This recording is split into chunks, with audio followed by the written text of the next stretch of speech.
Chapter 422. She smiled and said, "Everyone says that the old Dragon King has 1 foot in the Vajra realm and 1 foot in the profound Finger realm. He is ranked 9th among our northern Mang's 10 great devils." The old man in embroidered clothes was slightly absent-minded and shook his head, compared to Tuoba, Hong Jingyan, and Luo Yang. "Whether it is in the realm or the ability to kill, I am far behind them." The woman touched the mink headscarf on her head. She looked innocent and charming as she said sweetly, "You may be lacking compared to them, but you are much better than them. I am so envious." The old Dragon King smiled knowingly. Outside the city, the young man from the Fish Dragon Gang, Wang Dashi, was walking beside young Master Su, who was leading a horse slowly. The young man had followed young Master Su's gaze and looked back. When he saw the woman with the mink hair covering her forehead, he was startled.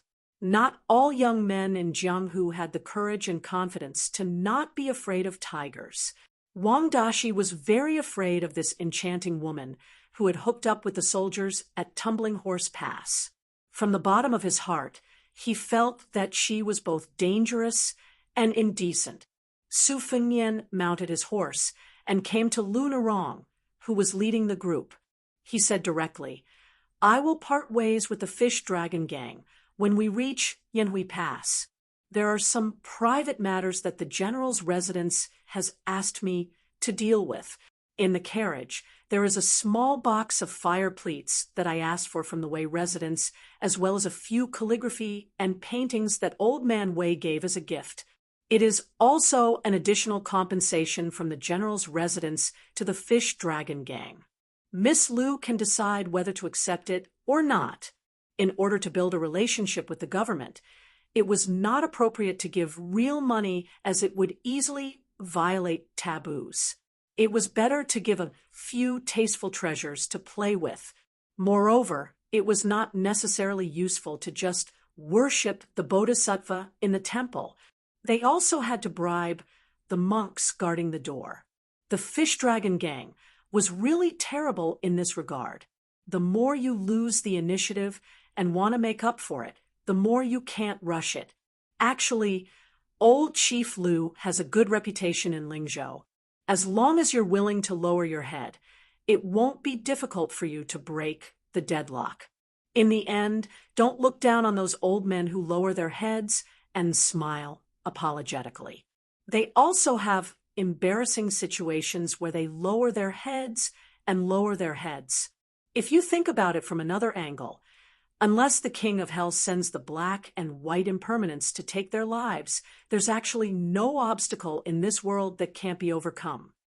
Lu Narong coldly glanced at Su Fengnian. She pursed her lips, revealing her sharpness. This girl was like a piece of unpolished jade. After being polished by life, she became more and more resplendent. Su Fengnian didn't mind her deliberate indifference and continued, "I'm just saying this because I want to leave on good terms." Lu Narong turned to look at Su Fengnian calmly and said, "I won't throw it away, nor will I find it dirty. The fish dragons deserve it." Su Fengnian smiled and turned to point at the youth who was running with his head down on the muddy official road. He whispered, "Lu Narong, do you know that he likes you?" Lu Narong followed his finger and saw the unknown youth in the fish dragons. She was stunned. Su Fengnian looked straight ahead and slowly said, "Don't misunderstand. I'm just telling you the truth.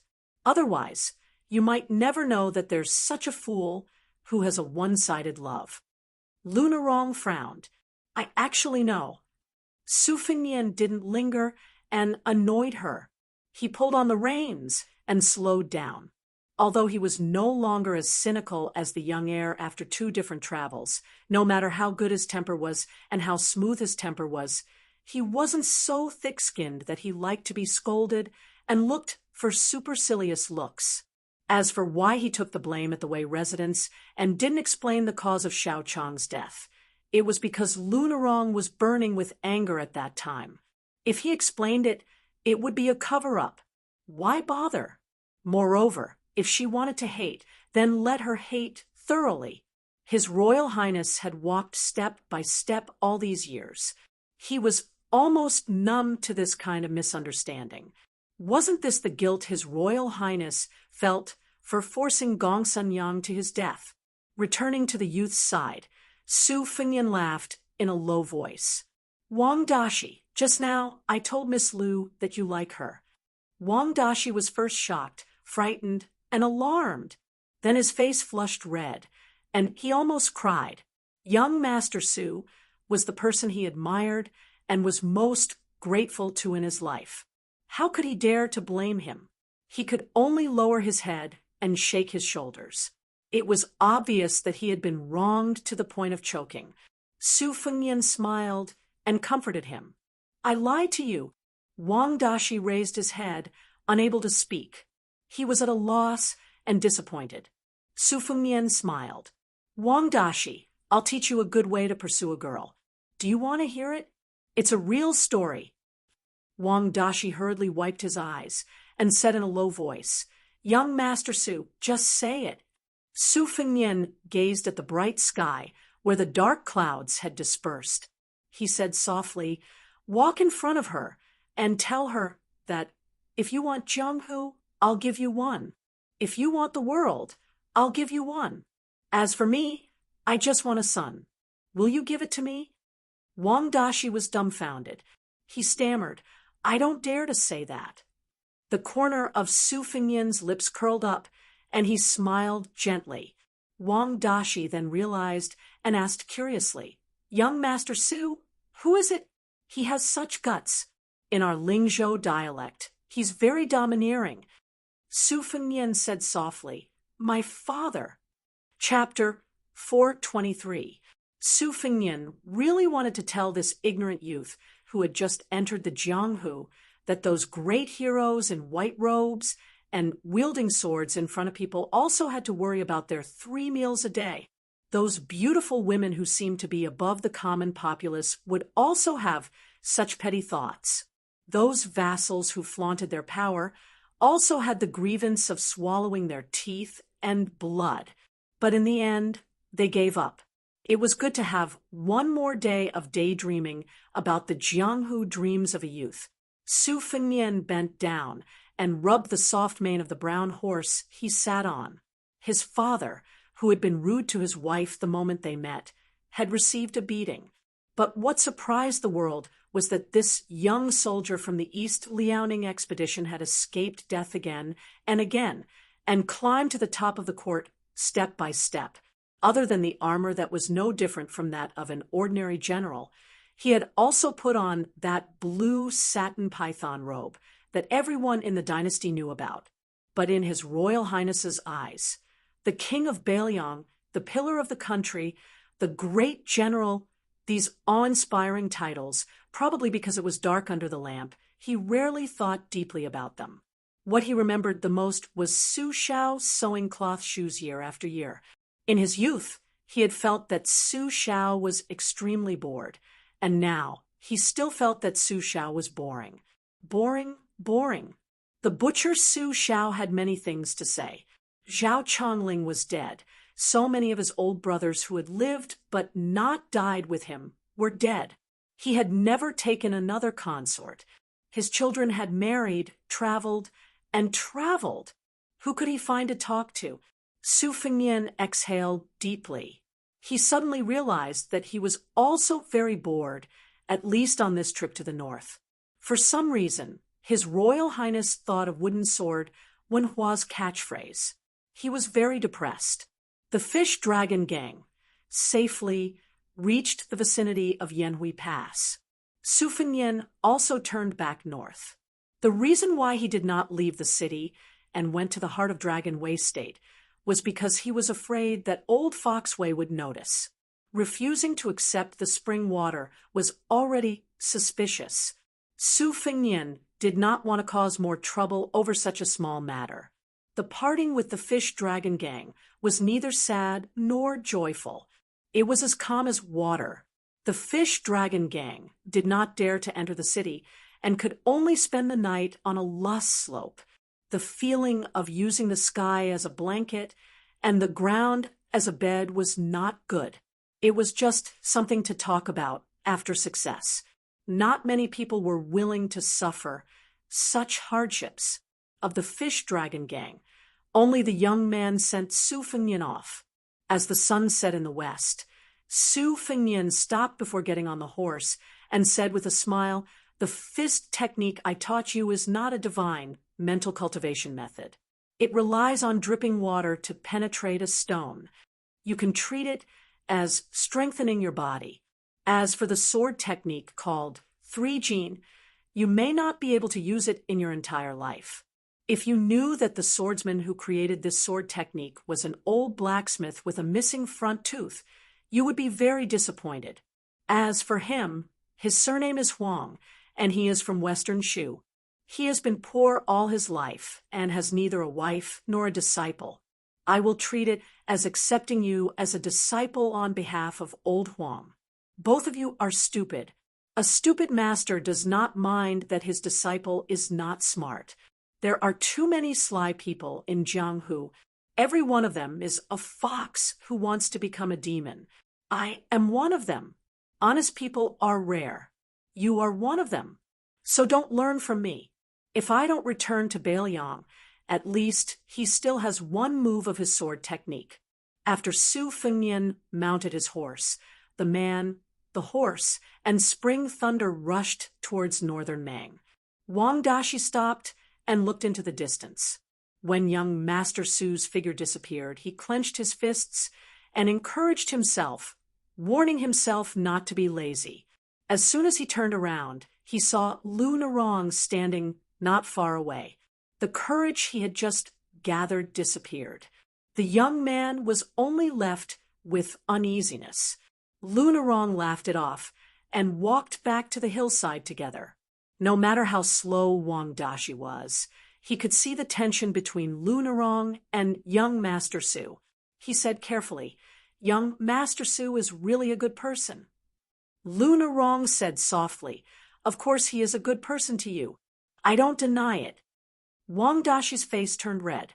The young man was simple and honest. He was clumsy and did not know where to start. Su Fengnian rode alone to the north and sat on the horse's back. He used the basic Taoist incantation to cultivate the qi of 1 inhalation and 6 exhalations, which was seamless with the horse's back. He blew to remove heat and calm the heart, breathed to calm the 8 winds, breathed to plant the green lotus, breathed to raise the dragon and tiger, and constantly supplemented by knocking on the teeth to knock on the gold and jade, which echoed in his mind. As time went by, the qi of the body was like a bear's meridian and a bird's extension, which formed the 3 pure heavens. The most obvious thing was the formation of a layer around the heart. Different Taoist scriptures had different descriptions. Some said that the Jindan became the yuanying of the Zhenren, while others said that the heart was planted with the longevity lotus. Su Fengnian could already clearly feel the 6 qi of the heart in his body circling around his heart, like a dragon biting a pearl, providing a strong protection to his heart. However, Su Fengnian was still far from reaching the state of introspection, but in the process of crazily absorbing the qi of the yellow court, he had a vague embryonic feeling of borrowing the celestial phenomenon and earth qi. Although there was still a layer of window paper to break through to the Vajra realm, Su Fengnian was confident that the Vajra realm was more similar to the heavenly king form of the white-robed monk of the 2 Zen temples, which was different from ordinary top martial artists. Otherwise, he would have died under Miss Hehe's hand-knife attack. The mysterious qi of the yellow court was that before the heart was exhausted, even if the limbs were broken, it would seriously affect the combat power. It was much more practical than the priceless silk armor on his body. Therefore, it was easier for the sages of the 3 religions to approach the land immortals than the dragons and pythons of the Jianghu. However, a high realm did not mean that one would be strong in killing people. Although Buddhism also had the saying that the Vajra glaring eyes could subdue the 4 demons, they still paid more attention to the Bodhisattva's benevolent 6 paths. This was also the painstaking effort of the Baimang Martial Arts Evaluation, the National Advisor Qilin Immortal, and the host of the 2 Zen temples to be independent of the evaluation. As for Tsing Yi Chao Chongqing, one should know that this person was once a peerless Confucian general who led troops to kill. He was known as the weirdo who made the heaven and earth kill. He was the #1 weirdo among the millions of scholars in the Liang and Baimang dynasties. As his realm increased, Su Fengnian's perception of the heaven and earth increased clarity of heaven and earth. When he thought of the meeting on Gangnam-do, he could feel Chao. Chapter 4:24. With the protection of the slender female warrior, Su Fengnian finally reached the 2nd floor safely after paying the deposit. The female owner of the inn, who looked unusually steady, personally carried a basin of well water and placed it on the shelf before leaving with a smile. Su Fengnian washed his face. Since his skin dared to claim that it was rooted in the ground, a normal grooming would not hinder him. The basin of well water was already very muddy. Feeling refreshed, Su Fengnian pushed open the window and turned his head to look at the wine bowls and tea sets on the table. They were actually expensive Jiangnan craftsmanship, with 3 colors of yellow, purple, and green, extremely beautiful. No wonder the inn dared to ask for 50 taels of silver as a deposit. This duck-head Greenan's business was booming, so it should not be an unscrupulous in that used human flesh to make buns. Seeing the female owner chatting and joking with the Jianghu heroes without regard for them as strangers, Su Fengnian felt relieved. He did not dislike fighting and killing, but if he had never met each other, it would be really boring to fight to the death just for money. It was not easy to wander Jianghu. Who would want to drown in Jianghu? There were 6 dining tables in the courtyard, with more than 20 people sitting there. Most of them were bare-chested and had hairy chests.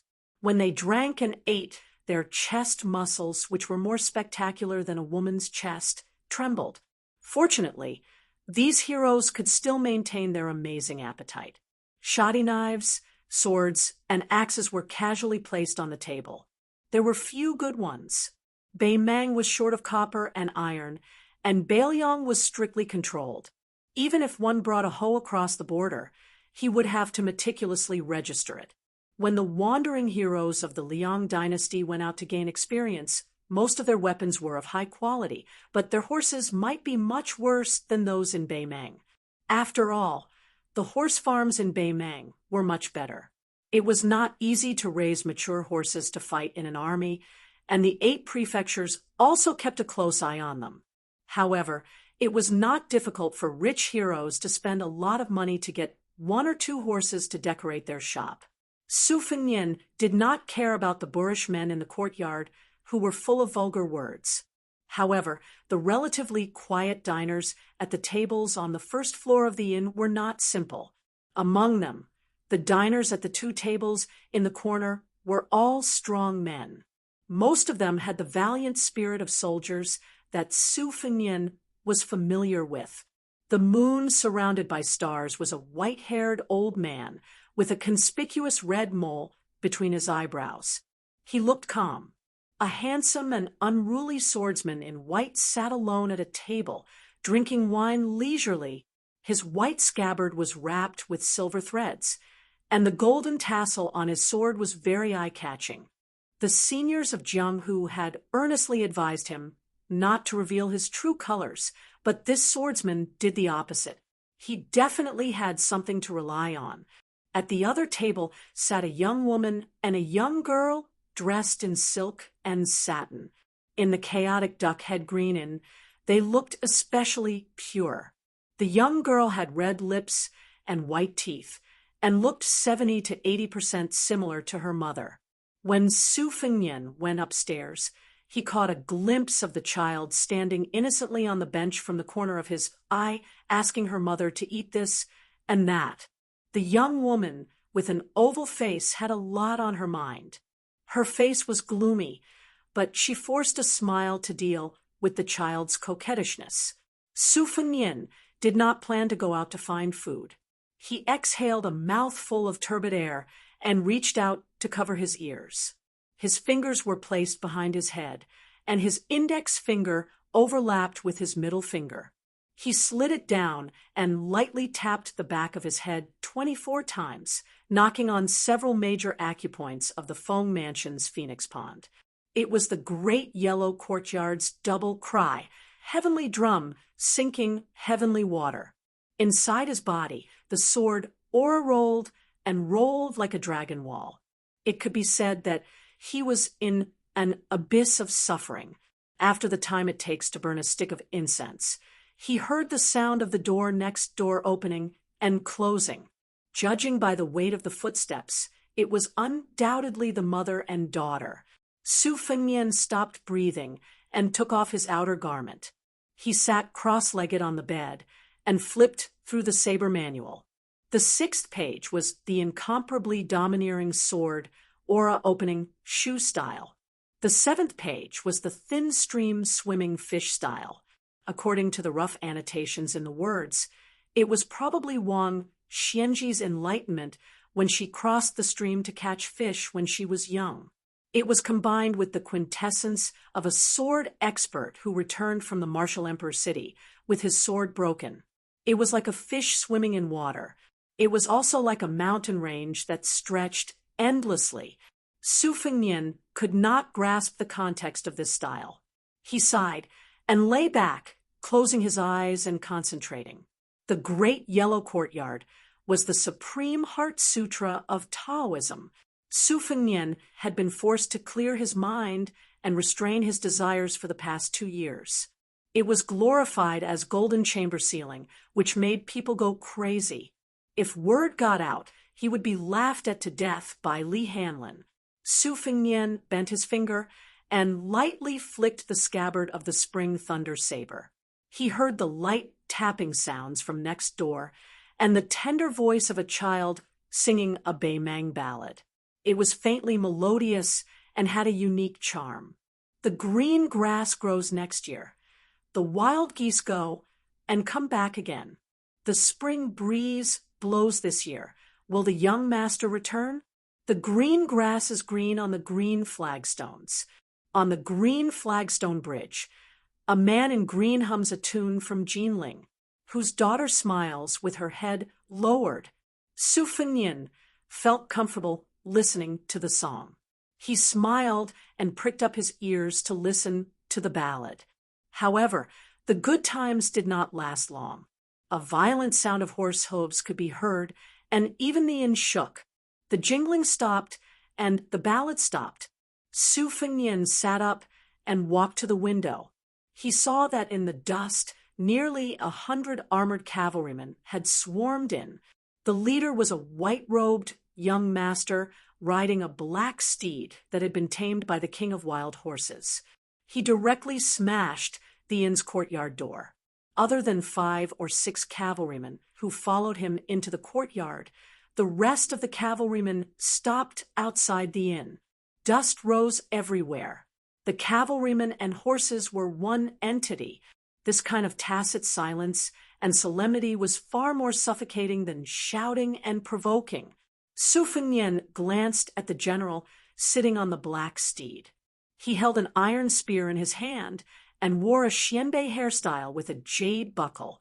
However, he was one nobility lower than the woman with a mink forehead. Su Fengnian directly closed the window. What the eye doesn't see, the heart doesn't grieve over. Since there were no nursery rhymes to listen to, and he didn't want to compete with the saber manual that he had stolen, a flying sword, peach blossom, flew out from Su Fengnian's sleeve. It floated in the air, calmly holding his breath and shaking the green lotus. He controlled the pocket-sized dagger to fly around the house, sometimes fast and sometimes slow, like a naughty child flying a kite. If it was in the Liang dynasty where the heads of the Wulin's ambitious and ruthless people would have long had their courage crushed by the cavalry. Never did they expect that in this northern Mang's Dragon's Waste province, the men sitting at the table in the courtyard knew that there were over 100 elite light cavalry outside. Not only did they not avoid the brunt of the attack, but they also drew their sabers, drew their swords, and raised their axes. They did not even exchange a few pleasantries before more than 20 people charged over. The 6 or 7 riders did not panic in the face of danger. Aside from the 2 riders who were protecting the wealthy master, who was dressed in bright clothes and riding a furious horse, the rest of the war horses retreated. The riders drew their bows and shot arrows together. The first wave of flying feathers accurately nailed into several people's foreheads, the tail of the arrows still trembling slightly. These men's blood was stirred. Not only did they not shrink back, they instead became even more unafraid of death. The 2 riders pulled up the reins. The war horses suddenly raised their hooves high and heavily stomped down, crushing the chests of 2 men who were close to them. However, one of the riders was immediately stabbed under the armpit by a Jianghu person who took advantage of the gap to sneak in. Then, his head was chopped off with an axe. The flying axe continued to fly towards the noble on the dark horse, but it was easily pushed aside by the disdainful look on the latter's face with 2 fingers. The other rider's situation was even more tragic. His warhorse's foreleg was cut off. Fortunately, he was wearing armor, which blocked several sabers and swords, so he did not turn into a hedgehog.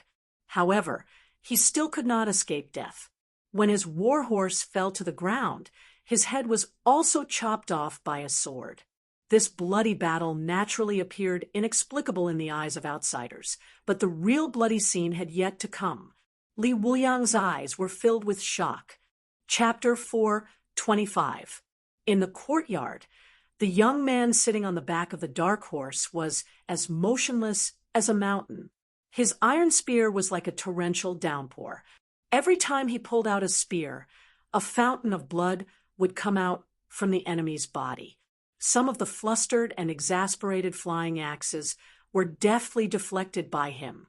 After the cavalry behind him reaped 5 or 6 lives with their second volley of arrows, he expressionlessly pulled out his Beimang saber and urged his horse to charge forward and entangle with those Jianghu ruffians.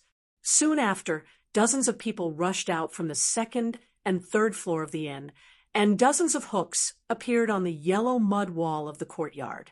The war horse turned around and galloped forward, and the 3 walls collapsed with a loud bang.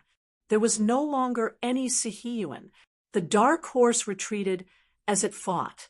The young man, who was not an embroidered pillow, seemed to have had his fill of killing. He leisurely retreated from the courtyard with his horse. Several Jianghu ruffians whose eyes were red with bloodlust did not care about the arrows stuck in their bodies. They roared and ran out of the courtyard. Just as they rushed out of the courtyard, they were shot to death by the rain of arrows. A man cleverly rolled forward and raised his hand to chop off the dark horse's iron hooves. In the end, he was stabbed in the back of the neck by the white-robed young man, who fiercely stabbed down and pinned him to death on the ground.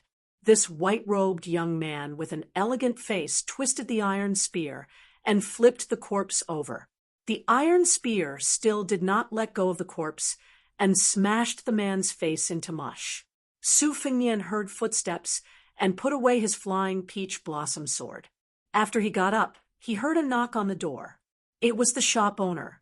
This strong woman carried a plate with a roasted lamb leg into the room, along with some snacks for eating.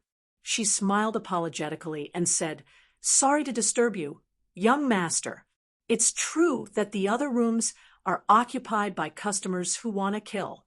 Most of them are old acquaintances who have had dealings with money. As the lady boss, I don't have the face to look for a place to watch the show. So I came to you shamelessly. Take this lamb leg as a gift for young master. Let me stand by the window for a while. What do you think?" Su Fengmian nodded and smiled. "Thank you for your kindness, lady owner. By standing here, You are sticking a protective talisman that will keep me out of trouble. This roasted lamb leg can't be eaten for free.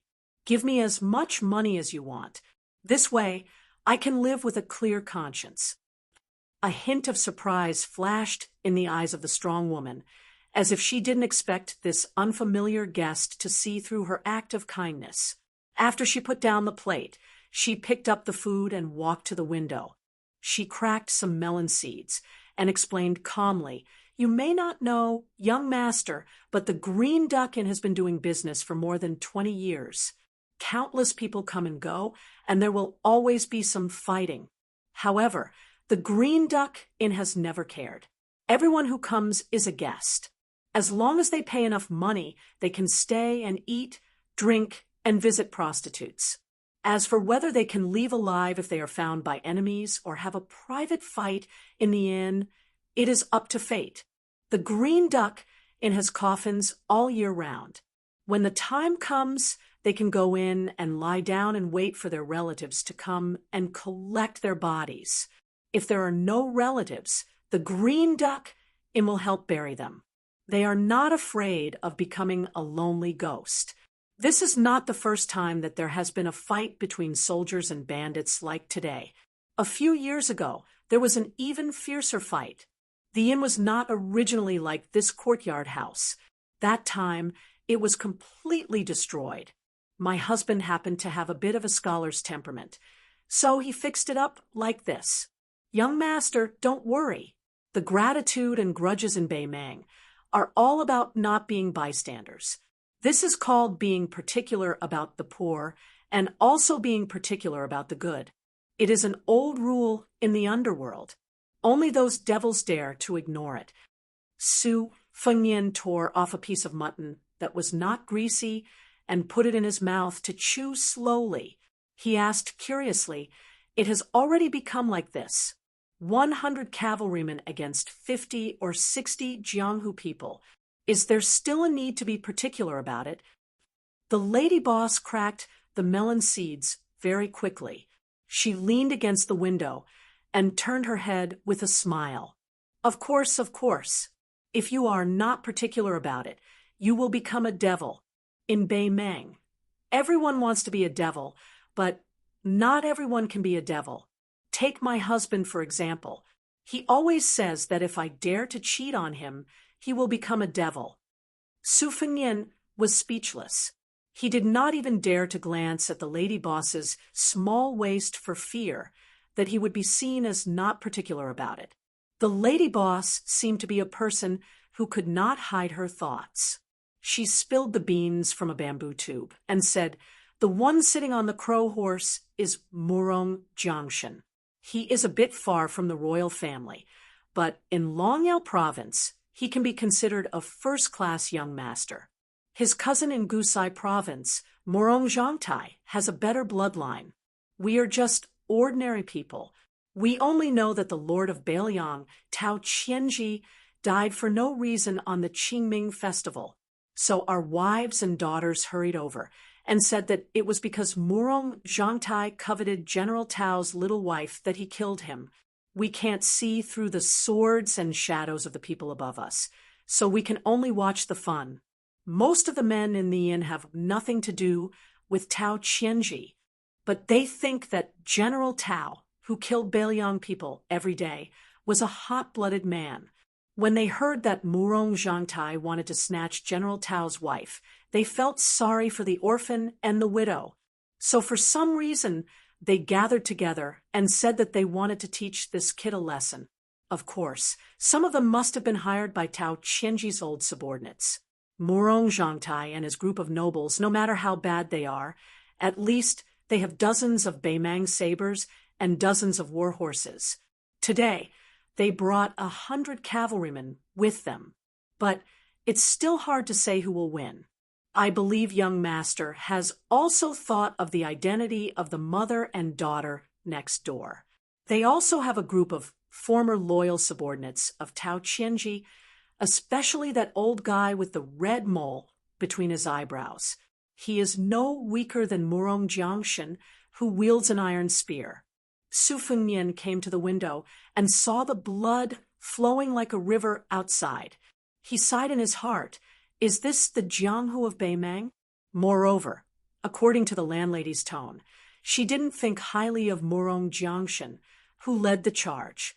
But if it was in the Liang dynasty, this kind of young master who could subdue women in bed, fight on horseback, talk and laugh while killing enemies would already be very difficult. In the eyes of many people, he was already an ambitious and ruthless person with a bright future. But in Beimang, he was just a common young master of an aristocratic family. Su Fengnian frowned. Moreover, in the Liang dynasty, the Jianghu killings could also be so fierce and tragic, but to say that there was no irreconcilable hatred between them, it was simply unimaginable that they would throw their lives away just for the widow of a general with a good reputation. Outside the building, Murong Jiangshan laughed and said, "Whoever can withstand my spear for 10 rounds, you can be an official, gold, or women, whatever you want." Curses were heard everywhere. "Little bastard, your mother said it was too big under my crotch last night. Come, call me father." Just as he finished speaking, this man was shot to death by a feather arrow. "Murong Jiangshan, stick up your ass. I haven't touched a woman for many days. Look at your soft and tender skin." Before this man finished speaking, Murong Jiangshan, who looked calm, threw an iron spear and pierced through his head. More than half of the 100 cavalrymen were killed, except for those who escaped halfway, and those who retreated back to the inn. The rest of the Jianghu people were either dead or wounded. Murong Jiangshan drove his horse forward, bent down, and pulled out his iron spear. He stabbed those who were still breathing to death one by one. Then he waved his hand and signaled the remaining 20 cavalrymen to eliminate the root of the problem. He took only 10 cavalrymen and entered the courtyard again. He laughed and said, "Old bastard Sui-song, come out and die with your guards." Su Fengnian murmured, "It's not the same." Chapter 4:26. At first glance, one could tell that he was the kind of tall and thin man that couldn't be beaten with a stick. His eyes were soft, and there was a trace of a smile on his face. The man nodded at Su Fengnian as a form of greeting. The lady boss saw that the dust had settled downstairs. Those who deserved to die were all dead. Sui-song was not at a disadvantage against Murong Jiangshan, but there was a hidden expert among the 10 riders who killed people like picking up grass. After a few rounds of killing, all of Tao Qianji's soldiers were killed. Without exception, all of them died without an intact body. Most of them had their arms torn off. Sui-song was held back by Murong Jiangshan, who was holding a spear on horseback and couldn't help. The old man's eyes were red. He was surrounded by a few riders who were a few feet away from him. He pulled his bow, but didn't shoot. Like a monkey, he let the old man fight like a trapped beast. When Murong Jiangshan withdrew his spear, he revealed a flaw. The old man was about to capture the leader of the bandits. But suddenly, he started to bleed from his 7 orifices. Unexpectedly, he was hugged by that expert from the army from behind. The two of them were in a strange position, and the sound of bones breaking could be heard. Sui-song's chest was broken into pieces. Before he died, he was hit on the back of his head by the expert behind him. Sui-song's eyes were red, and he couldn't save him. The old man's eyes were red. He was surrounded by a few riders who were a few feet away from him. He pulled his bow, but didn't shoot. Like a monkey, he let the old man fight like a trapped beast. When Murong Jiangshan pulled back his spear, he revealed a flaw. The old man was about to capture the leader of the bandits. Suddenly, he started to bleed from his 7 orifices. Unexpectedly, he was hugged by that expert from the army from behind. The two of them were in a strange position. This expert from the Beimang army turned his head and looked at the window where the lady boss was standing. He was about to jump up from the ground and rush into the room on the 2nd floor to kill. Murong Jiangshan was holding his spear on horseback. He signaled this guard from the Imperial Guards Bureau to not act rashly.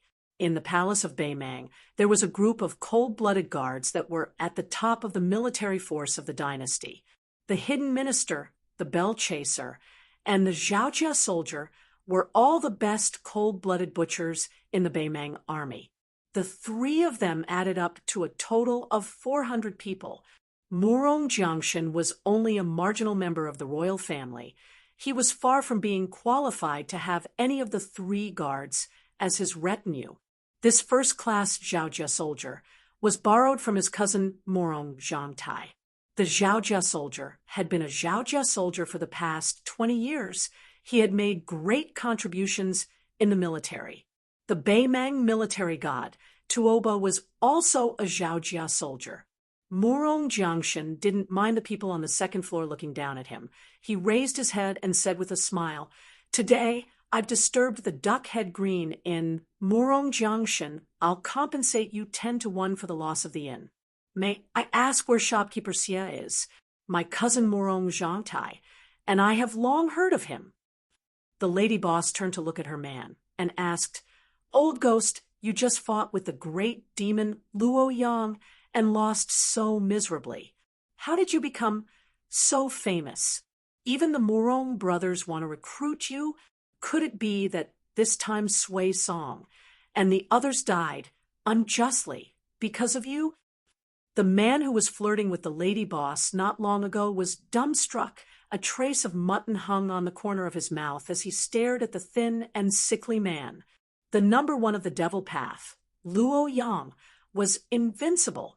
Except for the last time when he was stopped by Tuoba outside the imperial city, there were countless experts who fought with Luo Yang, but only a few of them survived. I heard that one of them, surnamed Xia, was one of them. He became the number 10 devil path expert, just behind the old Dragon King.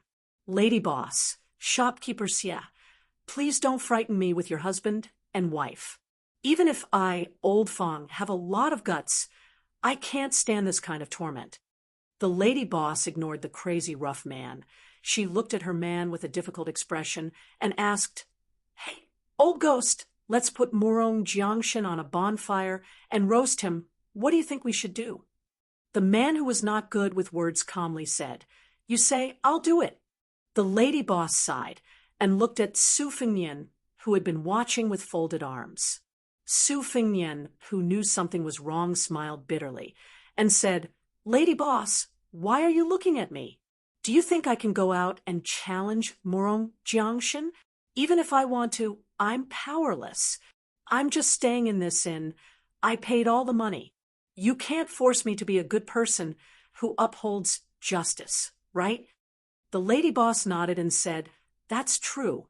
The customers who came and went only knew that shopkeeper Xia was Xie Ling, who loved to get drunk, a sickly man who had a tigress at home, but they didn't know that he was the Xie Ling who could fight with the devil path expert Luo Yang without dying. The man stared at Su Fengnian and said slowly with a calm tone, "The dragon appears when the corpse is buried. The thunder rises when the abyss is silent. Young master's cultivation is amazing. Your body is weak. It's obviously a Taoist's great ability to rejuvenate. If you're not a disciple of the state preceptor Qilin Immortal, I can't think of anyone who can have such a magical ability at such a young age. But the duck-head green and has never broken the rules. If young master doesn't want to do it, Xie Ling will have to force young master to do it for the sake of the rules set by his wife.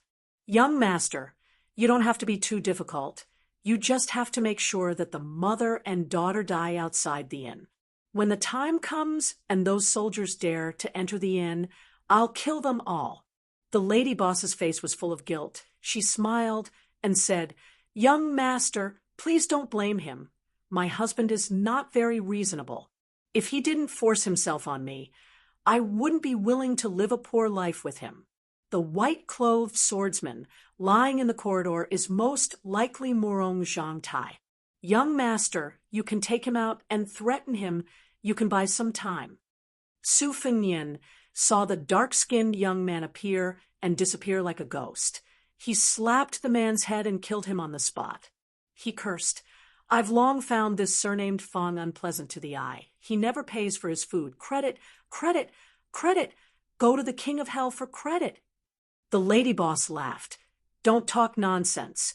You just hate him for sleeping with your sister, Ying Tao." Su Fengnian, who had entered the den of thieves, said bitterly, "Lady boss, innkeeper, it's not enough for you to play the good cop and the bad cop. Now you want to pull this little brother to play the bad cop to intimidate me? This way of doing business is too particular." The lady boss laughed. "If I was 20 years younger, I would definitely chase after young master." The waiter stared. "You poor swordsman, don't talk nonsense. Otherwise I'll smash you to death with a stool. At that time, you won't even have your life and your sword." Su Fengnian asked, "You want me to weigh the pros and cons?" "Young master, you have great ability, but you don't do things quickly." The lady boss laughed. All right. After all, it's that is in the wrong first. Old ghost, go to the door and block for this young master. Soldier Chin, don't show off blindly here. You're just a dog meat that can't be served. I'm going to the next room to have a private chat with the soft and tender woman. Young master, why don't you come with me? Su Fengnian followed the lady boss to the next room. The mother and daughter hugged each other and squatted at the foot of the wall. The young woman was weeping with tears. Her heart was as dead as ashes. The young girl didn't know what was going on. She just sobbed with her mother. The lady boss clicked her tongue. She's really a charming young woman. Young master, isn't this what you men call, I can't help but feel pity for you?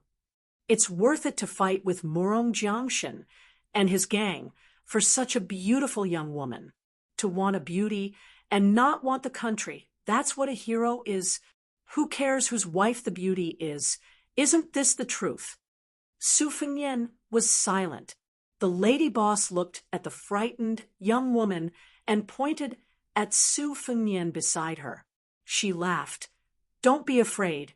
This young master is here to save you, but the reward is that you have to give him your virginity.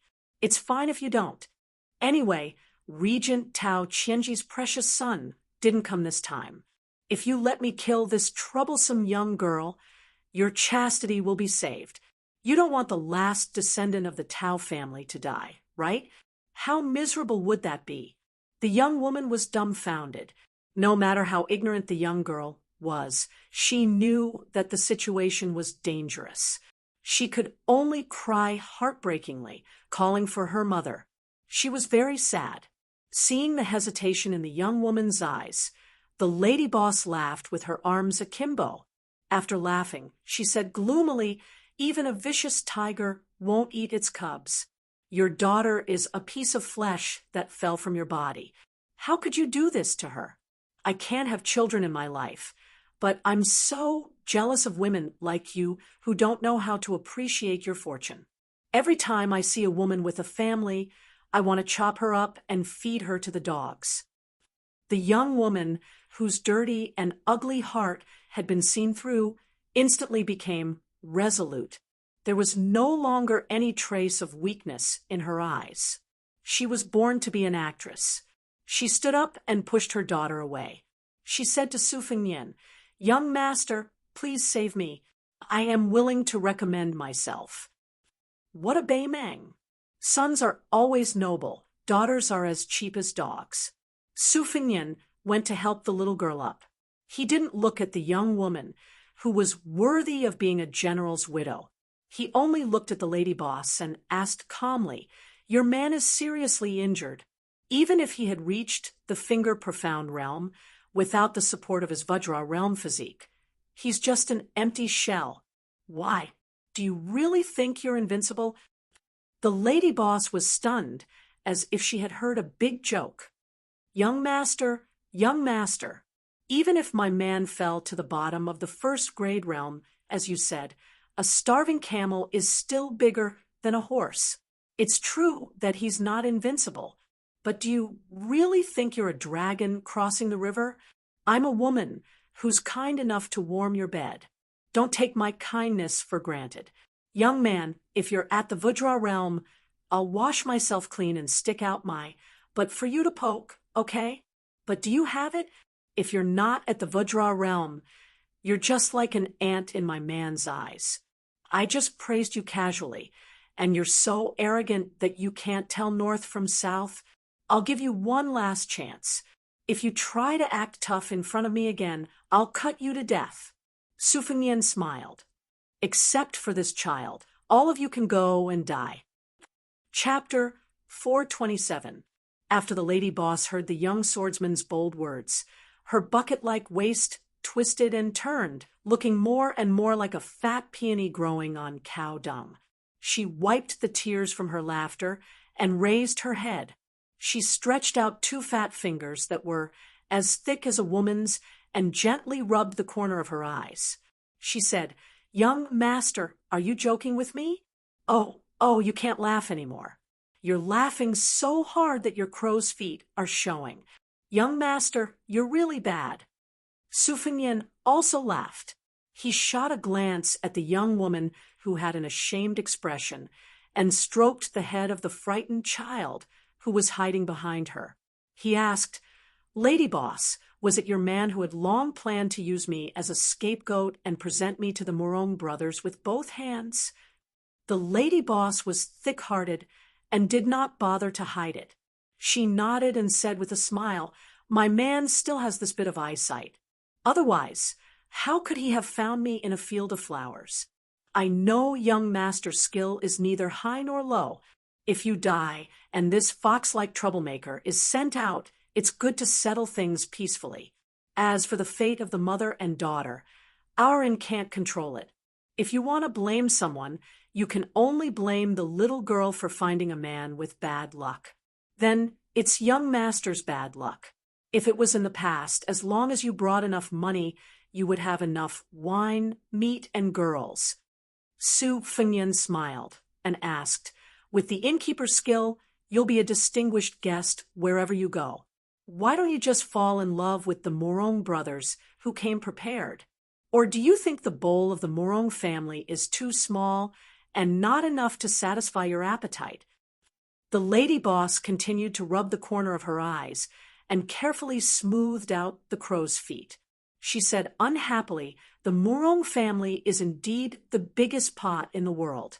Unfortunately, Morong Zhangtai and Morong Jiangshan are only small broken bowls.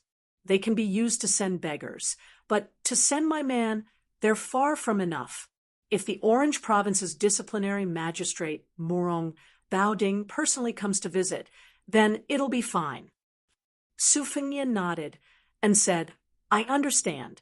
The lady boss and her husband are waiting for the best price. They are indeed shrewd businessmen."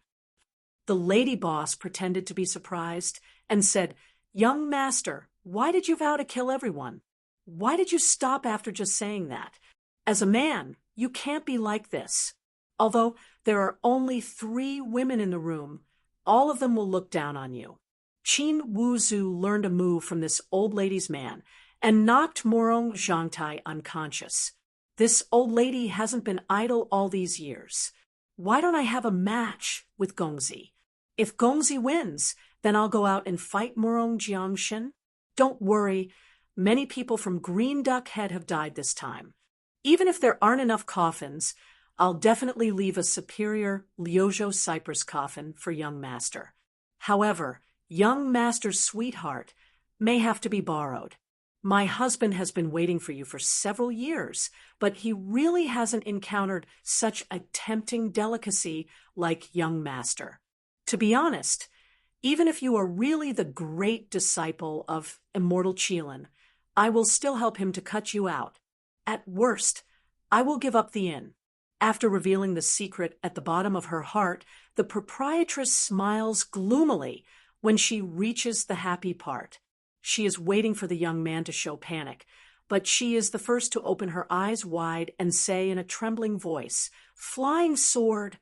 The tall and thin shopkeeper Xie carried the unconscious Morong Zhangtai down the stairs. To show his sincerity, Murong Jiangshen only brought the guard of the imperial tent into the inn. When he saw the 10th person of the evil path, he even threw away his prestigious status and bowed deeply. Xie Ling put Murong Zhangtai on a wine table, not feeling flattered at all. After fighting with the number 1 person of the evil path, Luo Yang, although Xie Ling was severely injured, his reputation in Beimang's Jianghu rose. Everyone thought that it was an honorable defeat. However, Xie Ling knew that it was not easy. After concealing his identity for more than 20 years, he obtained a secret manual by chance. He thought that even if he couldn't be evenly matched with Luo Yang, who attacked the imperial city, he wouldn't be defeated so badly. However, when he really fought against that martial arts giant who didn't leave anyone alive, Xie Ling realized that he was wrong. The only reason he survived was that the devil showed mercy. The arrogant Xie Ling wanted to use this battle to become famous and enter the military of Beimang. He wanted to walk the path that was proven to be correct by Tuoba. Now that he was disheartened and his cultivation was greatly damaged, he no longer coveted fame and fortune. Instead, he drank all year round to drown his sorrows. It was said that the super experts of Beimang's Jianghu had all become peerless devils.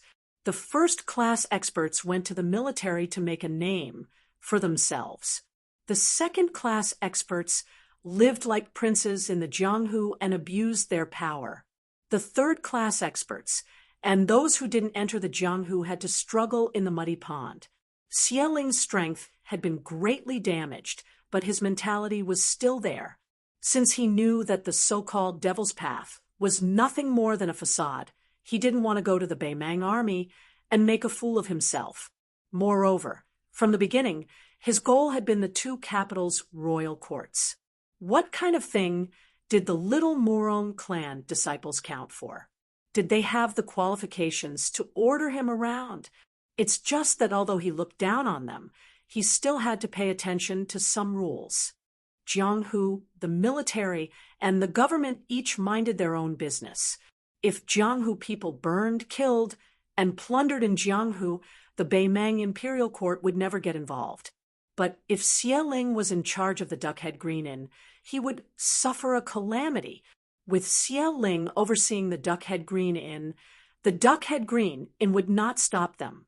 But if the Murong brothers wanted to kidnap Tao Qianji's widow, the Duckhead Green Inn would not stop them. But if they wanted to kill 2 birds with 1 stone, not only they wanted the young woman's beauty, they also wanted Xie Ling to come out and add flowers to the brocade. It was inconvenient for Xie Ling to make things clear, so he let his wife play the bad guy and pushed the young man with the saber out of the inn and put him to death. It was just to give both sides a way out of the situation. His meaning couldn't be more obvious. You brothers killed people and tore down the inn. I, Xie Ling, took into account that you are a relative of the imperial family and did not pay any attention to you. But the orphan and the widow were taken out of the inn. The inn drew a clear line with you. If you still dare to take an inch and want a mile, before I, Xie Ling, became famous, my hands were actually stained with blood. At the beginning of the secret manual, it was said that in 1 year, one's heart and livers are 100 pairs. In 60 years, one can become an immortal. It wasn't that he deliberately wanted to shock people to death. Chapter 4:28. There are millions of people in the Beimang Jianghu, and there aren't many who are more worthy of being called a devil than me, Xie Ling. After Murong Jiangshen got the promise from Xie Ling's eyes, he walked to the table that looked like a fat sheep waiting to be slaughtered. He put his hand near Murong Zhangtai's nose and let out a sigh of relief after making sure that he was breathing. If his cousin, whom the family had high hopes for, died here, he would be in deep trouble when he went back. He might even be beaten into a cripple by his tyrannical father.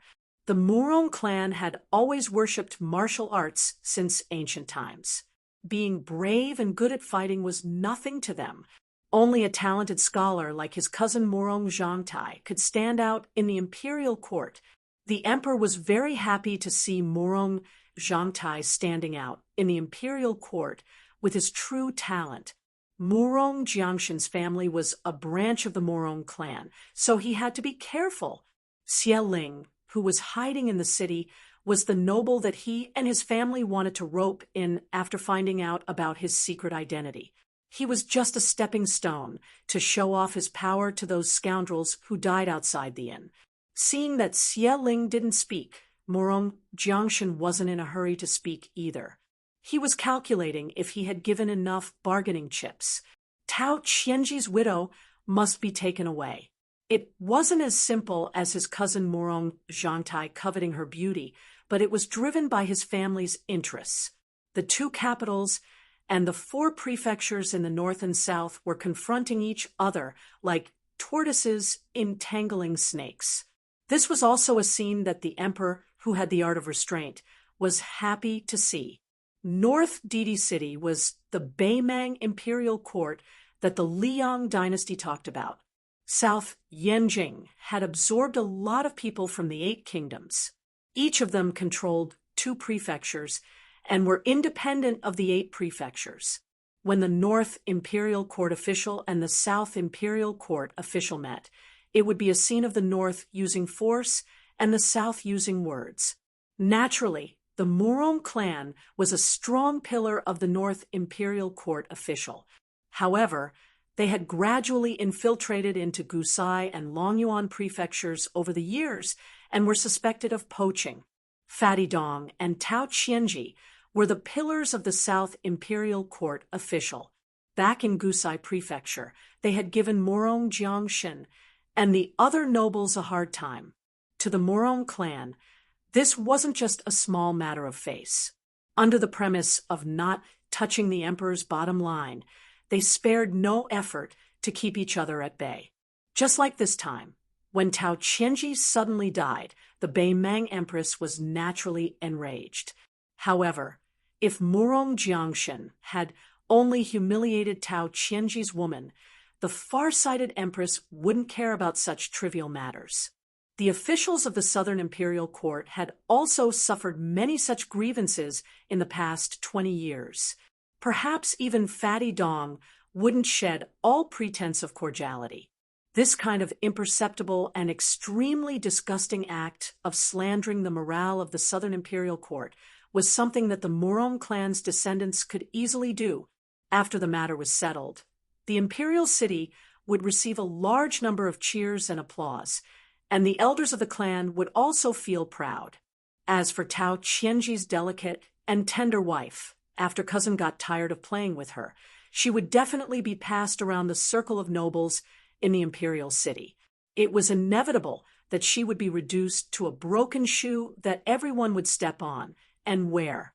Cousin would also be able to take advantage of this situation to take a step closer to the core of the circle. After all, in the imperial city, it wasn't difficult to buy a beautiful woman with money. However, if it was the wife of a Chong regent, then it would be rare. Both sides had their own plans. Morong Jiangshan wanted to snatch a woman to pave the way for the imperial city. If he couldn't get this unsmiling demonic hero to help him, then it wouldn't matter. When he returned to the clan, he would ask the elders to pay him a visit. He didn't believe that there would be a man who wasn't interested in a high position and a beautiful woman. As for Xie Ling, he couldn't figure out the identity of that swordsman. If he died, then everyone would be happy. If he didn't die, then Xie Ling would secretly silence him. A pair of exquisite heart and liver was the greatest tonic to him. It was better than 100 pairs of vulgar hearts and livers. Just like what his wife had said upstairs, this kind of tonic was 1,000,000 times more precious than bird's nest and shark's fin. Even if it was the disciple of the imperial preceptor of the Taoist saint in the imperial city, if he was unlucky enough to come to the death's gate, he would also die. Xie Ling suddenly turned his head and looked towards the stairs on the 2nd floor. His killing intent soared. Morong Jiangshan was also shocked. A young man with a saber, was holding two heads dripping with blood. Su Fengnian threw out a head first. This head is a gift to the Duck Head Green Inn. Please accept it as a token of my respect. Xie Ling held the head. His eyes were red, and he gritted his teeth. Su Fengnian threw the other head to Morong Jiangshan, who had gone through a lot of trouble, and said calmly, "This one is for the Beimang Morong clan. Please accept it." Morong Jiangshan didn't take the head and let it roll beside his feet. His face was gloomy and terrifying. The devil Xie Ling hugged the head and put it on his chest. He raised his head and let out an ear-piercing roar. The beams of the room trembled and dust fell. Su Fengnian said calmly, "Although the two women were courting death, the one with the bigger head was the one with the bigger head. But compared to them, their deaths were more aggrieved. They were probably still wondering how they died when I chopped off their heads. As for the one beside Morong Jiangshan's feet, she died in vain. After knowing that even if she walked out of the inn alive, her life would be worse than death, she used her own life to exchange for a life. That's all. What do you want to say? Do you want to die too?" Morong Jiangshan didn't even need to give the order, as the bloodthirsty pawn had already leaped into the sky, bent its body, and smashed towards the arrogant boy. Xie Ling didn't even look at the battlefield. His eyes were filled with tears. He lowered his head and kissed his wife's forehead. Then he wiped the tears from her eyes. She once said, "Hey, old ghost, so be it if you lose. It's not shameful to lose to Luoyang. Why don't we farm and raise chickens and ducks?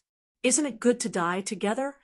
He didn't agree, saying that he wanted to fight Luoyang to the death again. These years, he had been crazily killing people, stealing hearts, and eating livers. He didn't look like a human anymore, but she never despised him. She thought that she wouldn't be able to defeat Luoyang in this lifetime, and would die with everlasting regret. "Why did you die first?" She said that if there really came a day when he was just a hair away from defeating that high and mighty Luoyang, then he would peel open her chest and eat her heart and liver. Xie Ling's tears turned into tears of blood. Chapter 429. The paladin's fists exploded like thunder in front of Su Fengnian's chest. The horse gang leader at the border had used a long time to cut open the mirage with his Xianhua hatchet, but it was unexpectedly broken by this imperial attendant in a flash. He was originally surprised that this young machete man could leak his chi, but he did not expect that he would succeed in one blow. It was just a show. The paladin suddenly stretched his body in the air like an ape's arm and increased his strength to smash Su Fengnian's chest. He was determined to kill this reckless fledgling on the spot. Su Fengnian bent his body like a drawn bow. His head and feet did not move, and he used the depression of his chest and back to resist the tide-like punch. In a flash, his right hand pressed on the paladin's head and was about to smash it. The paladin sensed that something was wrong. This young man was really ruthless. They had just started fighting, and he wanted to destroy both jade and common stone. He used the method of killing 1,000 enemies at the cost of 800 of his own men. The paladin retracted his head and leaned back. He kicked out with both legs, but they were blocked by Su Fengnian's left arm. The paladin took advantage of the momentum to bounce back. His body stuck to the wall, and his hands hooked into the wooden planks like claws. When he was about to make a second counterattack, he felt a sharp pain in his heart. He looked down and was shocked. His heart had been pierced by a sharp hidden weapon. This young man clearly did not pull out his saber. The paladin did not realize it at the first moment, because Su Fengnian's trick was really insidious and unheard of. First, he put on a fledgling posture to fight the paladin's fists and feet, and then he took out the sharpest and smallest of the 12 flying swords, the swan and eye, and quietly placed it 1 foot behind the paladin. The sword was sparkling and translucent, and its murderous aura was restrained to the extreme. If the Xianlei was said to be full of murderous aura after it was forged, like a swordsman who killed people from 1,000 miles away, the longest flying sword, the Tai, was like a bull carrying a cauldron. The Swan and I was too unremarkable. It was as simple as a baby. Even if it was placed in front of the eyes, if ordinary people did not pay attention, they could only see a blurry mirror image, like a small piece of rippling water. When the paladin missed its attack and retreated, Su Fengyan only needed to slightly shift the Tai's position and aim it at the paladin's heart. As if the paladin was seeking its own death, the paladin's heart was pierced by the Tai without any suspense. Unless one had an invincible body, it would be difficult to escape death. When experts fought to the death, how could it be as poetic and picturesque as described by the storytellers and the chronicles of wandering heroes? It had always been about who was superior and who was inferior. If they were not evenly matched, who would be willing to fight for 300 rounds? Murong Jiangshan, who was watching the battle, did not even know what had happened. In his eyes, the invincible paladin in the battlefield died an unnatural death as soon as it retreated. Its corpse fell to the bottom of the stairs, covering its chest that was bleeding like a fountain. The chi of the Swan and I flying sword remained in its body, hindering the paladin's futile attempt to recover its chi. It could be said that after the Swan and I cut, although it only created a narrow gap, it was like the end of the world, separated by yin and yang. This was also the meaning of the flying sword's name, Swan and I. Murong Jiangshan did not know what had happened, but when he saw the head of Tao Qianji's widow, his anger was mixed with a hint of fear.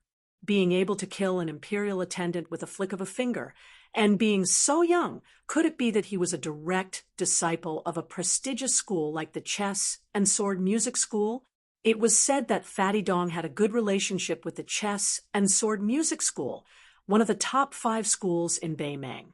The daughter of the master of the Chess and Sword Music School was also ruined by Fatty Dong. What's done cannot be undone. Even if the master of the Chess and Sword Music School was a hero of Jianghu, he had to hold his nose and acquiesce to the marriage of his daughter to this damned Fatty as a concubine. But would Fatty Dong, who was the best at weighing the pros and cons, really dare to offend the Murong family? Su Fengyan walked down the stairs and sneered. Murong Zhangtai, don't pretend to be asleep, or else shopkeeper Xie will dig out your heart and liver and use it as a tonic.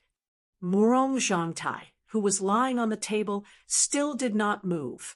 Xie Ling walked over and put the lady boss's head on the table.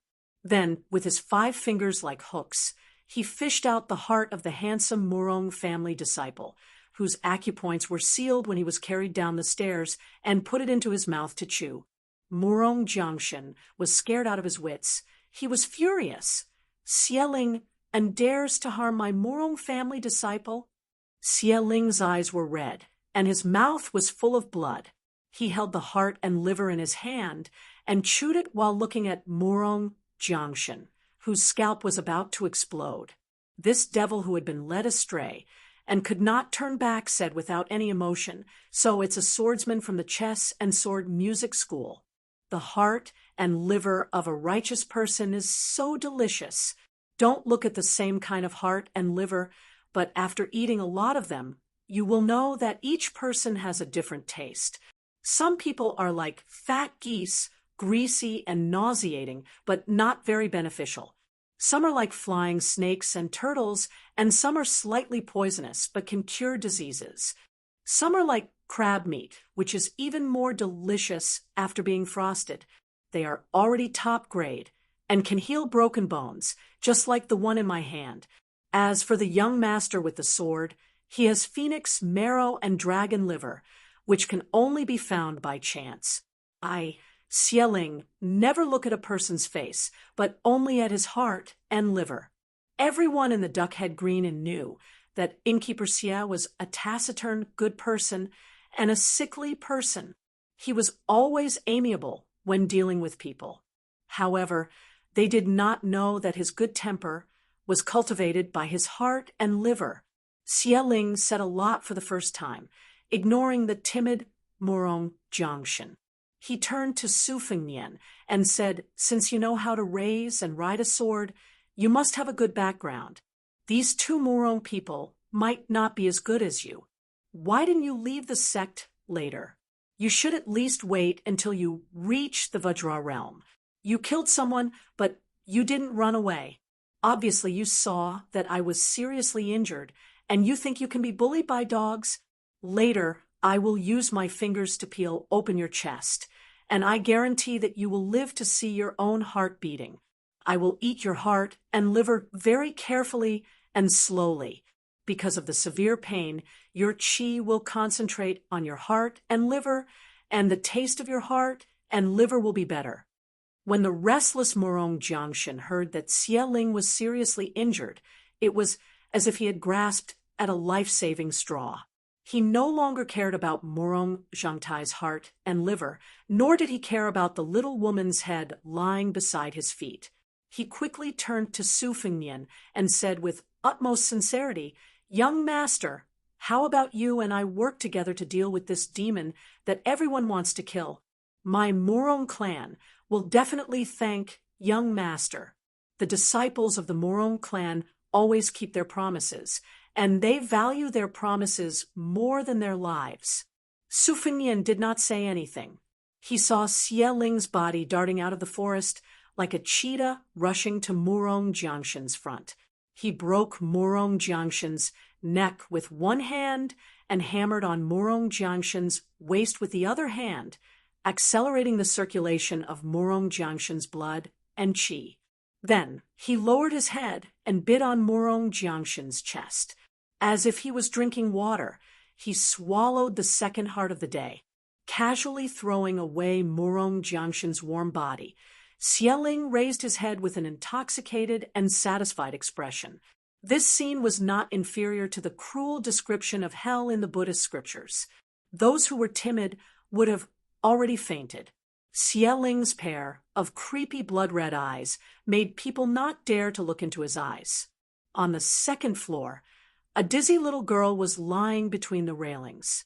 When she saw that the demon had discovered her, the little girl burst into tears and curled up her delicate body. She thought that if she couldn't see the demon couldn't see her either. Xie Ling grinned hideously and dashed to the second floor.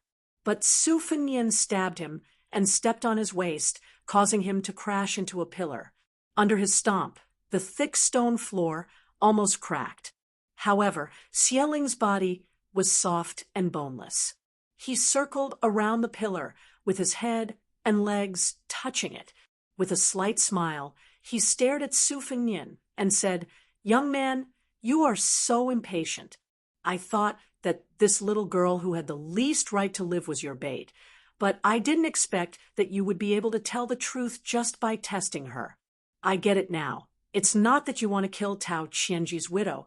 It's that she knows that she wants to live an ignoble life. She wants to die for her innocence, but she wants you to protect this little girl. So, it seems like you are indeed sent by Tao Qianji's sworn brother, Dong Zhua. Are you from the pretentious chess and sword music school, or the Fox and Tiger Mount Tibbing?" Su Fengnian, who spoke the most authentic Beimang accent, smiled and said, "If I say that I'm from Beiliang, would you believe me?" Black blood seeped out of the corner of Xie Ling's mouth. It was unknown whether it was the backlash of the evil art or some other mystery. He said calmly, "Even if you say that you are the prince of the Liang dynasty, I would believe you." Xie Ling's body slithered like a ghost. In the end, he bent his knees and nailed his hands and feet to the wooden pillar. Black blood and saliva mixed together and fell to the ground. The demon who ate people's hearts and livers to increase his power squeezed out a smile and said, "No matter who you are, your heart and livers are mine. I will hang your corpse in the desert and dry it. If you are unlucky, you will be eaten by eagles."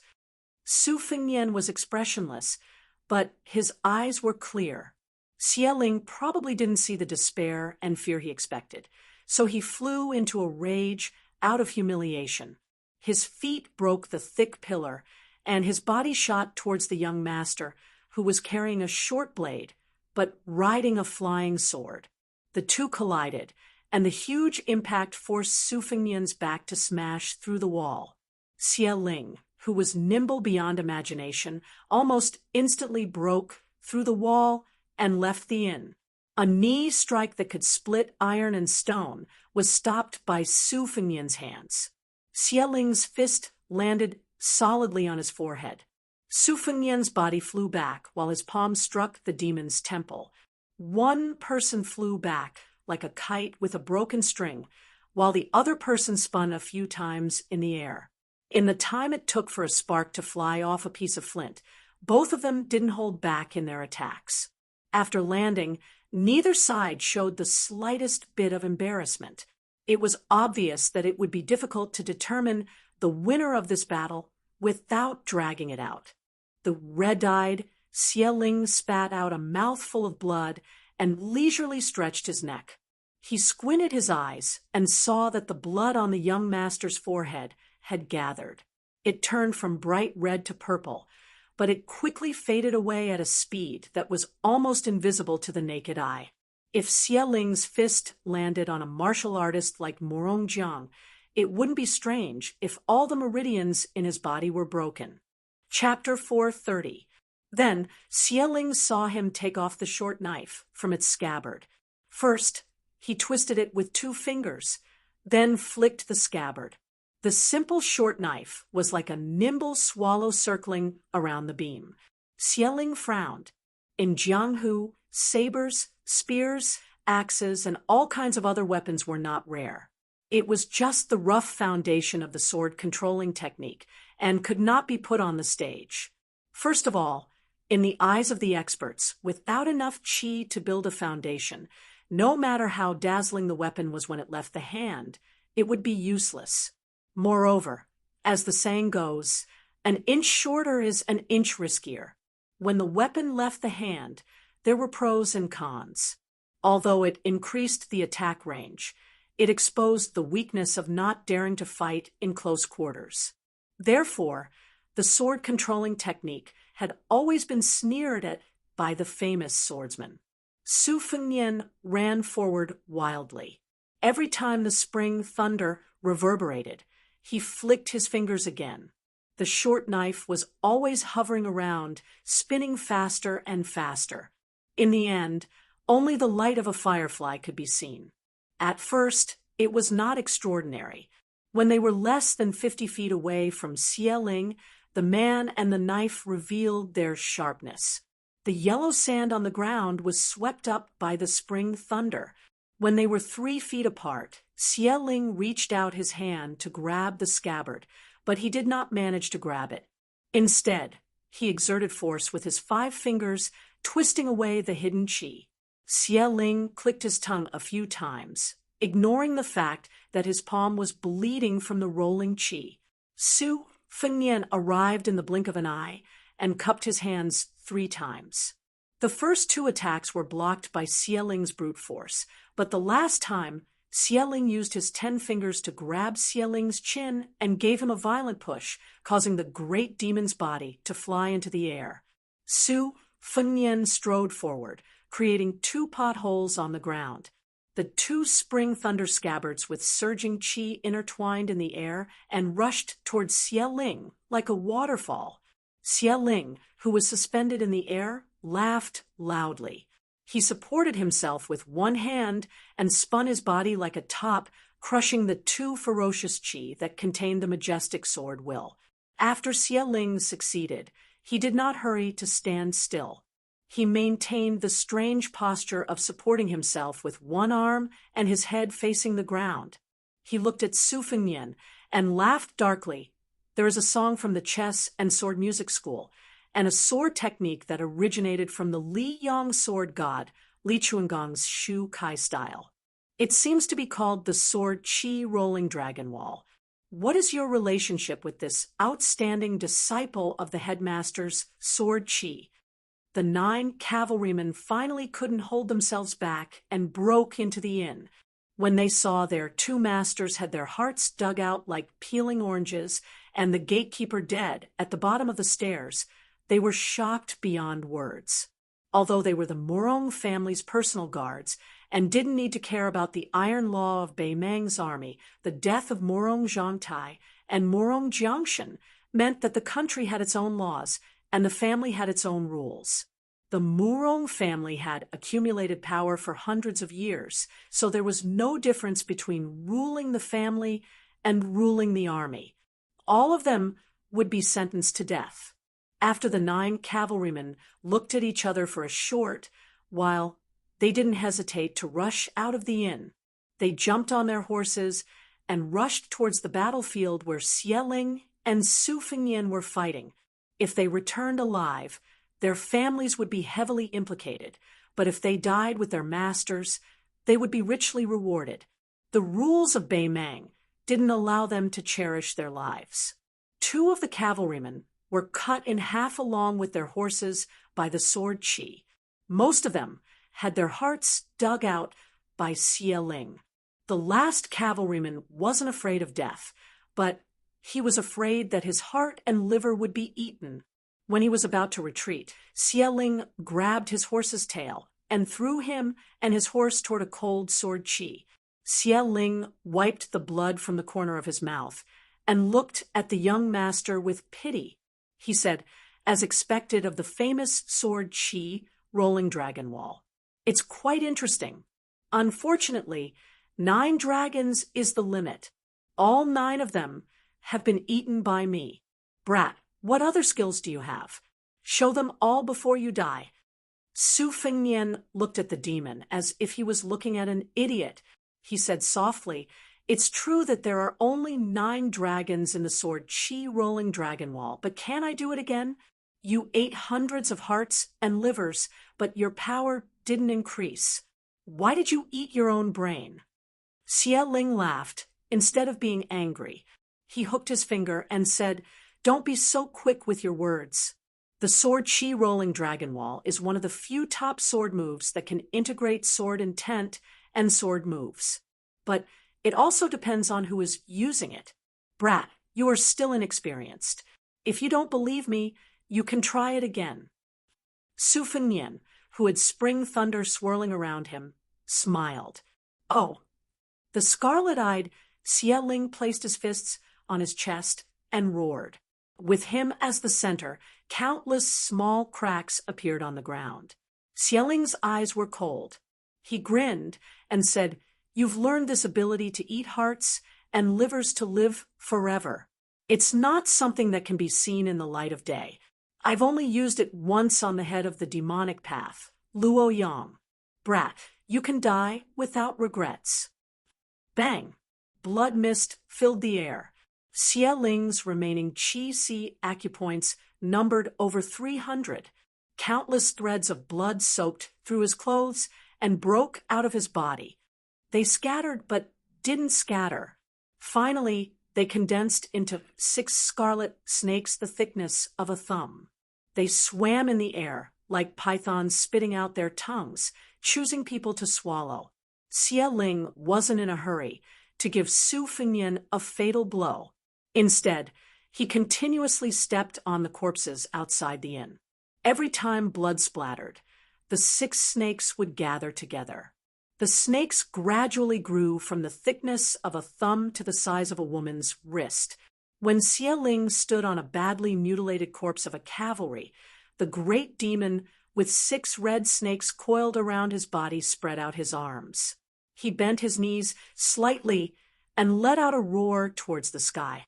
It contained endless grief and hatred. Luo Yang.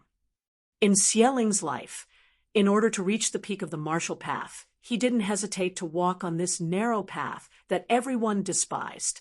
He had originally vaguely seen the hope of going to the top of the mountain to look at the magnificent world, but he was forcefully knocked down from the finger-profound realm by Luo Yang, who was 100 times more powerful than him.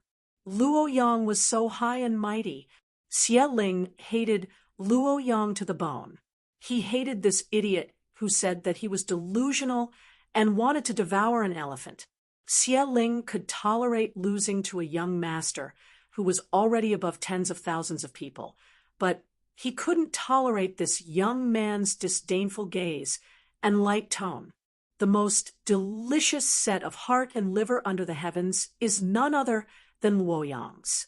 Xie Ling looked back at the inn, tears of blood flowing down his face. How many women in the world who smiled sweetly and spoke words of love from the bottom of their hearts were really willing to give up their hearts for their loved ones? Chapter 4:31. Su Fengnian was dressed in black and white. Although his clothes were badly damaged from the long journey and the battle, he still looked charming as he stood there quietly. Xie Ling's red eyes stared at this dissolute and elegant young master who was as repulsive as Luo Yang. He said stiffly, "Any last words?"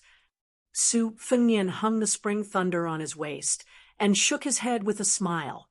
Xie Ling dashed forward, and wherever he went, the wind and sand billowed. Su Fengnian closed his eyes and took a deep breath. His breath was bottomless like a dragon drinking water. The second last realm of the big yellow palace was the Qi Sea. This was the real mystery of being undefeatable as the Golden Buddha. The two collided. Su Fengnian's feet were rooted to the ground, and he slid backward in the yellow sand, but he never left the ground. The 6 blood-red snakes were like whips hitting a mirage. The two opposing vital qis clashed and burned, and the smoke was filled with a pungent smell of blood. The blood snakes couldn't get close to him for the time being. Xie Ling's punches and kicks were unrestrained and powerful. Every time Su Fengnian couldn't resist with his strength, he would be sent flying for more than 10 feet. Xie Ling didn't give Su Fengnian any chance to catch his breath. Before Su Fengnian could steady himself, his punches and kicks whizzed past. The outside of the inn was filled with devastation. In the sandstorm, Xie Ling's face was distorted like an ancient beast that had just been released from its cage. His eyes were bleeding, and his face gave people the illusion that he had lost his mind. He seemed to have gone mad and treated this young man, who was close to him, as his old enemy, Luo Yang. He roared, "Outside Xuanda City, more than 1,000 people have died in your hands. Participants, bystanders, innocent people, as long as you can see, they were all killed by you. What a bloody river!" I took advantage of the situation to break through the Vajra realm and achieve the mysterious finger realm, reaching the 8 snakes devouring elephants. How old are you? How many people have you eaten? How can you defeat me? Because of you, my realm fell to the bottom of the Vajra Valley. My act of eating people's hearts and livers was seen by the world, and I almost became a rat on the street. How can I be ranked as one of the top 10 devils with you? If I'm not first, what's the use of being second? Luo Yang, do you know how much your heart and liver can help me increase my cultivation? I've been thinking about eating you day and night. Not just your heart, but your entire body. Only then can I vent the hatred in my heart. The two of them finally opened up some distance between them. Xie Ling stood still like a demon god, and the 6 red snakes slithered around him. Su Fengnian knelt on one knee. His face was as pale as paper. Due to the chaotic flow of qi, the skin on his face turned into rootless duckweed. Before it could fall, it turned into powder. Xie Ling's scarlet eyes glistened as he said in a hoarse voice, "You really aren't Luo Yang. You're too weak." Su Fengnian looked up and smiled. He slowly stood up. Tired, he folded his arms around his abdomen and spat out a mouthful of turbid qi, sword qi, and death qi. Then he ascended Kunlun. His face was rosy, and a red date mark appeared on his forehead. If that was the case, Xie Ling would only regard it as a momentary recovery of consciousness. 3 times he traveled the sea. In such a dangerous situation, he was hammered again and again, opening the extreme spring of the remaining 6 acupoints. Su Fengnian, who revealed his true face, waved his sleeves. His elegant demeanor was peerless, like an immortal who had entered the mortal world. Xie Ling frowned. He made a stifled sound from his throat. It was like a blunt knife grinding a stone, but also like a mouse gnawing on a corpse. It was extremely unpleasant to hear. Su Fengnian said calmly, "I've heard of the demonic cult's serpent swallowing an elephant. The Tide Listening Pavilion has a copy of half of it. It's said that if you eat the heart and liver often, you can achieve immortality. However, you've cultivated for many years. You should know that the repercussions are endless. Do you really believe that the guy who gave you this tattered secret manual had good intentions? Are you sure you weren't cheated by the peddlers selling dogskin plasters by the roadside?" Xie Ling was extremely angry. The 6 blood-red snakes, with unparalleled evil aura, bared their fangs and brandished their claws. Su Fengnian asked, "Aren't you curious why I don't take out my saber? Do you think that I'm as king crazy as you?" Su Fengnian took out his spring thunder saber and threw it high into the air. Xie Ling was shocked. Su Fengnian was exactly the same as Xie Ling's previous rampage. He used the momentum he accumulated to reach the peak to kill Xie Ling, as if he wanted to destroy both jade and common stone. After reaching the Vajra realm, Xie Ling, who had almost never fought with someone of the same realm, was extremely cautious. His cultivation was profound. In terms of killing methods and strategies, it was actually far less frightening than his eating of the heart and liver. However, this brat was born ferocious. He was only a fledgling in the Vajra realm. Xie Ling didn't believe that he would die here. The imposing young man with the saber suddenly retreated. He didn't care about the stagnation and injury caused by the reverse flow of qi. This young man, who had faced Xie Ling's treacherous technique countless times, appeared to have a firm will. He stared at the direction behind Xie Ling with his eyes wide open. He said in shock, "Luo Yang." Luo Yang. 2 words. Luo Yang, this person, and even this name, had already been engraved in Xie Ling's heart. Xie Ling's thoughts turned. After being stunned for a moment, he laughed wildly. This young man's tricks were extremely laughable, even if he took 10,000 steps back. So what if he was stabbed by the saber? Looking up, Xie Ling saw the saber, user holding the scabbard with both hands and thrusting it down. If Demon Xie had the leisure to take a look around, he would have realized that this stab had created an unusual and terrifying scene. The yellow wind within a radius of a few hundred feet seemed to have stopped in an instant. Much of the flying dust stopped in the air. The stillness and movement caused a sudden disturbance between heaven and earth. Following an invisible arc, all the qi flowing on the ground flowed backward like a boat going against the current and gathered at the tip of the scabbard of the spring thunder saber. Everything happened in an instant, but in an instant, life and death had already happened. Other than Xuanda City, Xie Ling, who felt a calamity for the first time in his life, raised his fists above his head and roared. Other than his voice, blood also gushed out. It was hard to say if it was a saber or a sword. The scabbard of the spring thunder saber stabbed down. Through the 6 coiling blood snakes, through the vigorous astral wind, through his fists, and through the top of Demon Xie Ling's head. The earth-shaking storm exploded and spread to the Duckhead Green Inn. The entire inn, which was sturdy enough to block the storm, shook incessantly. Su Fengnian used the unsheathed spring thunder to nail the great demon's head to the ground. He spat out a mouthful of blood and hurriedly took out a jade-green flying sword bamboo horse from his sleeve. He sat down cross-legged and nurtured the sword. As he fed the sword, he cursed, "I secretly learned a sword that can make immortals kneel. Are you going to King meal or not. Chapter 432. Those who were able to leave behind an intact corpse outside the Duck Head Green Inn could be considered lucky. Broken limbs and bones were everywhere as far as the eye could see. Some of them were even more miserable as they were trampled into meat paste by the devil Xieling. Su Fengnian sat on the ground and fed his flying sword bamboo horse before putting it back into his sleeve. He then turned his head to look at the devil path's ambitious and ruthless person who was still considered complete except for the head.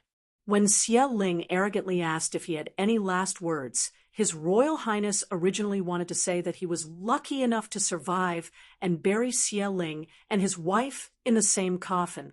However, he was afraid that the devil path would be alerted and think highly of him. So he swallowed those words. Naturally, he loathed Xie Ling for his age and heart, but he didn't hate him. In the Jianghu, if one wanted to stand out, they had to have their own ways. This was especially so for someone like Xie Ling, who didn't have a top-notch sect to rely on. It was especially so for someone like Xie Ling, who didn't have a top-notch sect to rely on. If he wasn't careful, he would die prematurely like many fledgling. However, if he wasn't careful, he would die prematurely. If he wasn't careful, he would die prematurely like many fledgling. However, if he wasn't careful, he would die prematurely. If he wasn't careful, he would die prematurely like many fledgling. But if he wasn't careful, he would die prematurely. However, if he didn't verify from the lady boss that Xie Ling had indeed fallen to the Vajra realm, he wouldn't hesitate to start a life of escape. However, after this fierce battle, while Su Fengnian was secretly glad that he survived, he also felt that it wasn't worth it for Xie Ling. He was a top-notch expert who had once reached the finger-profound realm, but his state of mind was extremely poor and didn't match his strength in the martial realm. After losing to the famous Luo Yang, he was like a woman who had been bullied and would cry out in pain whenever someone mentioned it. Su Fengnian thought that he should fight less and at least learn from the rascals in the marketplace. If he could win, he would act like a big shot. If he couldn't win, he could just run away. At worst, he could shout that he would be a hero again after 18 years. Su Fengnian glanced at the spring thunder that was still stuck in Xie Ling's head. Back then, Old Man Li, who wore a sheepskin coat, used an umbrella as a sword in the rain, and used a sword to make the immortal kneel to break the red armor of the talisman general. Su Fengnian sighed. How many people in the world could be like Li Chungang and return to the immortal sword realm after a disastrous fall? Li Chungang, who killed 2,600 people with a single sword, was the only one in the vast Jianghu, and there were more than 1 million people.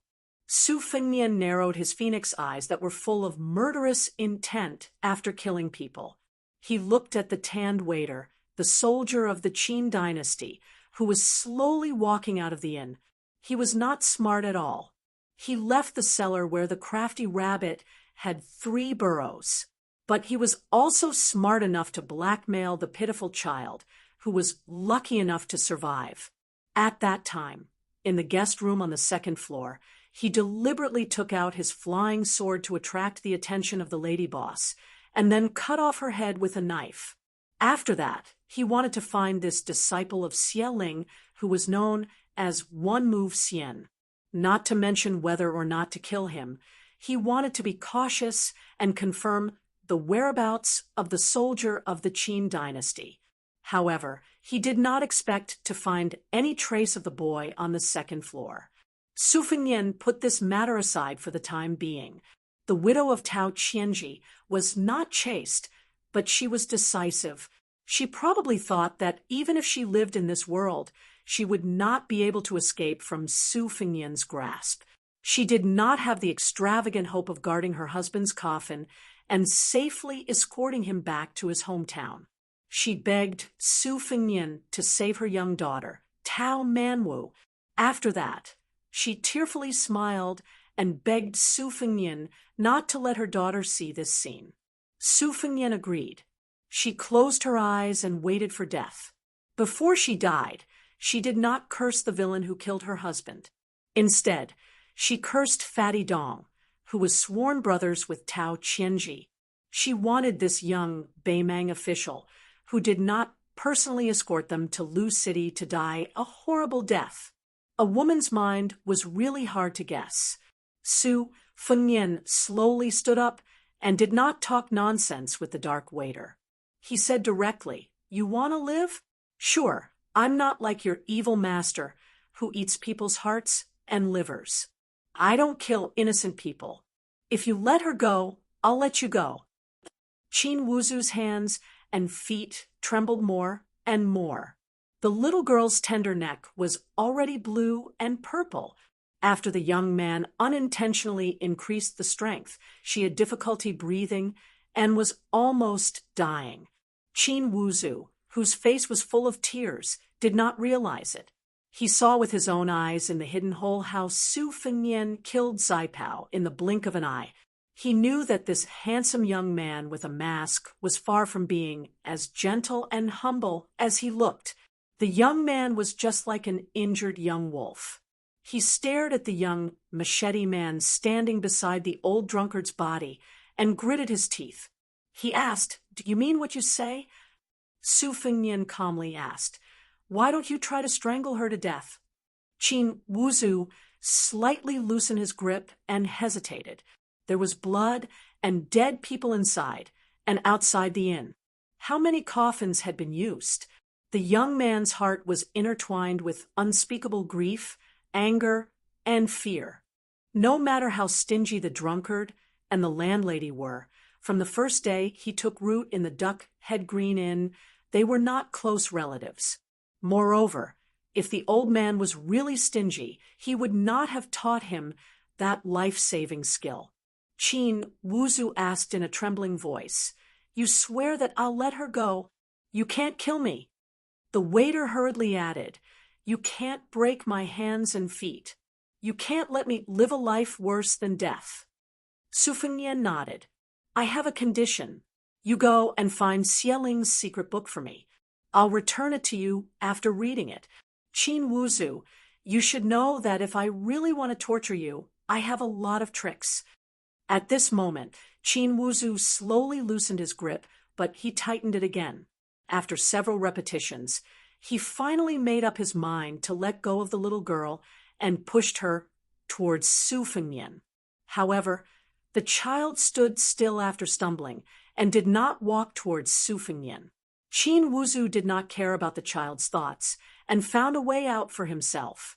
"I'll go and find it now. But the old drunkard and the landlady are very clever in hiding things. I need some time. You can't wait impatiently and kill your way into the inn." Su Fengnian waved his hand, and Qin Wuzu ran into the inn. Su Fengnian went to the little girl called Tao Manwu. Seeing her, she was so scared that she fell to the ground and did not dare to cry out. Su Fengnian sat on the steps and quietly waited for the more than 30 light cavalry of the Morong family, who would definitely return to the Duck Head Green Inn later. In the end, he did not pull out the spring thunder. This kind of subtle benefit that only heaven knew, earth knew, he knew, and Li Chungang knew, it was not inferior to the extreme spring of enlightenment. Cultivating the 12 sword embryos was a devious way to prepare for a rainy day. Cultivating the knife intent was the right way to go. When the old man with the sheep fur coat entered celestial state, he closed his sword for many years and did not use it. That was why he created the majestic scene of the sword opening the divine gate. When people encountered injustice, they would cry out. This was called saying that one would not be happy if one did not speak up. Everyone could do it, and there was no difficulty. But if one closed the sheath and did not use it, only when one was in a desperate situation could everything be cut down. This was the essence of cultivating the sword. One should know that Li Chungang once said that this old man was 30 years old and had achieved great success in closing the sword.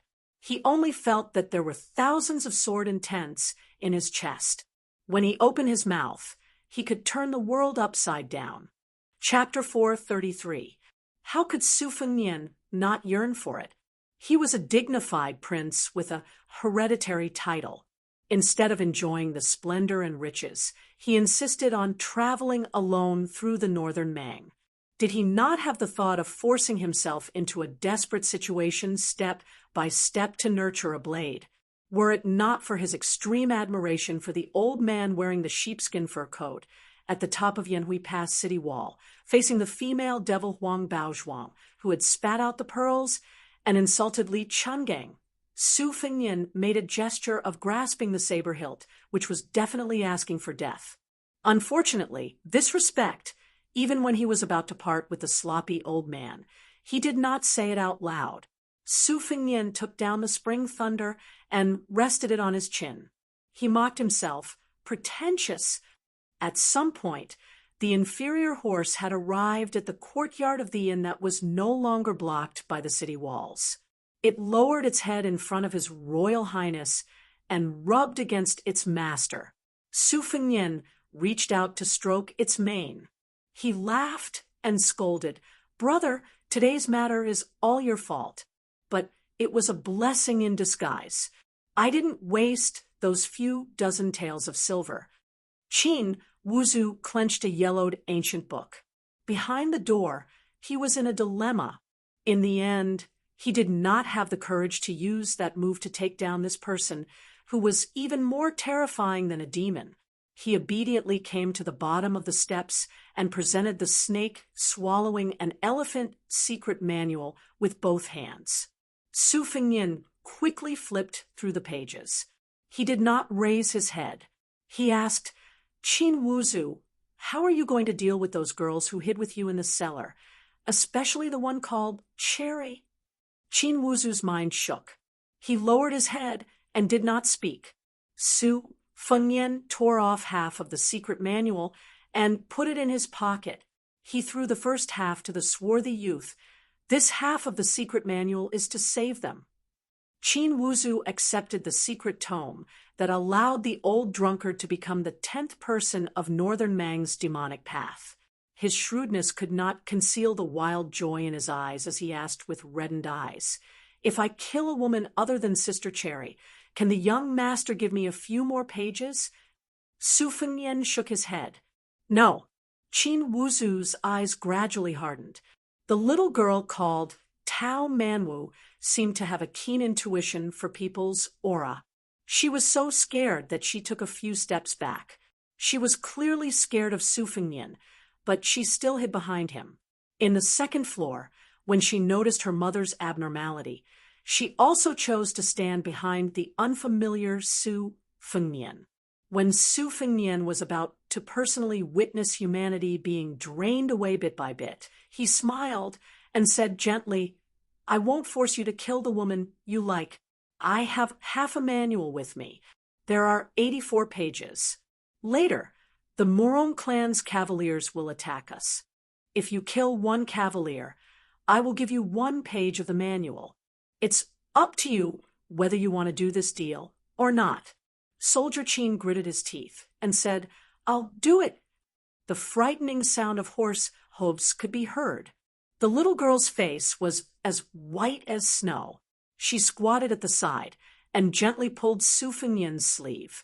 Qin Wuzu picked up Morong Jiangshan's 60-gene iron spear and rushed out. Half an hour later, the dark-skinned teenager, who was covered in blood, limped back to the inn while dragging the iron spear. He grinned and said, "Young master, they're all dead." Su Fengnian tore off 30 pages and threw them to the outlaw. Soldier Qin dipped his finger in the blood and counted the pages one by one. He raised his head and said, "I killed 31 cavaliers, and young master only gave me 30 pages." Su Fengnian smiled.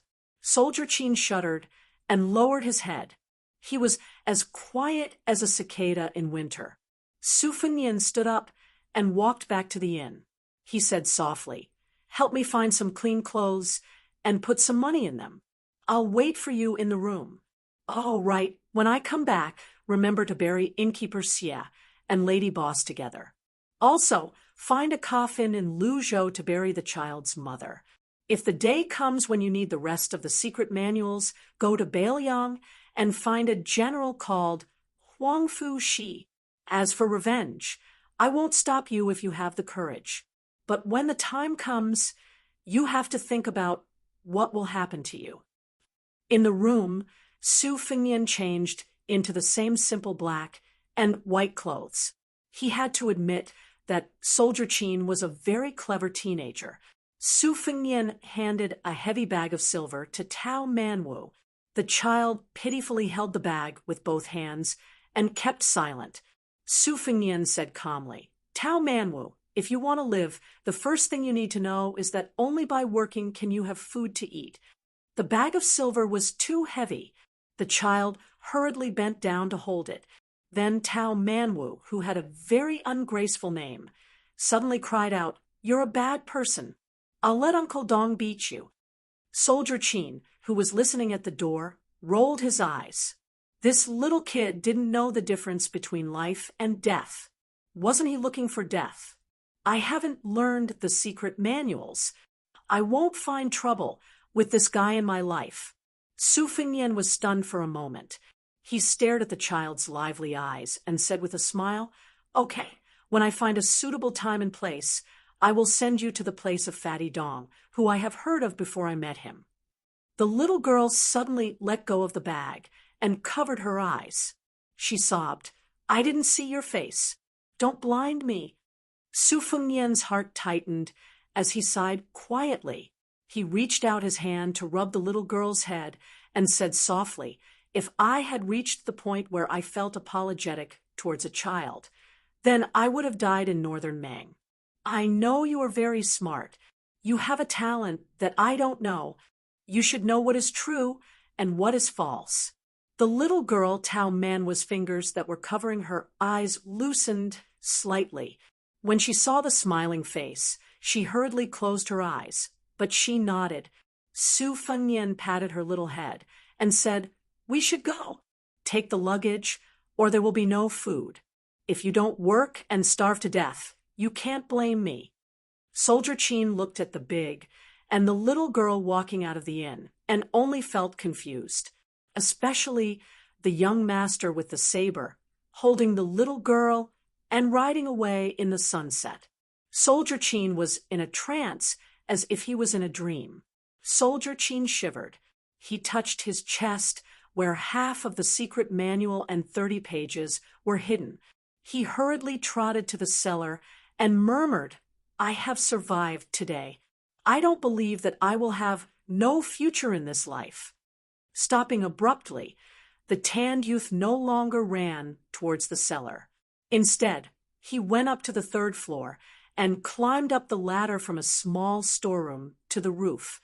When he saw that the horse had completely disappeared from his sight, the youth who had experienced the ups and downs of life and death squatted on the roof and cried loudly. Under the sunset, a big and smally people rode on the yellow sand. Darren said softly, "Tao Manwu, maybe your parents don't know, but I know you can see through people's hearts, and I will keep your secret." The child bit his lips. Darren laughed.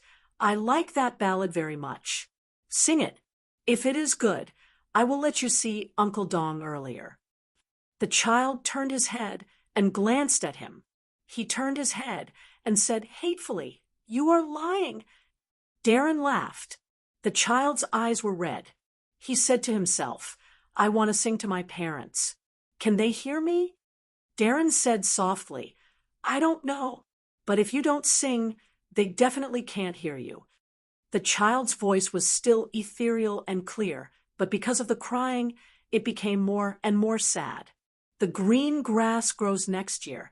The geese go and come back. The spring breeze blows this year. Will the young master return? The green grass on the Bluestone Road. The man in blue on the Bluestone Bridge, humming the tune of Jean Ling, whose daughter bows her head and smiles. The yellow leaves fall this year, year after year. The autumn wind rises next year. Will the wife be there? The yellow flowers flow in the yellow river. the yellow flowers in the yellow river city fluttering yellow butterflies. Whose son's saber is in the sheath.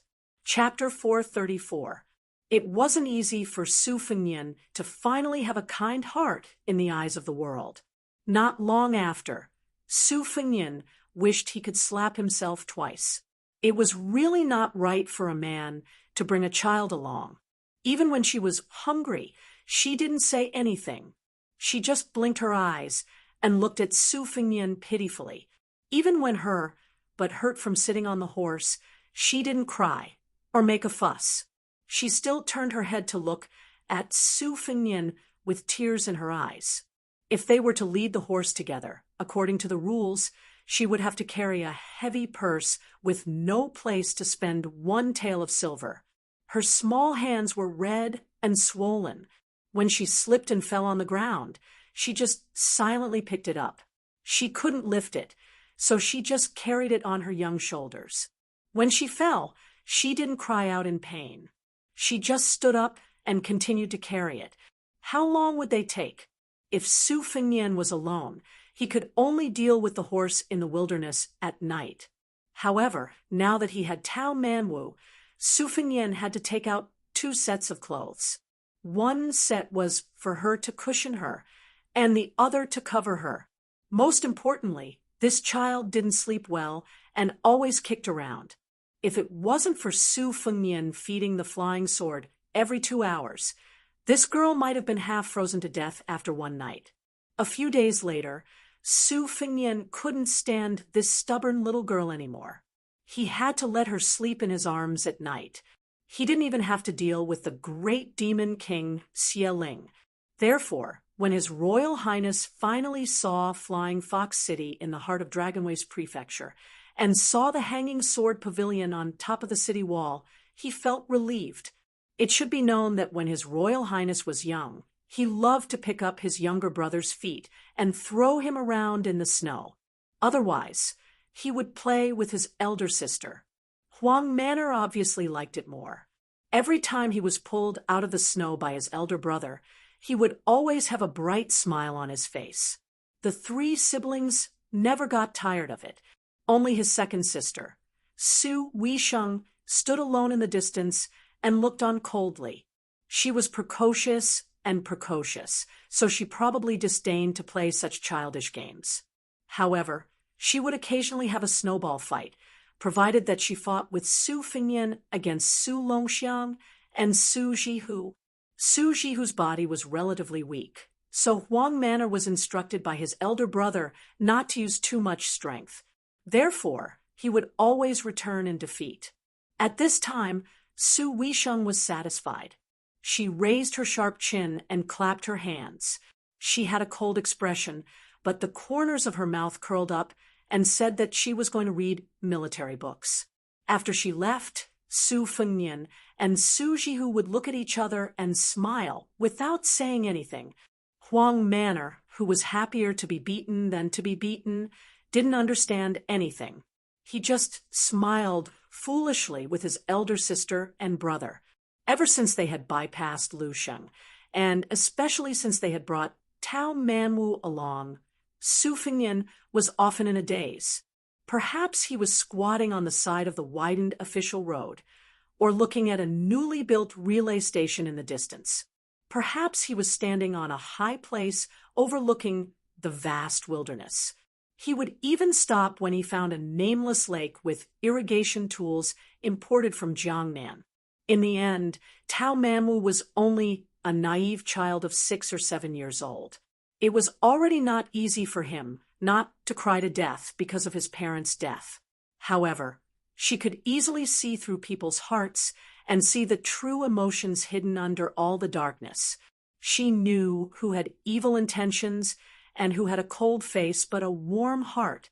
She had spent day and night with this bad person who had put on a new face. When they arrived outside Feihu City, she saw for the first time that he revealed a happy heart. She couldn't help but feel warm. As they approached the city gate, Su Fengnian dismounted from the horse and carried Tao Manwu down from the horse's back. He led the horse with one hand and the child with the other and walked towards the city gate. The child's small hands were red and swollen like steamed buns. After he carefully punctured the blisters, it was very likely that new blisters would form, and then old blisters. Su Fengnian did not make things difficult for this child, who had a rough background. He hung the luggage on the horse's back. Seeing a group of horses rushing out of the city, Su Fengnian pulled the horse to the side and stood aside. The young man in the lead was wearing an expensive mink coat and had a cold face. The 6 family soldiers behind him were all wearing light armor and carrying broadswords. There was a quiver with arrows hanging on the horse's back. Su Fengnian saw that the arrows were slightly worn, but did not affect their accuracy. He was neither a rich person nor a fancy person.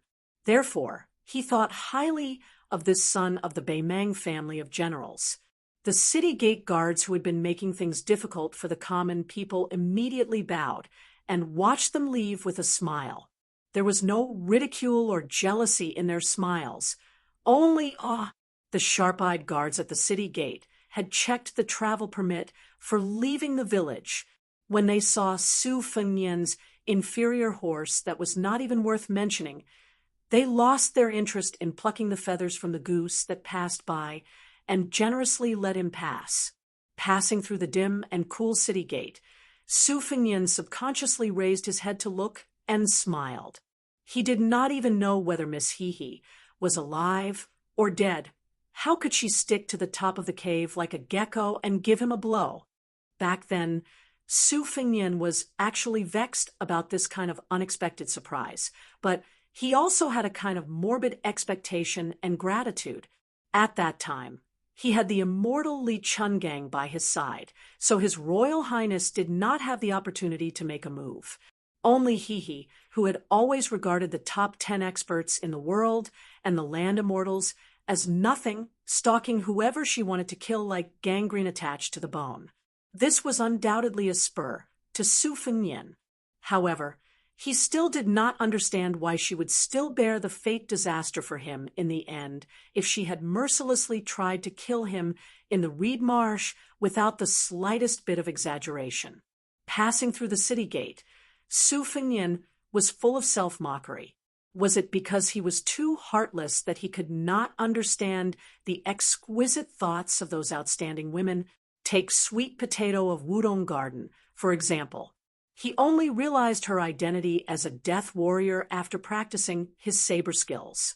He originally thought that she was just a plump koi fish in the Tide Hark Lake, who would lose weight if she was not fed and would starve to death if she was not fed. The truth was that she had secretly blocked countless disasters for him, and her hands were stained with the red of rouge.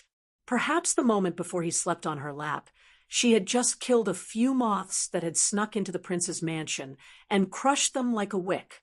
In the vast territory of the Beimang dynasty, there were many miracles of scholars entering the imperial court. After the unavoidable turmoil at the beginning, there were countless cases of nobles of the Beimang dynasty killing outsiders.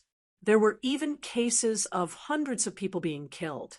However, as the Empress of Beimang passed down the laws to every corner of the empire, dozens of descendants of the Yelu and Murong clans were killed. Many high-ranking court officials were punished and demoted. She ruled the north with an iron fist as usual and comforted the south with a rare tenderness like an old cow licking its calf. That was how the current stable situation was created. The second generation of descendants of the Beimang dynasty began to consider themselves as citizens of Beimang and were deeply grateful to the wise and mighty empress. Chapter 435. Empress Murong once spent 2 years personally visiting every inch of land under her skirt. Everywhere she went, especially in those majestic cities and huge towns, there were countless people kneeling in front of her. After the late Emperor Li Yang unified the spring and autumn period and the new emperor ascended the throne, did he ever go to the old 8 kingdoms? Did he ever come to Bailiang? Su Fengnian put away his luggage in the room. All the important things were on him. so he didn't care if they were stolen or not. On the other hand, the little girl stayed next to the bag full of silver fragments and refused to eat. She had probably worked hard to carry it all the way and had developed feelings for it. If it disappeared, she would probably die of sadness. Su Fengnian didn't know whether to laugh or cry. He said, "Idiot! If it was stolen, wouldn't it be easier for you? Let's go eat. Your little stomach has been growling for a long time. It's not a ballad, so I don't want to hear it." The little girl, Tao Manwu, had a serious expression on her face that said, "If it's stolen, I won't be responsible." Su Fengnian laughed and joked, "Don't worry, if it's really stolen, it's not your fault. However, I will use banknotes to exchange for silver fragments of the same weight for you to continue carrying." The little girl, who had always done things methodically, wanted to cry after she confirmed that this person, who wasn't too bad, wasn't joking. If Su Fengnian's heart softened, just because of this, he would be underestimating His Royal Highness's coldness and heartlessness. He said 2 words, "Eat." Tao Manwu followed behind him and threatened timidly, "I won't sing ballads for you anymore." Su Fengnian didn't even turn his head. He said, "Okay, I was going to be merciful and give you a bowl of rice, but now I'll deduct half a bowl, and you're not allowed to eat vegetables." Tao Manwu immediately said, "Then I won't sing for you tomorrow." Su Fengnian's mouth held a warm smile, and his eyes were gentle, but he didn't say anything. The little girl suddenly became excited, because even though she couldn't see his face, she knew that he was smiling. After sitting down, Su Fengnian ordered 2 bowls of rice with 1 meat dish and 3 vegetables. The little girl, Tao Manwu, had a very good upbringing. She didn't talk when eating or sleeping. At a young age, she had the demeanor of a virtuous lady. However, it was a pity that she wasn't a beauty. When she grew up, she would probably only have an average appearance. It was probably because she looked more like her father, Tao Qianji, and didn't inherit her mother's face shape. Even if a woman was graceful and virtuous, being praised for being beautiful on the inside, it was still a kind of helplessness and regret that she didn't have the beauty that would captivate the birds and beasts. The only meat dish on the table was a fish snakehead. The cooking method was simple. After washing off the mud, cut open the fish's belly, put half a tail of pepper and 3 or 4 cloves of garlic into the fish's belly, and cook it with soybeans. Just before it was cooked, a few finger-sized radishes were added, and chopped green onions were sprinkled on top. Then, it was served on the table. There was a soup among the vegetarian dishes, a medicinal soup made from 5 types of tree branches. Su Fengnian could only recognize 4 types: mulberry tree branch, huai branch, willow branch, and peach branch. This table of dishes that nourished the stomach only cost 41, which could be considered a bargain. It should be known that 1,001 was only 1 tael of silver. This made Su Fengnian, who had seen the prices of all the dishes on the row of bamboo sticks on the counter, fall into deep thought. The Confucian nobles of each dynasty and each generation had been earnestly persuading the emperor to listen to these words. However, how many of them were willing to lower themselves to haggle over a meal and a dish? It was likely that the emperor would not be willing to listen to them. Discussing this with the important ministers was like a vegetable vendor discussing with an old farmer. If this were to spread out from the imperial study in the throne room, wouldn't they be laughed at to death by the scholars of the world? Su Fengnian glanced at Tao Manwu, who was eating with his head lowered. She originally wanted to pick up a piece of the fragrant fish with her chopsticks, but after seeing the gaze of the bad guy in front of her, she silently retracted her chopsticks. Su Fengnian picked up a piece of white and tender fish for her and calmly said, "In the future, use your chopsticks yourself." He did not forget to remind her, "Be careful of the fish bones. If you get pricked, I'm not willing to spend money to buy vinegar." The little girl raised her head and smiled. Su Fengnian smiled and said, "Peach, can't you have a little backbone? You were bought over by a piece of fish with a chopstick? In public, he had agreed to call her by her new nickname, Peach. At first, the little girl resisted by remaining silent. Later, Su Fengnian hardened his heart and did not want to ride a horse or walk on foot. He made her carry the money bag for a long time. She agreed by nodding her head after Su Fengnian called her Peach again. Only then did Su Fengnian carry her onto the horse and move forward. The little girl bit her lips and sobbed for a long time with her shoulder burning with pain. Su Fengnian ate quickly and left some leftovers for Tao Manwu. Then he patiently waited for her to slowly chew and eat until she was full. He leaned against the window railing and looked at the downtown area, counting the grain stores, cloth stores, and pawn shops. When the little girl finished all the food and said that it was done, Su Fengnian came back to his senses. He did not rush to get up and asked for a pot of tea from the waiter. This made the innkeeper, who was sitting behind the counter, beam with joy.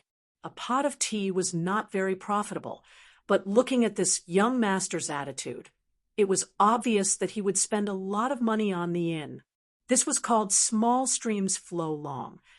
In small businesses, it was impossible to become rich overnight. What they relied on was these small windfalls. The waiter was familiar with the innkeeper's abacus and understood tacitly. When he served the tea, he smiled warmly. When Su Fengnian drank the tea, he softly said, "Knock on the golden beam." Tao Manwu obediently closed her mouth and knocked on her teeth 36 times. Beat the heavenly drum. The little girl gently raised her hand and knocked on her temples 18 times. Bath noodles. The little girl, who was sitting upright and still, closed her eyes slightly and rubbed her palms until they were warm. Then she put her 5 fingers together and stuck her little finger to the side of her nose. She pushed her palms and fingers up, passing between her eyebrows and moving up to the hairline on her forehead. Then she rubbed the sides of her temples and slowly moved down to her cheeks until she stopped at her cheeks. She repeated this for a total of 6 times. Su Fengnian drank up a cup of tea. Tao Manwu also completed 3 tasks in a well-behaved manner. Su Fengnian was very adept at multitasking. Otherwise, he would never have dared to play with 2 knives in front of White Fox. After the little girl finished this set of Taoist exercises, she continued to look at the bustling city and ponder. In the Beiliang Palace, no matter how much bloody news came from the hidden life and death in Beimang, they could only see the cold numbers and words. How many cavalries did Beimang have, the distribution of the cities, and the status of the war horses? As for the most trivial details, Li Yishan, the Beiliang scholar, said that it was best for His Royal Highness to personally go to these things. This chief strategist of Beiliang, who had imprisoned him for 20 years, did not have a son. Although he did not say it, he did indeed treat His Royal Highness as his own flesh and blood.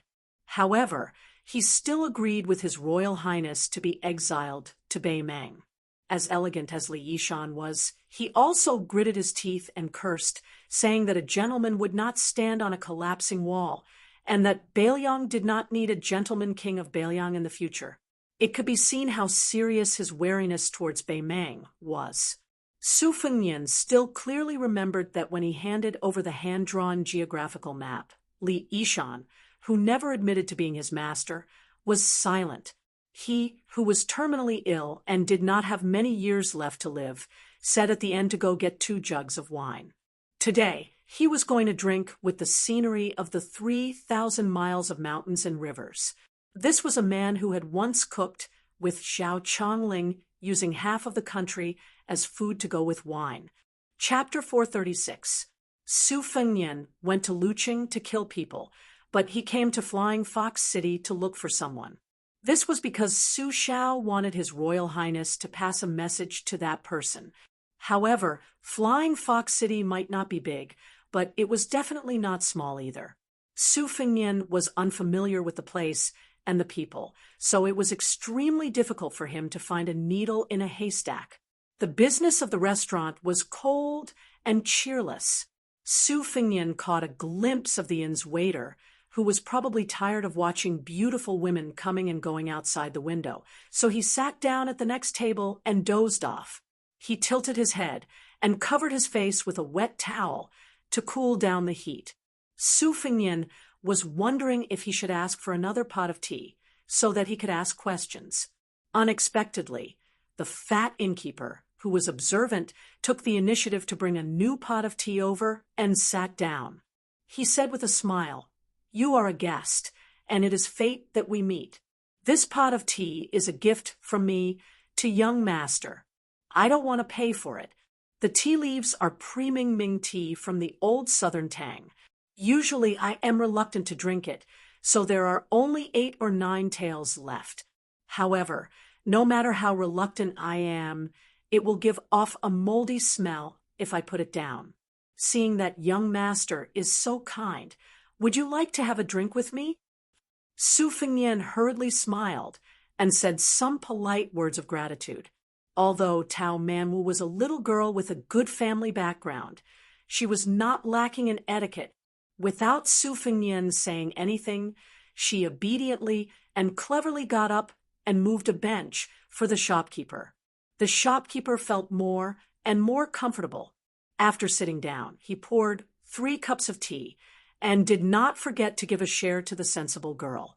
Tao Manwu looked at Su Fingnian cautiously. After seeing him nod, she held the cup and tasted the tea carefully, looking at her skillful posture. The shopkeeper knew that this pair of big and small were not just common people who regarded drinking tea as a vassal of culture. They were probably scholars who went out to visit relatives in Longyao province or went out to study with their relatives. Doing business also paid attention to casting a long line to catch a big fish. The shopkeeper knew this very well. The reason why the inn could be half dead was that it was supported by those regular customers who were not short of money but cared about their reputation. Otherwise, his whole family would have been starved to death long ago. Flying Fox City did not have many things, but there were a lot of hoodlums. Every family who opened their doors to make money had to bite off a piece of meat. It was not painful, but small businesses could not withstand 6 or 7 forces coming to cut off their meat and pluck their hair every month. These troublesome little devils who flaunted their prowess behind the king of hells, but did not remember good things and did not care about kindness. If one did not serve them well, they would make a scene and cause trouble. It was very annoying. If one were to go to court, the god of fortune had said that peace would bring wealth. Who would have the courage and financial resources to deal with the cold-faced but cold-hearted officials? In the past, there used to be a restaurant owned by a foreigner on the street next door. It made a lot of money every day because it had a backer. It was said that the backer was the brother-in-law or nephew of the concubine of a 6th-grade guerrilla warfare general at the border. The business was so good, but the man was unwilling to take out more than a dozen taels of silver to show filial piety. Later, dozens of hoodlums squatted at the door every day. How could any customers come? The restaurant owner was young and impetuous. When he went to the government to complain, the people of Flying Fox City gathered to bask in the sun and did not break the law. Who would want to talk to him? Later, he moved out of the city with his family and was beaten up by a group of masked men who put a sack over his head. The shopkeeper took a sip of tea and asked with a smile, "Judging from your accent, you're not a local, are you?" Su Fingnian nodded and said, "I'm from Gusai State. I told my family that I was on a study trip, but in fact, I'm just looking for an opportunity to see the world. Coincidentally, I don't have any elders to nag at. When I heard about Flying Fox City, I secretly came here." The shopkeeper showed a knowing smile that all men understood. He was probably amused by the customer's frankness. He said, "Ha, you're a man of character. Not bad, not bad.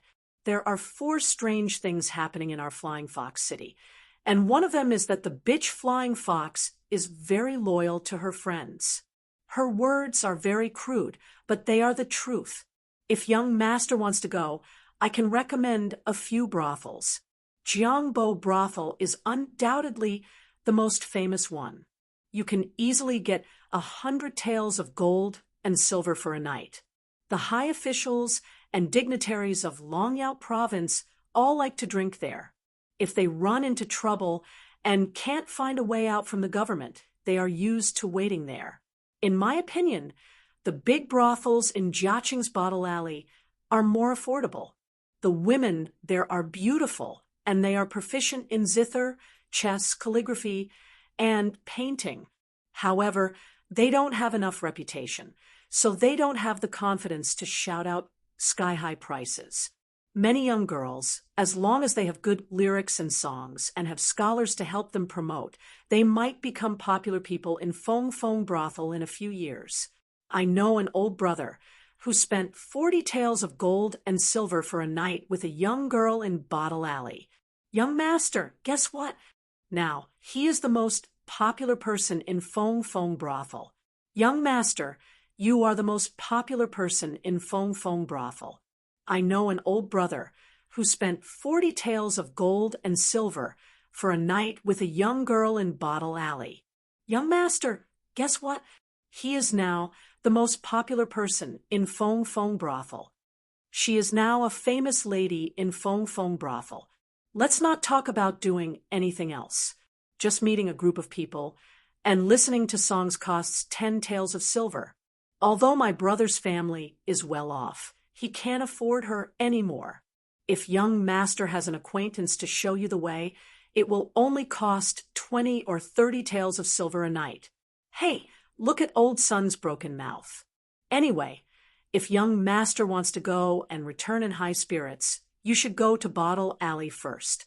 After you have a rough idea of the place and have money, you can go to Feng Feng brothel. It is safer. Su Fengnian said with a hearty smile, Old brother son, just based on your words, you don't have to treat me to this pot of tea. I appreciate your kindness, but I will still pay for it. Just treat it as you helping me spend less money. How much is it? Pay it. The shopkeeper didn't refuse politely. He raised his thumb and praised, Young master, you are a kind person. Su Fengnian continued to ask, Old brother son, don't call me young master. It sounds estranged. My surname is Su. Just call me Little Su. My family is in the porcelain business. You can say that we are both businessmen. I didn't dare to bring too much money on this trip. If I went to Feng Feng brothel rashly because of its reputation, I would be in big trouble. It would be impossible for me to go to eastern Jianzhou comfortably. By the way, you said that there were 4 strange things in Flying Fox City. What are the other 3? Chapter 437. Shopkeeper's son didn't keep him in suspense.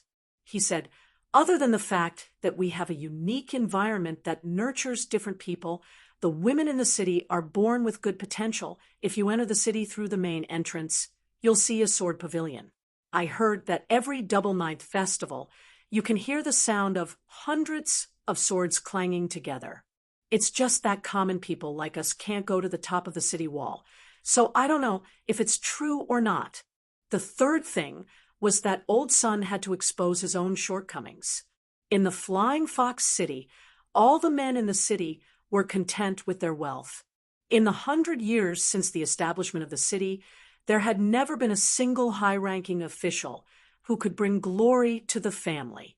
In old son's opinion, it was all because the women were too beautiful.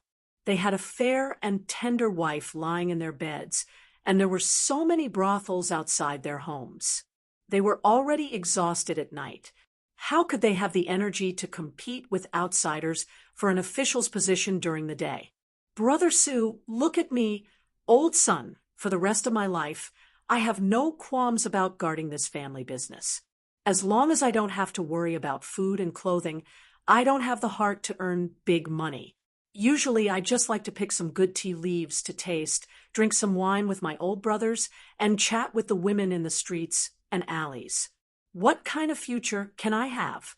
Outsiders say that we don't have any ambition, but they don't wrong us. Su Fengnian revealed a smile. He nodded his head and said softly, "It's good that you're safe. Stability is a blessing." From the layout of the city to the pavilions and pavilions, everything in Flying Fox City was exquisite, rarely seen in northern Mang. The beauty of the women here also far surpassed the other prefectural cities in Dragon Waste Province. The girls, nicknamed Flying Fox, had the graceful appearance of women from Jiangnan, but they also had the tough and tenacious bones of northern Mang. As a result, they did not have a romantic relationship, nor did they have the air of a prostitute. They had long enjoyed a great reputation in northern Mang's 8 provinces. Even the top courtesan of Flying Fox Brothel, who walked out of Dragon Waste Brothel, was worth at least twice as much as her counterparts in other places. On the contrary, the men of Flying Fox City were not successful in either the military or the political world. They had always been ridiculed as effeminate and effeminate. Everywhere in the city, there were weak men who boated and watched the fish in the flower harbor. There were also refined scholars who waved their sandalwood fans while drinking tea and discussing Taoism. Until now, there was no one in Flying Fox City who had become a frontier official above the 3rd rank, let alone a splendid courtier who could go to the imperial tent and discuss matters with the empress. It was hard to imagine that it was this feminine city without any heroic spirit that had a pavilion where nearly 100 top swordsmen of the spring and autumn period retired as hanging swords. Among them, there was the descendant of the sword emperor of Shishu, who hung a sword on behalf of his ancestor. There was also the famous sword torch dragon, which had once fought with Li Chuangong's wooden horse. In the southern villages of the spring and autumn period, there was a custom of planting a row of feng shui trees. Shopkeeper's son sighed and said, "Brother Su's words have thoroughly explained the great principles of the world. You are indeed worthy of being a scholar from a big family, unlike us common people who only care about money. We have lived for more than half of our lives, yet we still can't say such words." Su Fengnian laughed it off. He had long since stopped taking this kind of flattery seriously. He only asked curiously, "Brother Sun, you seem to have forgotten something strange." Shopkeeper's son smiled and said, "Yes, yes." Shopkeeper's son came back to his senses and said with a smile, "Yes, yes, yes. Before the Flying Fox City, it should have been more than 20 years ago, there was a handsome swordsman who didn't hang his sword, but sold it for a high price. At that time, he sold it for a frightening price of 1,000 gold taels. I was still young at that time. I remember that everyone in the Flying Fox City was shocked. I saw this handsome swordsman in the crowd of women from afar. He was indeed a rare, handsome man. Later, he used the money he earned from selling the sword to live in the Feng Feng Lu for a whole year. It was another big event that shook the whole city. He became a painter and specialized in drawing portraits of women. When he earned money, he would spend it like splashing water. At first, he was happy and unfettered. Those young ladies from big families were happy to support him. God knows if they were after his person or his paintings. However, his business became more and more desolate. Later on, no one saw this man who was not a swordsman, but a painter. However, this strange story of him selling his sword, painting, and sleeping in a brothel was passed down. Su Fengnian asked, "What kind of sword could be sold for 1,000 gold taels?" Shopkeeper's son had a difficult expression on his face. "This old son doesn't know. I only heard that he sold it to the city lord. Later on, when the city lord's son was 20 years old, he gave it to the crown prince. Younger brother Su, this old son is not exaggerating. This city lord's son is different from the ordinary men in Flying Fox City. He is valiant and brave. His swordsmanship was taught by a first-rate master. He can draw a 3-stone bow on horseback. He is even better at fighting on foot. Rumor has it that in a few years he will go to the northern royal court and become His Majesty's servant. This is a great honor. Of Old Sun's 2 daughters, there is no need to talk about the older one. She is at the age where she is yearning for love. Even the younger one, who is only 10 years old, admires him to death. Every time the crown prince shows his face, she will run to him with her sisters and scream, saying that she will marry no one but him in this lifetime. This makes Old Sun so angry that smoke is coming out of his 7 orifices. You are just a little girl who is not even 11 years old, so why are you joining in the fun? You take after your mother's dark skin. In the future, when your face and figure grow up, even if a girl changes 18 times between childhood and womanhood, she will still be delicate. Younger brother Sue, don't you think so? As soon as I scolded her, she, Jejia, and that old daughter-in-law of mine, an old woman with yellow pearls, also blindly kicked up a fuss. Together, they turned their elbows to the outsider and joined forces to sulk at me. The 3 of them ignored me for several days. This old man sighed from the bottom of his heart. How sad and miserable it was. Su Fengnian didn't agree. Instead, he looked straight ahead and drank his tea. Smiling, he said to shopkeeper's son, "Older brother's son, I think that niece is not conspicuous right now, but in the future, she will be beautiful and elegant. Moreover, that crown prince looks like a shrewd and not shallow man. The affairs of the world are hard to predict. Who knows if my niece, who I have never met before, will have a good marriage made in heaven?" Shopkeeper's son was puzzled, but when he saw younger brother Sue's cryptic look, he immediately came to his senses. Nodding his head, he said, "That's right, that's right. Old Sun's daughter. Don't look at how I always say bad things about her. In fact, as her father, I feel very distressed for her. In the future, I don't dare say that I want that crown prince as my son-in-law, but at the very least, he must not lose to a man with an indomitable spirit like him. Only then can he enter my house. Otherwise, I will chase him out with a broom. How can I let him go?" Behind shopkeeper's son stood a little girl who was about 10 years old. Originally, she was already fuming with anger, but after hearing the last sentence, her dark and gloomy face turned bright and radiant. Sweetly calling out to her father, she sat on shopkeeper's son's lap. With a smile on her face, she said, "Father, tonight I will let mother make your favorite dong ling meat." Having narrowly escaped death, shopkeeper's son wiped the cold sweat off his forehead. With one hand, he patted his little daughter's head and said, "Good girl." Then he quietly gave Su Fengnian a thumbs up. He was so grateful that he felt that he shouldn't take the money for this pot of tea anymore. Su Fengnian softly smiled and said, "You are my niece, right? You really look like water vapor. When you grow up, you will certainly be a great beauty that can overshadow the moon and shame the flowers."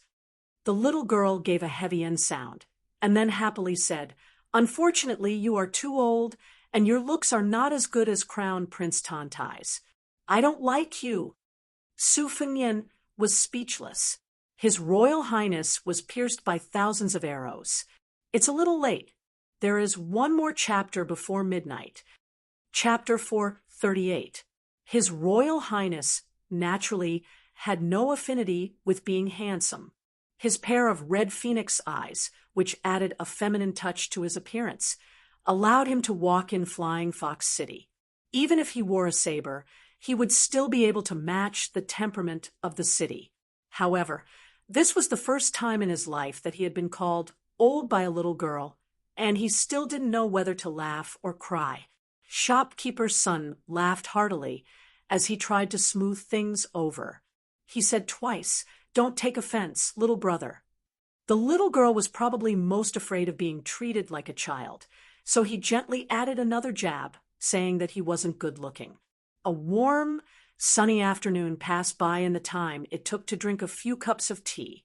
Fatty Sun was a talkative person, born and raised in Flying Fox City, so he was very familiar with the local customs and customs of his hometown. He was also not a frog at the bottom of a well who cherished his own things to the point of deformity. He was happy to ridicule others and laugh at himself. Regarding the anecdotes of famous people in the city, as well as the embarrassing things that happened behind closed doors, he told them everything while eating a plate of salted peanuts. His Royal Highness's poisonous tongue was famous in Baelyang.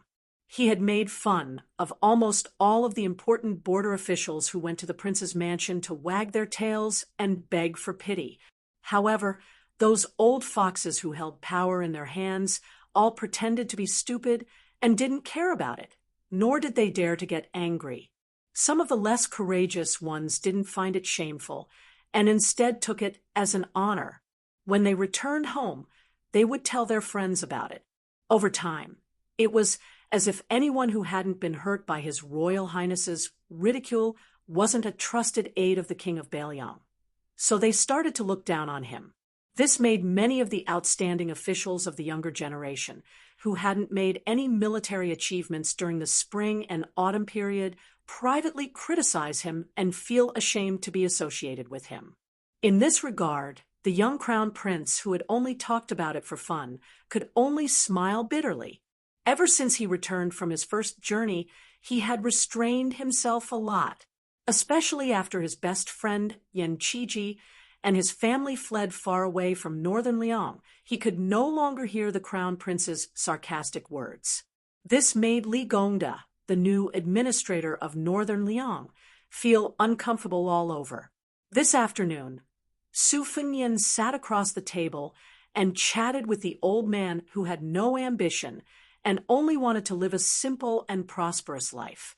Occasionally, he would ask a few questions, agree with a few words, and say a few words of praise. They chatted happily. Manager Sun's youngest daughter, Sun Xiaochun, was not willing to listen to the two old men's chatter, so she went to play with Tao Manwu, who was younger than her. She was addicted to taking care of her younger sister like an elder sister. She took out a lot of vegetables and fruits to eat on her own initiative and even took some small objects from her room for Tao Manwu to play with. As dusk approached, and it was dinner time, the business of the restaurant gradually improved. Shopkeeper's son and a few of the waiters went to work. The old man was kind-hearted and said that if they went to Bottle Alley, he would ask one of the waiters to lead the way. Su Fengnian did not refuse the old man's kindness. As for the reason why Su Fengnian, who had been immersed in the pleasures of Baelyang for many years, did not say anything about it. Since Old Sun praised Bottle Alley so much, he thought that this alley must be good. However, if he asked one of the waiters to lead the way, he would have to pay more attention. The brothels in Flying Fox City were famous. There were 78 of them, and there were at least 1,000 girls who wanted to solicit customers.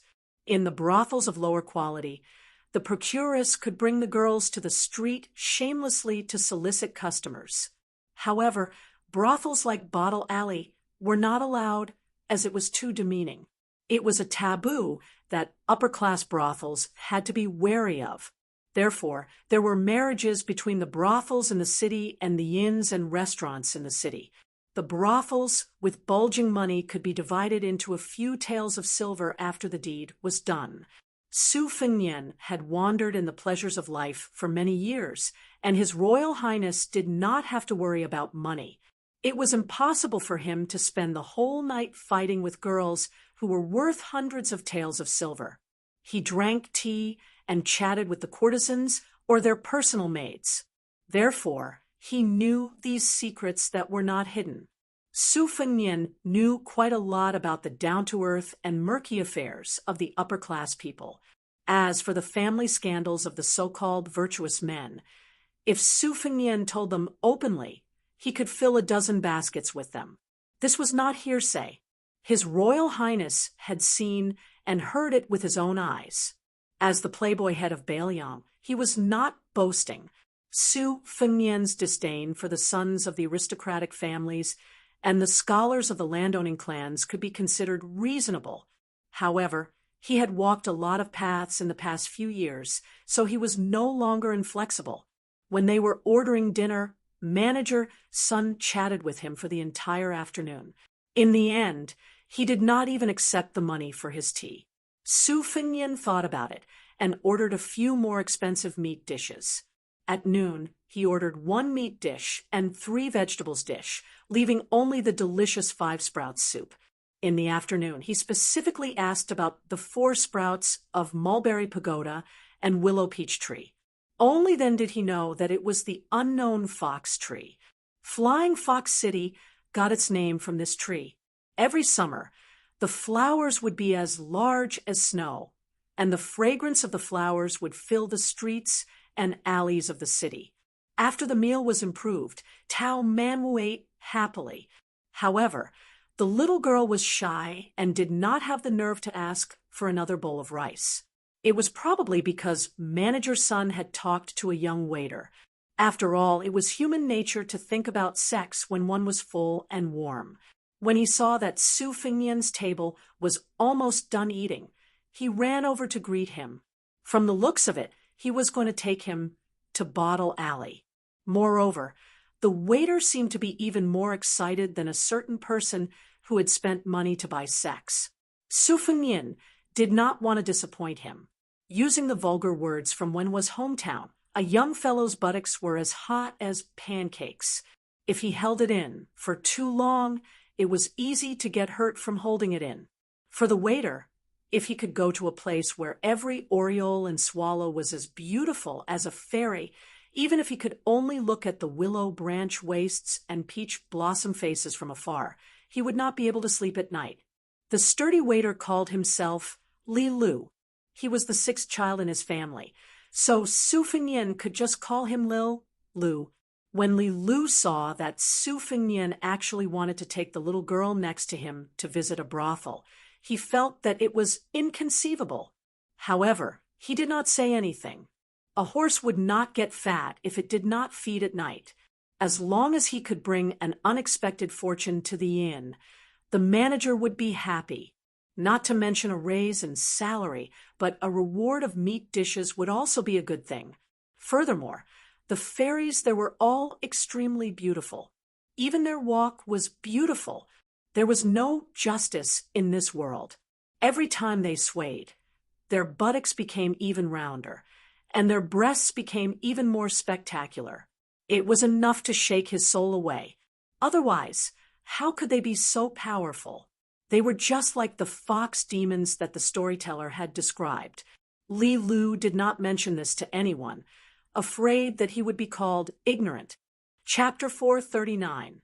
The Bottle Alley in Jiaqing was located in the northeast corner of Flying Fox City, not too far from the inn. Before they reached the Bottle Alley, they passed by a street full of brothels. Many beautiful girls and pimps were trying to attract customers. Li Lu was basking in Su Fengnian's glory. Although his Royal Highness was handsome, Shu Xiu's personal taste dictated that other than the image of a boorish man, the rest of his face was that of a delicate scholar. Compared to his Royal Highness, his handsome face was much less feminine, but it was still quite outstanding.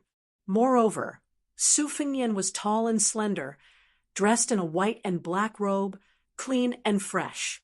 On top of that, he had a leisurely aura that Li Lu would never be able to cultivate in his entire life. How could he let the brothels, whose motto had always been to kill the wrong person, let him go so easily? They didn't dare to pull this young master's sleeve, but the poor boy Li Lu, who didn't have much of a bearing, was in a miserable state. Well, it couldn't be said that he was miserable. Li Lu's face was flushed red as he was pushed and shoved by the middle-aged brothel keeper and the young girls. It was inevitable that his arms would rub against that heavy and soft bulge, and he enjoyed it. In his heart, He wished that young Master Su would walk a little slower, a little slower. Of course, the bottle alley would not be open here to compete with the common girls. There was a row of secluded houses and courtyards by the Jiaqing Lake, which made the bottle alley seem even more unsullied. The three of them finally walked past the thick and powdery flowers. While young Master Su was walking on the bluestone path by the lake, Li Lu secretly raised his arm and sniffed. It was so fragrant. His mind was filled with the smiling faces and voices of the girls. Li Lu knew that they were not from a decent family, but he could not help but think about it again and again. He thought that if his future wife could be as beautiful as them, his life would be worth it. Li Lu noticed that the little girl held by young Master Su had turned her head to look at him. Li Lu, who was too ashamed to show his face, could only smile, awkwardly. The little girl made a playful gesture of wiping her cheeks. She was as white as snow in spring, extremely cute. Li Lu felt inferior and reserved in front of young Master Su, but he could not lose his momentum in front of the little girl. Li Lu opened his mouth and nose with his fingers and returned a pig's head emoji. Su Fengnian turned his head slightly and saw the big and small war. He smiled knowingly and did not disturb them. On the way here, Li Lu told him that the private residences by the Jiaqing Lake were all private residences other than those of the officials in Flying Fox City. The young man could not say the simple and comprehensive idiom of hiding a mistress in a golden house, but that was the general meaning. Su Fengnian was not surprised. There were similar residences in several provincial cities in Beiliang, where they kept their concubines and mistresses. From time to time, they would go for a walk and use gold and silver jewelry to feed these canaries with tricky appetites. The neighbors were all rich colleagues, so they would visit the residences to compare the beauty of the new concubines and chat about everything. The fact that the bottle alley could be built here in the midst of chaos showed that it had a powerful background. Su Fengnian had 600 or 700 taels of silver notes on him, but he had to lock up the golden chamber for the sake of the yellow court. Of course, he was not here to seek pleasure. He was curious about the famous sword that could be sold for 1,000 taels of gold. To be honest, the king of Jing and Miss He had bought his life for 1,000 taels of gold. That night, when Su Shao talked about this person, he showed a rare look of guilt. The words he wanted to say were also quite heavy. Su Fengnian knew about this person. He used to be a general who stood shoulder to shoulder with Chen Jibao in the Beiliang army. During the spring and autumn period, he had made outstanding military achievements. Similar to his aunt Zhao Yuzhu, who covered her face with armor, he wore a green jade mask and never showed his true face to others.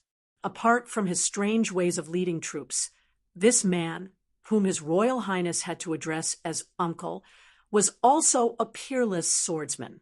In the Beiliang army, where there were many talents, he was second only to the princess consort, whom the 30 steel cavalrymen admired.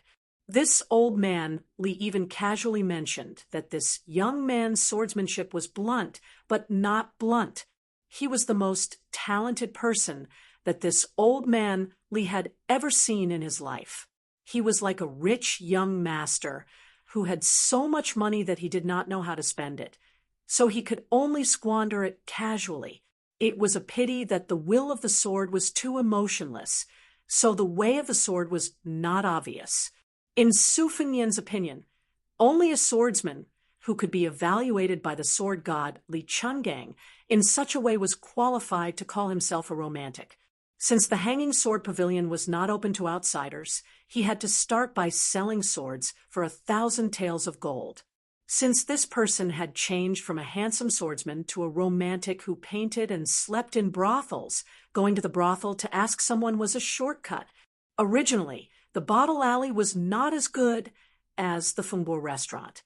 However, it was not a good thing for an outsider with a child to go to the Fengbo restaurant to get drunk as soon as they entered the Flying Fox City. being taken to the bottle alley by the inn, and then going to the Fungbo restaurant could be said to be pushing the boat with the current. It was hard to say that there were no flaws, but at least it was not too eye-catching. He had no choice but to take Tao Manwu with him. He was worried about leaving her alone in the inn. It did not matter if he lost a bag of silver, but if he left her alone, it would only lead to endless trouble. His Royal Highness was cold-blooded and did not trust anyone. In this life, Su Fengnian had 3 bad friends in Beiliang who grew up together. They got into trouble together and took the blame together. He thought that their friendship would last forever. But now, other than Li Hanlin, he could not even be friends with the other 2, let alone brothers. Fortunately, he met a guy who carried a wooden sword in his 3 years of traveling. Otherwise, it would be too shabby. As for Wenhua, every time he thought of him, he did not know whether to laugh or cry. This guy really had a lot of problems. Xiao Nian, who always gave him goosebumps, was even more annoying than the white fox-faced idiot Su. In the past, when he stole sweet potatoes, roasted them, and ate until he was full, Wenhua would say, "Xiao Nian, do you want me to sing you a song?" At that time, Su Fengnian, who was bored to death, naturally did not have any objections. Then this guy would squat down, stick up his butt, and release a series of farts with a smirk on his face. Old Huang, who had the foresight, was far away. When he smiled foolishly, he revealed his missing front teeth. After this bastard was kicked by Su Fengnian, he still did not repent and said, "Loud farts don't stink." Although Wenhua's swordsmanship was unsightly, he was an expert at climbing trees to fish and prawns in the water. When he passed through the orange forest that was filled with golden oranges, not only did he get angry and his mouth was full of bubbles, he would also stuff 2 oranges into his arms, hold them with both hands, and ask if they were big or not. Then he would chase after the creepy Su Fengnian all over the forest with his orchid fingers, screaming, "Young master, come, come." Then he would be chased by the owner of the orange forest with a shoulder pole and a few stray dogs, or he would pester his Royal Highness to ask how a woman's *** felt. Su Fengnian was too lazy to pay attention to him. Occasionally, he would buy a tray of steamed buns with some copper coins that he obtained from being a fortune teller or playing chess. Every time Wenhua ate a steamed bun, he would poke it with his finger, drooling, and ask if it felt like this. This young man, whose biggest dream in life was to become a proper swordsman, still went to the border alone after learning that Su Fengnian's background was not bad. He said that he wanted to take a look at the desolate scenery and practice his swordsmanship. This made Su Fengnian feel lucky, but also regretful. Su Fengnian exhaled softly and collected his emotions. He could already see the bottle alley that was decorated with lanterns and colored banners in the twilight. "I hope that when we meet again in the future, you will be one of the best swordsmen in the world, and I will be the king of Beiliang. Who in the world will dare to look down on us, brothers who steal chickens and dogs and look at women's breasts together? So, Wenhua, don't die.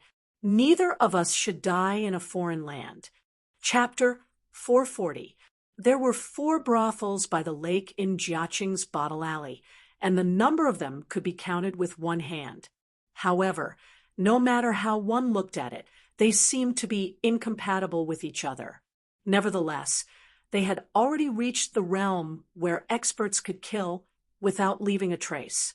Unlike the previous brothels on the street, where one hung a colorful flag that said, "Feihu City's #1 pretty woman," and I hung a banner that said, "Two Peaks subduing the heroes of the world." From time to time, they would glare at the brothels when they were competing for business, and they would even use their hands and feet. When women fought, they would close their eyes and scratch randomly. On the other hand, a group of pimps would be much more methodical. They would sneak a few kicks to the nether regions, like a black tiger digging out the heart or a monkey plucking the peach. Many ruffians who did not have the money to visit the brothels would squat there every now and then to watch the show, which could be considered as learning from the experience. Moreover, when the women made a scene and fought, they would wear revealing clothes and accidentally shake half of their plump white breasts. Wouldn't it be like the scene of spring? It was a feast for the idler's eyes, and they would cry out in joy. Some ill-intentioned men would deliberately ask their unfamiliar companions to enter a brothel and intentionally or unintentionally show the brothels to the procuress to fan the flames, just so that their brothers could watch a good show. This kind of dangerous work required eloquence and acting skills. Otherwise, if they were exposed, they would inevitably be beaten violently. Although the women's fists and feet were weak, they could still kill someone if they stepped on the crotch. The ruffians in the Flying Fox City formed gangs and gangs, but they were not very impressive. They were just stragglers. In the neighboring White Frost City, the population was only half of that of the Flying Fox City, but they were united and raised several banners. The members of several gangs could do whatever they wanted in the Flying Fox City. They liked to come to the Flying Fox City to visit women and trample on men when they had nothing to do. If young Master Tantai had not accidentally bumped into them a few years ago, they would not have been able to raise their heads in the Flying Fox City in the past 2 years. However, in the battle with the city magistrate's son, the guards behind him stood by and watched. He single-handedly ravaged more than 40 strong young men. Later, he was tied up and thrown out of the White Frost City, which made the people in the city applaud and applaud. It was not that this rich and powerful crown prince had a good reputation and was liked by women ranging from 60 to 6 years old in the city. It was just that the other men in the Flying Fox City were too weak. The gangsters were also convinced by eldest young Master Tantai. After all, he never bullied others. If he were to teach them a lesson, he would teach them a lesson. Besides, if eldest young Master Tantai really became a servant of the emperor without any rank, it would be even more glorious in the city. Since this year, many women had burned incense and prayed to the Buddha everywhere just to make wishes and blessings for eldest young Master Tantai, which made those rich men smile from ear to ear. There were 2 brothels on the left and right sides of Bottle Alley, and there were no women coming out to welcome the guests. Instead, there were only a few youths with rosy lips and white teeth standing outside the brothels. Their figures were delicate, and their looks were not inferior to that of women. According to the unwritten rules, if a rich man with a hobby of cutting sleeves took a fancy to a girl, he could spend a small amount of silver to bring her into the brothels and have sex with her. Most of these youths were scheming, and their observation skills were not inferior to that of the brothels. They were especially good at flattering people and secretly competed with each other to see who had slept with the most girls in the brothels. This also directly determined their social status. If any of them were to sleep with a courtesan in the brothels, the price they would ask for in the future would be much higher.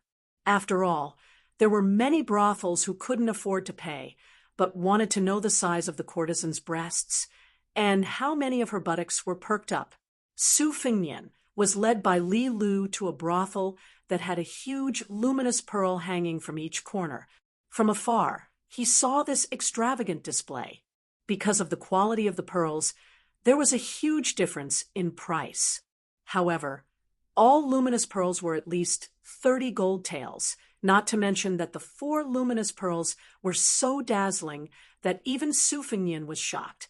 He walked closer to take a closer look, and only then did he realize that the pearls were covered with colored glass.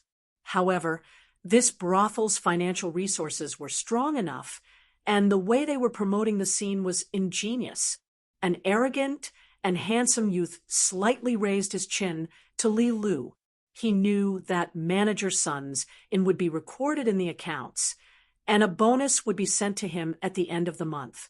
As for the specific amount, it would depend on Su Fingnian's expenses in the brothel. However, with 5 taels of silver as a base, It was not a small amount of money for an inn that worked hard for an entire year to earn less than 180 taels of silver. Su Fengnian gave a small piece of silver to Li Lu. The latter hesitated for a moment, and with great difficulty suppressed his greed.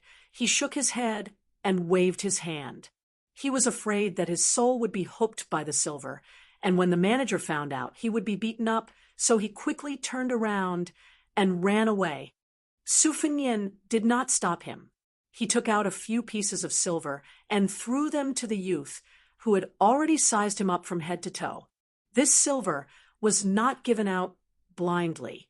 This was the first time he visited, so if he gave too much, he would be treated like a fat sheep and slaughtered to death. If he gave too little, he would be treated like a spring onion. For someone like Su Fengnian, who gave 4 or 5 taels of silver, it was just right. If it was someone who was familiar with him and knew him well, he would give them a reward based on his wallet and temperament. For someone like Li Hanlin, who was used to spending a lot of money, if he was in a good mood, he would stuff a few hundred taels of silver into the chest of the procuress, who came out personally. No one would dare to treat him like a fool. If he was in a bad mood, he would be merciful even if he did not slap the procuress's face. In the past, Li Hanlin always complained that his father's position was too low, and he did not go out in a dignified manner. He was only a tyrant in Feng Province, and was not very effective outside of Feng Province. But now, Li Gongda finally became the second highest official in Beiliang, a powerful minister at the border. This guy, who was already one of the top princes of the dynasty, had nothing better to do and became a soldier of Beiliang. Su Fengnian had a general understanding of the situation in Bottle Alley from Li Lu. He held Tao Manwa's little hand and walked into the courtyard. He paused for a moment and said calmly, "Today, I came to your Guanghan house to listen to Miss Anyang play the zither, watch Miss Qingnu dance on the lotus, or watch the newly promoted Miss Wei throw the embroidered ball. In short, I want to see one of them. If I can't do it, I won't spend money here. I believe that among the 4 houses in Bottle Alley, there will be one that I am willing to pay. I don't mind walking a few more steps."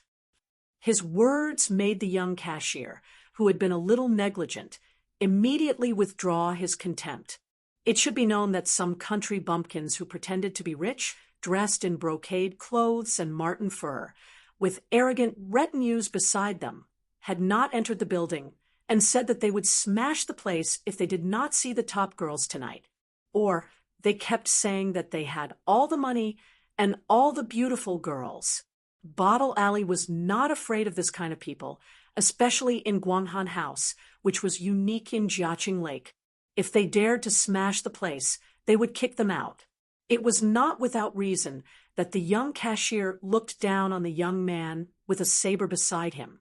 He was well aware of the standard of the inn where Li Lu stayed. Under normal circumstances, the guests who were brought here were not very rich. However, since they could say such words, they must be experienced characters. As long as it was a well-known brothel, the top girls would mostly be favored by the officials or the sons of the rich, or they would have acquaintances who they could not afford to mistreat. This had nothing to do with the status of the top courtesans and how much they put on airs. Everything was based on first come, first served. An outsider, a stranger, wanted to put all the shark's fin and bird's nest into his bowl. Did he think that he was the son of the 8 states governor or the grandson of the 12 great generals of Beimang? This was called being immature and not being particular. Generally speaking, brothels did not like such inconsiderate guests. If it was the Fengbo brothel, which was well known throughout Beimang, they would always chase away such impulsive guests without saying anything. The Fengbo brothel did not care about making less money, but the Guanghan brothel did not have such confidence. The young man weighed his options and said in an uncertain tone, "To be honest with you, young master, Miss Anyang may not be free tonight. Miss Qingnu and Miss Wei are also not sure. I have to help you ask before I can give you a definite answer. I hope you can understand. These three are the most outstanding sisters of our Guanghan brothel.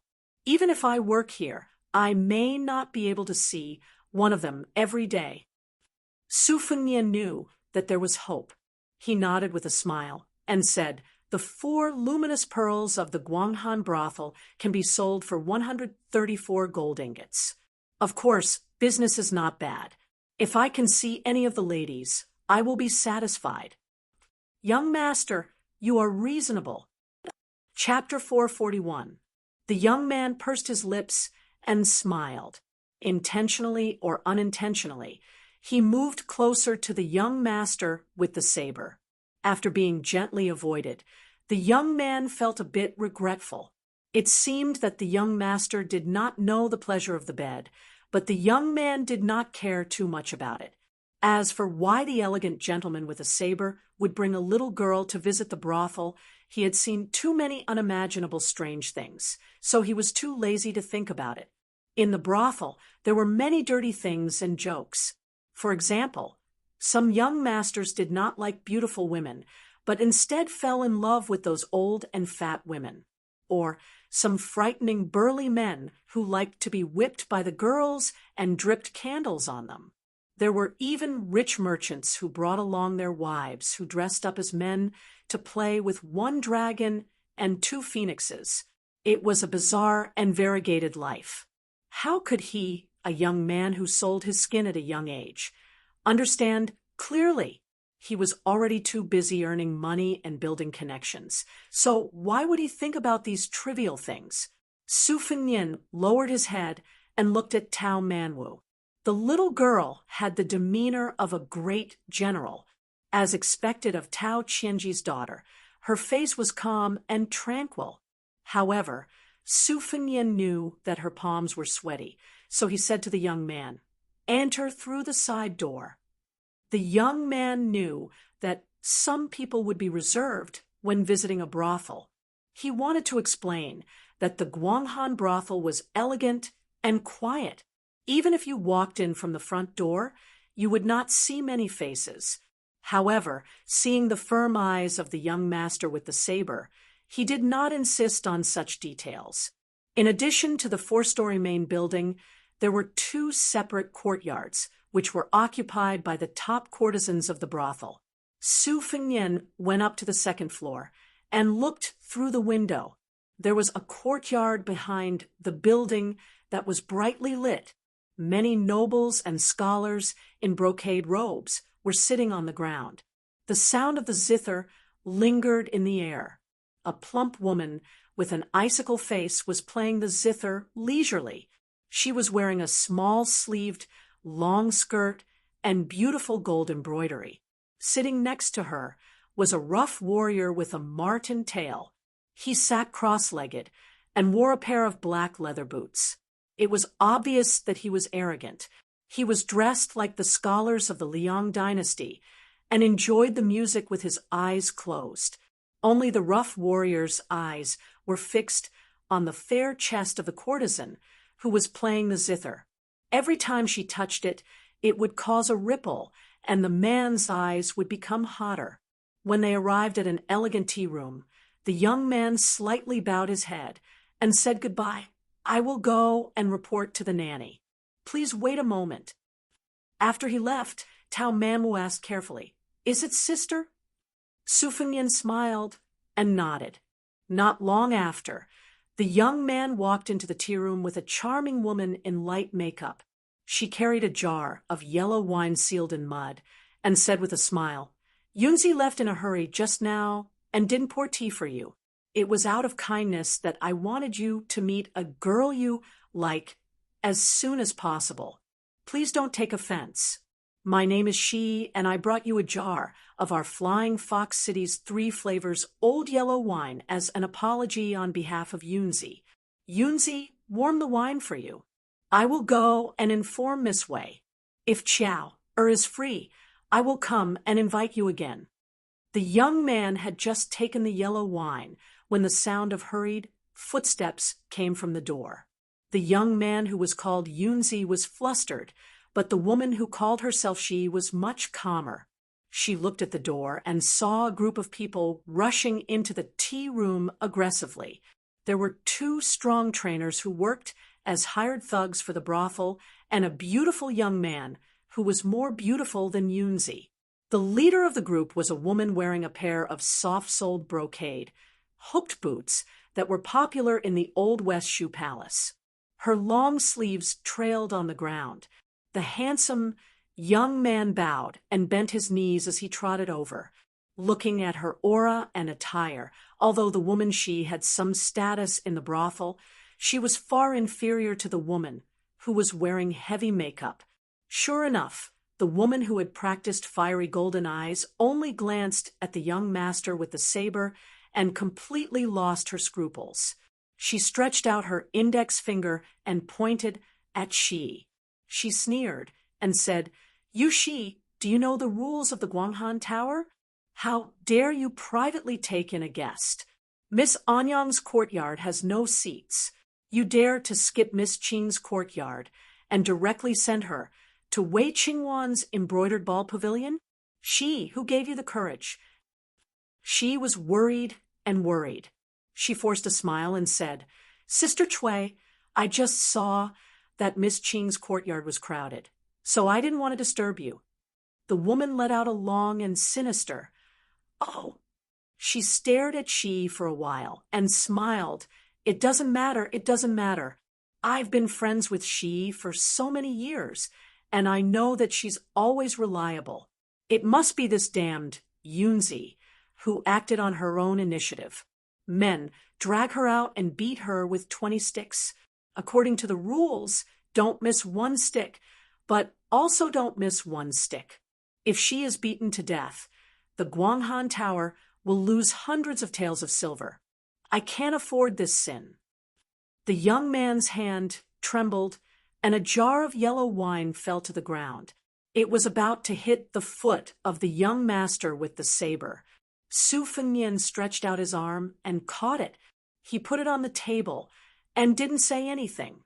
It was obvious that the second most popular girl of the Guanghan Tower, Miss Qing Nu, who had a good reputation, and the rising star Miss Qing with the surname Wei. The 2 of them had a conflict. Behind them, the nannies who shared the honor and disgrace of their respective courtesans were scheming against each other. Looking at the situation, it was unknown why Qing Nu, who had a good reputation for rolling embroidered balls, lost her popularity. Qing Nu's courtyard was crowded, but her embroidered ball pavilion was deserted. It was probably because the young Yunzi was closer to Qing Nu and the nannies, so she wanted to catch a foreign guest and see if she could solve the urgent problem. She didn't expect that what she was afraid of would happen. She didn't care about the noise behind her. She squeezed out a smile and said, "Sister Cui, don't be angry. Today's matter really has nothing to do with Yunzi. She was blinded by lard and took the job without permission. Sister Cui caught me in the act. I accept the punishment." The woman surnamed Cui made it clear that she didn't care about the owner. She sneered and said, "Sister Shi, you are kind, but rules are rules. Why do you want to be punished for a little bitch who doesn't understand? I can't bear to see you humiliate yourself like this. What are you looking at? Drag Yunzi out and beat her 20 times. The young man with the skirt smiled and repeated, "Drag her out and beat her 20 times. She turned to Su Fengnian for help. She was a woman with some status in the Guanghan Tower, but at this time she was all alone and looked miserable. Yunzi knelt down and whispered, "Young master, save me." Su Fengnian was indifferent. She restrained her sadness and turned to the arrogant woman and said coldly, "Sister Cui, this young master is a distinguished guest of our Guanghan Tower for the first time. Don't you care about his feelings? Aren't you afraid that the Flying Fox City will laugh at you?" Su Fengnian frowned and thought, "You still want to drag me down?" The woman covered her mouth and smiled. She was very happy, seeing that the 2 instructors remembered their old friendship and didn't want to drag the sweet and well-behaved Yunzi away. Her face became gloomy. cut the weeds and dig up the roots. This was what the officials and military men said, but she was very clear about it. When dealing with some enemies, if she did not push them to the brink of death, they would really rise again when the spring breeze blew. Back then, didn't she make a wrong move and lose to this she and almost couldn't get up? Now, the tables had turned. She's life was miserable, and she wanted to make a comeback with the help of the little bitch surnamed Wei. No way. The woman pushed she away and grabbed Yunzi's hair and pulled. The young man who didn't dare to resist fell to the ground. She stepped on him fiercely and smiled again. She didn't look ferocious at all. She had the charm of a big family's first wife teaching a servant. She bit her lips and covered her arm with one hand. The weather was cold like spring, and the heart was cold like autumn. The woman had stepped enough and looked at the young master with the saber. She smiled and said, "Dear guest, do you dare to tell anyone about what you saw today?" Su Fengnian couldn't help but laugh. Tao Manwu was a little nervous when facing Yunzi and she, but he was still calm. After seeing the woman, he subconsciously hid behind Su Fengnian. Su Fengnian took out 200 taels of silver and said calmly, "I came to Guanghan House to get familiar with Miss Wei so that I can visit often in the future. In fact, I have a selfish intention to get close to Sister Shi. I'm not interested in Anyang or Qing Nu. To be honest, Sister Shi is more interesting. Women at this age are better at serving people, aren't they? As for you, a woman in your 50s, get lost and go home to your grandson. I'm too full for dinner and don't want to waste food." She was stunned and her eyes turned red. That was a huge honor given to him. It was more warm than thousands of words of love and 1,000 taels of silver. From the 12th of last month to yesterday, it was exactly 1 month. I've already updated 206,000 words. It's a miracle that hasn't happened in a few years. I hope everyone can continue to understand the occasional dull plot in the snow. In fact, this kind of transitional content is quite interesting if you look at it carefully. To put it bluntly, it's like the imperial court and Jianghu. They can't just be two lofts in the sky that look majestic and glorious. They have to be grounded. Chapter 442. For people who care about face, a slap in the face is more vengeful than a slap in the face. It also depends on the depth of the person's shrewdness and ability. Nanny Chui, who is only second to a few people in the Guanghan House, has experienced ups and downs. She is a mature woman, but she is anxious to make she lose face. Now, after being scolded harshly by this foreign guest, she stretched out her hand to smooth her chest and looked at him carefully. She figured out some of the things that she missed because of her carelessness. In a brothel, there are all kinds of crooks and dragons mixed together. Aside from those who wear official robes according to their official status, some of the people who don't act according to common sense are actually more difficult to deal with. Officials protect each other. If one doesn't take care of them, well, they can ask for a backer to make up for it. However, the latter is hard to say. How arrogant is Feng Feng Lu? 7 or 8 years ago, they angered a fierce god. As a result, 4 courtesans and 6 beauties suddenly died in one night. This murder case shook the Dragon Way state, and it was hard to find the reason. Later, when the Beimang martial arts evaluation was released, it was known that it was done by Zhong Liang, who is ranked 7th among the top 10 devils. Zhong Liang himself is scary enough. His uncle, Zhong Shintong, is one of the 12 great generals of Beimang. The Zhong family is one of the top noble families in the Southern Imperial Court.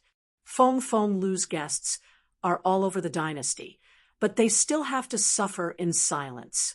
It is said that after the incident, they even sent a few young beauties to the Zhong family with both hands. Unfortunately, her back is facing the 2 martial arts instructors in the Feng Feng Lu. They heard the words of the young man with the saber and saw that Sister Chui, who has always been bad-tempered, became silent. They thought that they had fallen into a dead end. After looking at each other, they wanted to show off their power. Soldiers are trained for 1,000 days to be used in a single day. Since the Guanghan House has a strong backing, they rarely have the chance to fight. As a group of guard instructors who are paid a lot of money every month, they can only spar with each other. It is inevitable that they feel uncomfortable. They want to help Sister Chui gain face for themselves. Anyway, as long as they don't have a direct conflict with Sister Shi, they won't make things difficult for Sister Shi, who usually takes care of their brothers.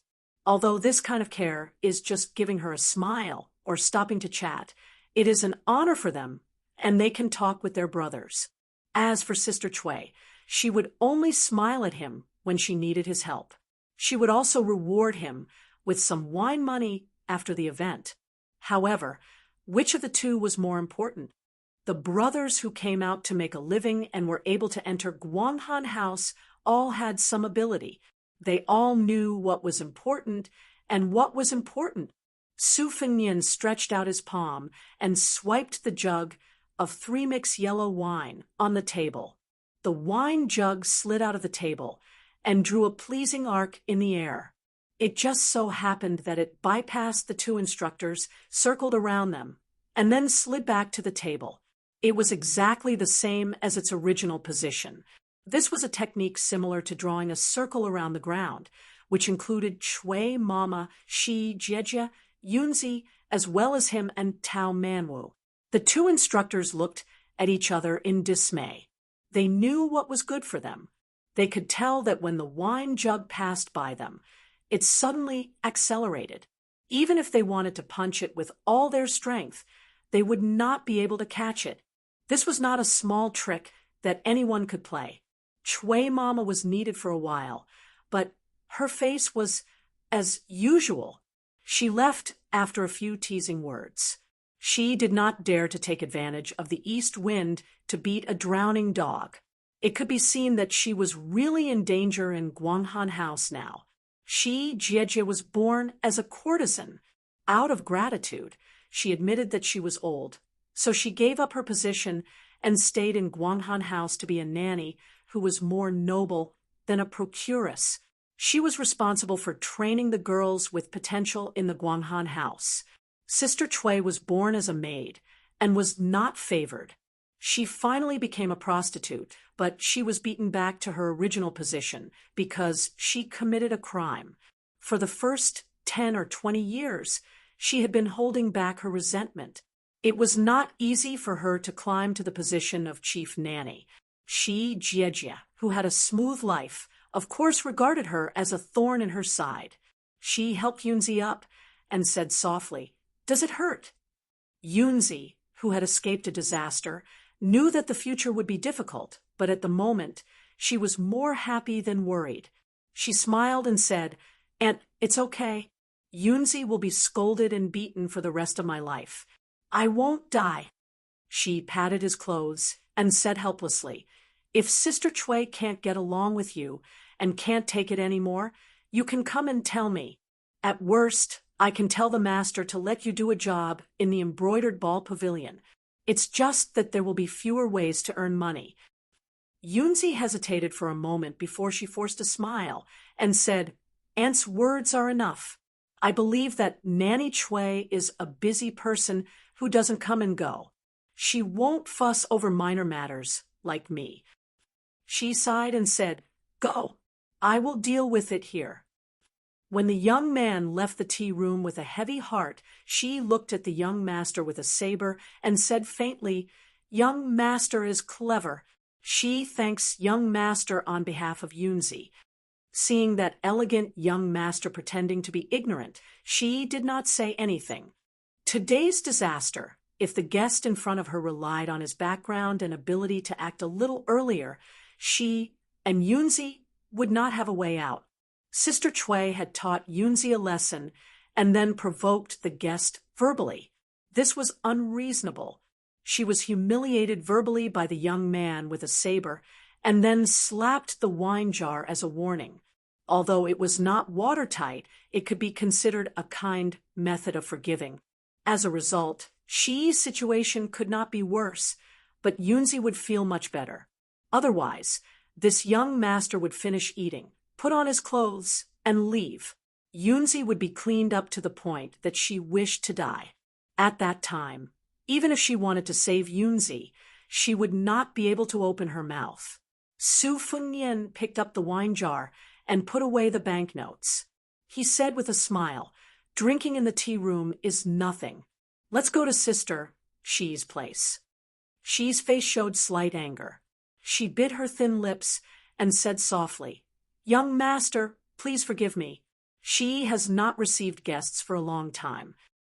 Su Fengnian laughed involuntarily and said, "It's just a drink. Does Sister Shi really think that I am greedy for your body?" She had casually said those words to Auntie Cui. Sister Shi thought too highly of herself.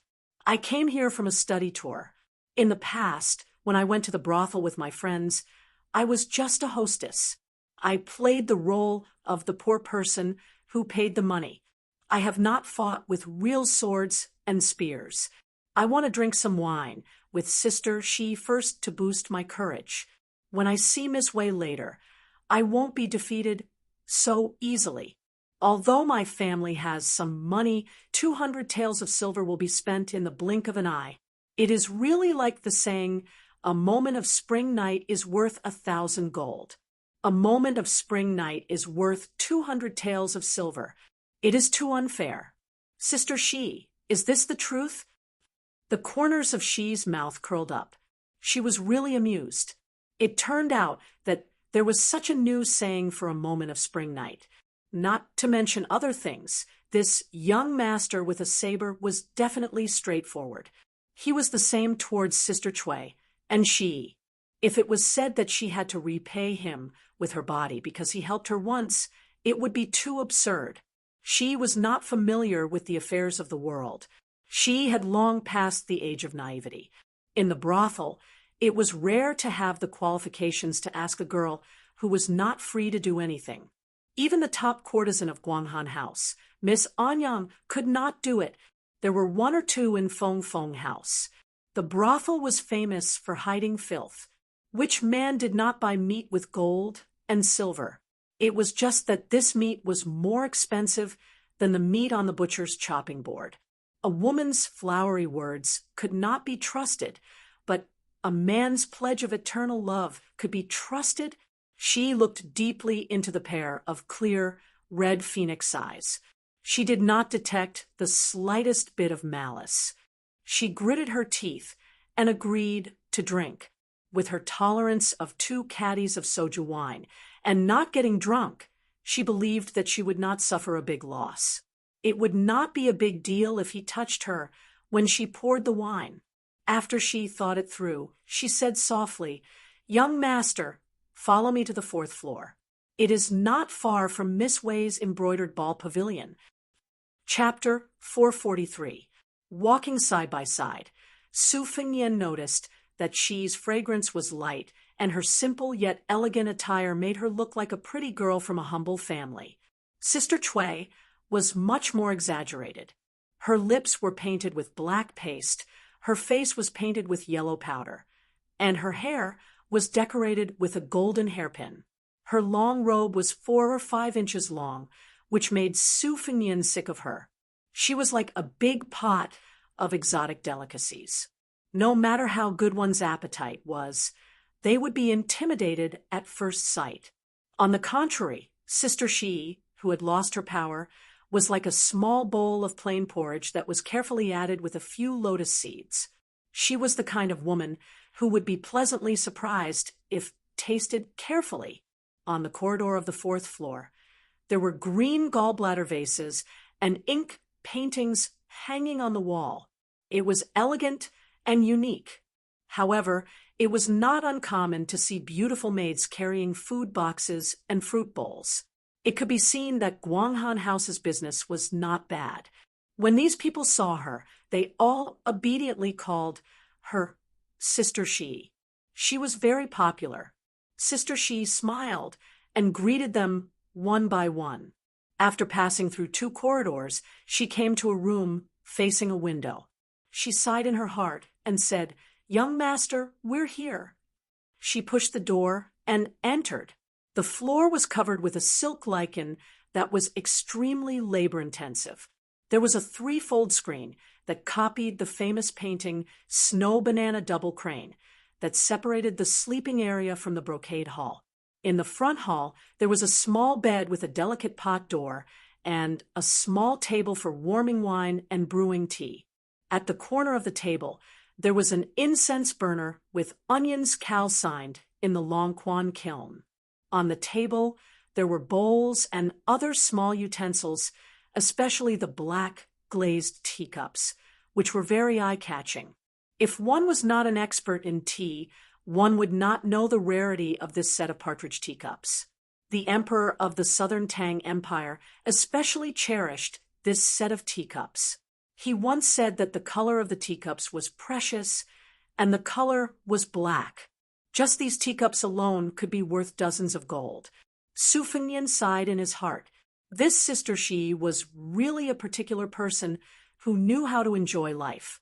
On the bed, there was a jade porcelain pillow painted with lotus flowers. Su Fengnian was somewhat puzzled. It was only the end of spring. This woman was too afraid of the heat. Seeing the young master with the saber staring at the pillow, She's face was red and almost dripping with water. She did not dare to look at him directly. She just sat at the small table and skillfully warmed by hand. Before the wine by side, she fondly played with a black glazed tebby by hand and asked, "Young master's accent, are you from Gusai State? Do you recognize this black glazed lamp?" Su Fengnian touched the simple teacup with his fingers and nodded. "My family happens to be in the porcelain business, so I know some famous items and the market. I'm just a small family, so I can't do any big business. I've only heard of the black glazed teacups in the top 10 tea sets, but I've really profited from this trip." Fortunately, he was tactful earlier. Otherwise, if he wanted to take out 200 taels and say something rude to Sister She, he would really be asking for humiliation. However, I only brought less than 1,000 taels of silver with me this time. There are still a few states that I haven't left. I don't have the courage to go to the embroidered ball pavilion anymore. Sister She, what do you think we should do? She laughed and said, "Then Gongzi should drink more wine. Drink until you have the courage of a bear's heart and leopard's guts, and then go to the embroidered ball pavilion. She, let me warn you first. You have entered the house. You have drunk the wine. You absolutely cannot not go to the embroidered ball pavilion." Seeing Gongzi Qindao's aggrieved face, She's smile widened. She winked and said, "Guanghan Building is not a place to cheat people. If you just want to watch Miss Wei throw the embroidered ball, you can take 100 or 200 taels of silver." Su Fengnian said angrily, "Sister She, you say it so lightly. If I only go to the Guanghan Building to look at the embroidered ball and then leave, how can I have the face to ask you for wine in the future?" She handed over a cup of wine and said angrily, "It's not difficult for Gongzi to come to the Guanghan Building to ask for wine, but you can only enter the house once." Su Fengnian obediently took the wine and did not make any despicable movements.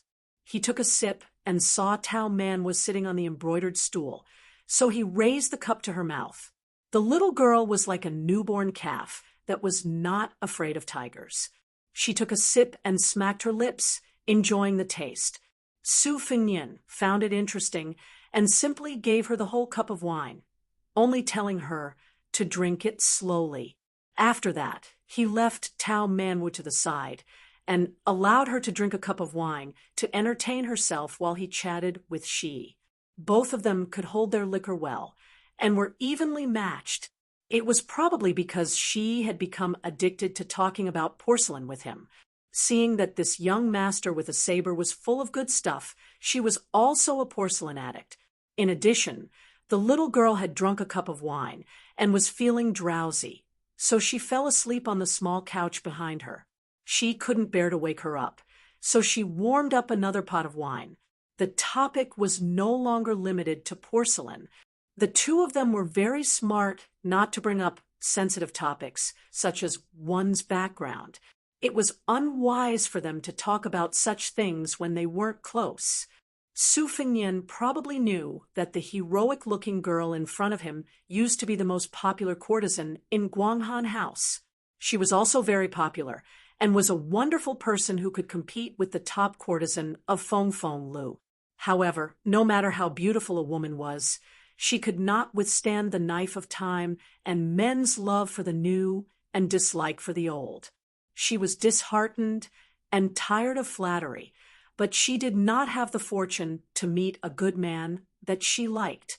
There was once an official who wanted to take her as a concubine, but she did not want to live under someone else's roof and be troubled by the first wife for the rest of her life. Therefore, she became a nanny who taught Qingling. The decorations in her room that were worth more than 200 gold were all the money she earned in her early years. She had no relatives or friends, and she did not bring them with her when she was born. Therefore, she simply exchanged the gold and silver for her favorite treasures in order to be pleasing to the eyes.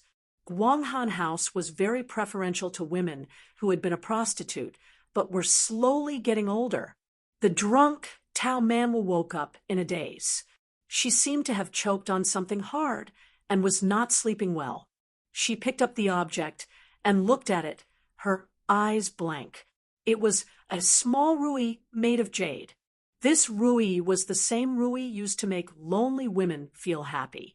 Su Fengnian knew this, so he said calmly, "Peaches are used to knock on the back. Put it away and go back to sleep." The little girl replied with an "Oh," and put the jade ruyi back to the bed. She then fell asleep. She pretended to be calm. Her eyes were blurred and her cheeks were pink. She tilted her head slightly and took a sip of wine. Su Fengnian chuckled and said, "Sister Shi, why are you shy? It's normal for a man to be full of vigor. It also shows that Sister Shi is clean and honest." Shi's charming eyes were like silk. She said hatefully, "You're still talking about it?" Su Fengnian held back his laughter and considerately changed the topic. He asked, "When I went to the city, I talked to shopkeeper's son about the 4 freaks of the Flying Fox City. I know that there's a strange man who sells swords, paints, and sleeps in brothels. Sister Shi, do you know him?" She hesitated and said self-mockingly, "I know him. I even asked him to draw a portrait. Of course, I remember this swordsman. But he painted no less than 100 pictures in those years. I'm afraid he doesn't remember me." Su Fengnian frowned and said, "How can such an interesting person disappear just like that?" She took the wine cup to cool her hot cheeks. She sighed and said, "I heard some news about him. He was dissolute and became a bearded, sloppy man. He couldn't sell any more paintings, but he still had to live. It seems that he went to the city magistrate's mansion to be a swordsman. Young Master Tantai's swordsmanship should be taught by him. I don't think his life is too shabby. But he's no longer the top scorer of the brothel in the eyes of us prostitutes. That dissolute man who slept on the top of Fengfeng Lu is dead." Su Fengnian smiled and said, "Sister Shi likes this top scorer." She smiled and shook her head. She said softly, "I just admire his dissolute and affectionate nature. I don't like such a man who is destined to be lonely. Dissolute can't be eaten." Su Fengnian reverted to his old attitude and said harshly, "He wants to be both dissolute and stable. In the end, he likes dissolute men who can make money. Maybe he has the ability to be more dissolute than that ruyi." She was stunned for a moment and then laughed charmingly. "So what if he's a young master?" Su Fengnian said calmly, "He's quite good." Sister Shi didn't believe him. Su Fengnian asked, "He's more dissolute than your ruyi. Sister Shi, do you like him? Is the ruyi dissolute?" She spat and scolded with a smile. Little rogue. Su Fengnian corrected her. Wrong. He's a big rogue. Chapter 444. Dirty talk was probably the best tonic to warm up the relationship between men and women. Of course, the premise was that the man and woman did not dislike each other at the beginning. She invited the young master with a saber into the house largely because of the situation. After drinking 2 pots of wine and a few teasing words, she finally felt some warmth that had nothing to do with the ways of the world. This was attributed to the decent manner of the scholar with a saber in front of her, and the fact that he had a simple child with him. It made him seem more pleasing to the eye compared to the rough brothel patrons who would tear off their faces after entering the brothel. In the brothel, even the refined scholars would look at the women after they took off their clothes. Su Fengnian accidentally got the information he wanted and was ready to get up and leave the house. After going to the embroidered ball pavilion, he could leave the Guanghan building. Whether he could follow the vine to find the top scholar who sold the sword, and whether he was related to the man Su Xiao wanted him to find, would depend on fate. Xi's ability to observe people's expressions was perfect. Seeing that he did not have the intention to pester her, she was relieved but also a little disappointed. After all, she was old and no longer had the beauty that could make men crazy. She stood up with Su Fengnian and saw that the little girl on the bed was sleeping coquettishly. She was happy from the bottom of her heart and smiled. Young master, if it's not presumptuous, I will give the little girl a porcelain pillow. The little girl's name is Shi, and her name is similar to mine. It can be considered fate. Su Fengnian was surprised. Sister Shi is really willing to give it to her? She threw a coquettish glance and said coquettishly, if young master wants a black glazed cup, she will not be willing to give it to her. I will give her a porcelain pillow that is not worth much. Consider it as forming a good relationship with the little girl. I am willing to give it to her. Su Fengnian sighed. Sister Shi is so considerate. It is disrespectful to accept it. If there is a chance in the future, I will definitely return the gift. She waved his hand and smiled. Don't. I don't have any ulterior motives for giving the little girl a porcelain pillow. If you return the gift, you will be at a disadvantage. Su Fengnian didn't insist. He thought that if he could safely return to Bailiang, there was a set of black glazed lamps in the prince's mansion that the late emperor of southern Tang had held tightly to before his death. It could be said to be an immortal item. If there was a chance, he wouldn't mind giving it to this good-natured brothel girl. In any case, leaving it in the prince's mansion would be a waste of natural resources. Top-quality tea sets were similar to some priceless tea pets. If they were placed on a shelf and not touched by people or soaked in tea for a long time, they would lose their spiritual energy. It was the same principle as how people raised jade. However, there was no harm in not talking about this kind of unsettled matter at the moment. He walked over and pinched Tao Manwa's little nose.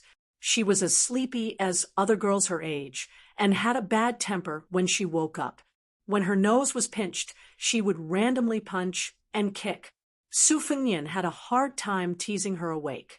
When Tao Manwa saw that it was Su Fengnian and not her parents, the little girl suddenly lowered her head and burst into tears.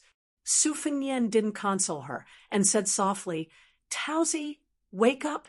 Sister Shi saw that you are cute and gave you a porcelain pillow. Quickly, thank her. Tao Manwa wiped her cheeks with her sleeve and looked up with a smile. Thank you, Aunt Shi. Shi's heart softened, and she said softly, Good girl. Su Fengnian took out a few banknotes and put them on the table. He held the little girl, who was hugging the porcelain pillow, and said apologetically with a smile, I won't disturb Miss Wei today. Here is the deposit. I will come back tomorrow. Our Taozi has a bad temper when she wakes up. If I don't let her sleep well, She won't be happy for the next few days. She didn't have time to be rude and said softly, "Why don't you go to Miss Way's embroidered ball pavilion and let the little girls sleep here?" She added flatly, "If you don't find it dirty." Su Fengnian shook his head. He noticed that his sleeves were being pulled. Seeing the reluctance in the eyes of the little girl in his arms, Su Fengnian frowned. The two girls, one big and one small, became nervous. Of course, Su Fengnian didn't want Tao Manwu to stay together with Joy, who had cultivated into a spirit. If there was any mistake, Su Fengnian would kill him without hesitation. However, how would they know about the inside story that was filled with thick blood qi? As they wished, how many people and how many things were as they wished? Su Fengnian, whose hearing wasn't inferior to that of a top crypt master, slightly trembled. As expected, unpleasant things came knocking on his door. Su Fengnian forcibly suppressed the killing intent in his heart. He didn't know why, but after the death battle with the demon Xie Ling at the Duckhead Green Inn, he didn't draw his saber and gained enough energy.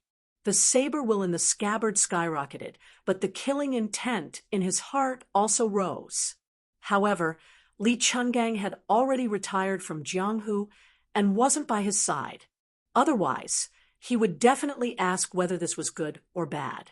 Su Fengnian was really worried that when the time came, he wouldn't be able to raise the dragon-slaying saber will and become a demon who killed people like flies. Su Fengnian silently recited the chant of the Great Yellow Court and calmed his mind. He looked at the door and heard a hurried knock. Su Fengnian was surprised. Other than Wei Manxiu, who she regarded as her daughter, no one else would come, and Xiu Er's knock wouldn't be so stiff. Su Fengnian took a deep breath and went to open the door.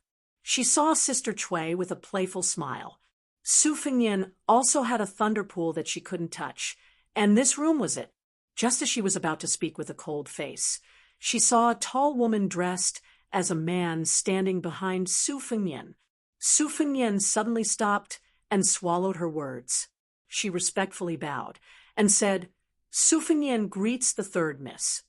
The woman, who didn't have the appearance of a charming and graceful woman, was quite heroic.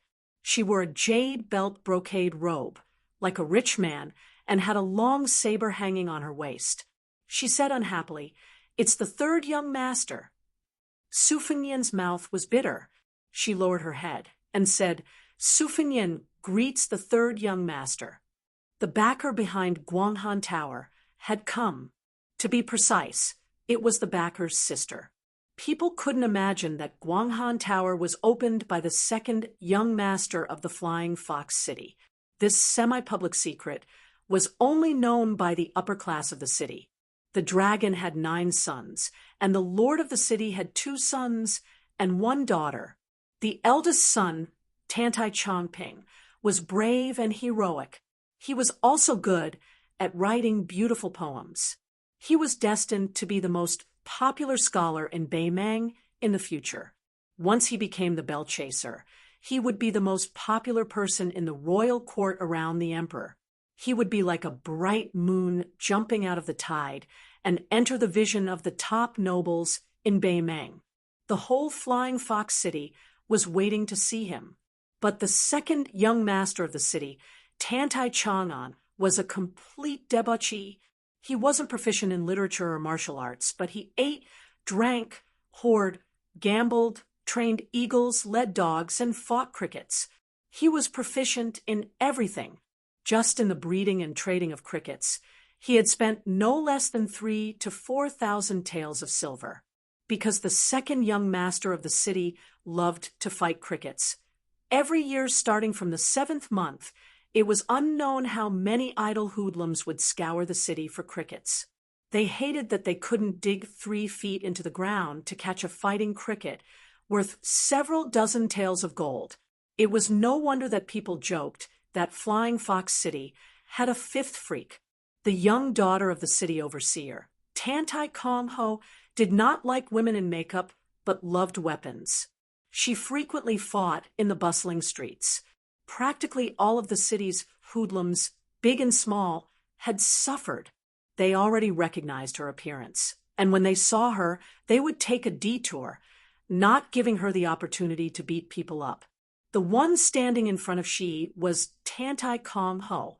Looking over She's shoulder, she saw Su Fengnian and said in a strange tone, I heard that you brought an extraordinary guest into the embroidered ball pavilion and even showed off your skills in front of Mama Chui. This young master went to the embroidered ball pavilion to take a look, but there was no sign of him. I didn't expect that he really was here. I previously heard Second Brother say that you were the most authentic in the Guanghan Tower. Why do I feel that this is not the case? First, you secretly took the job, and now you're eating it yourself.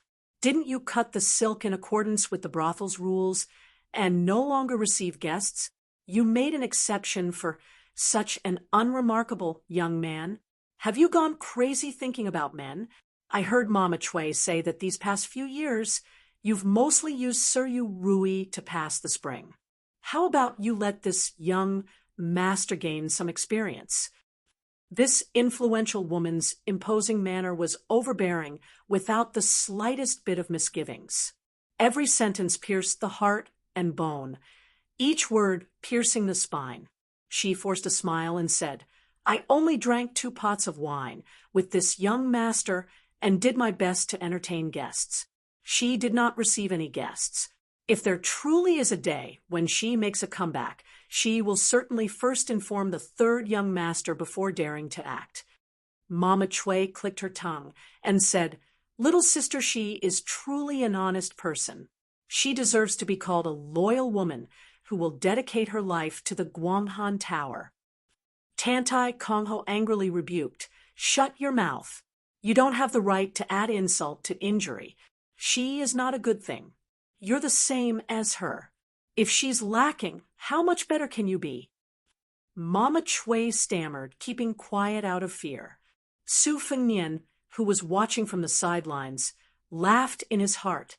Don't look at this little girl's poisonous mouth. She actually knew how to be impartial.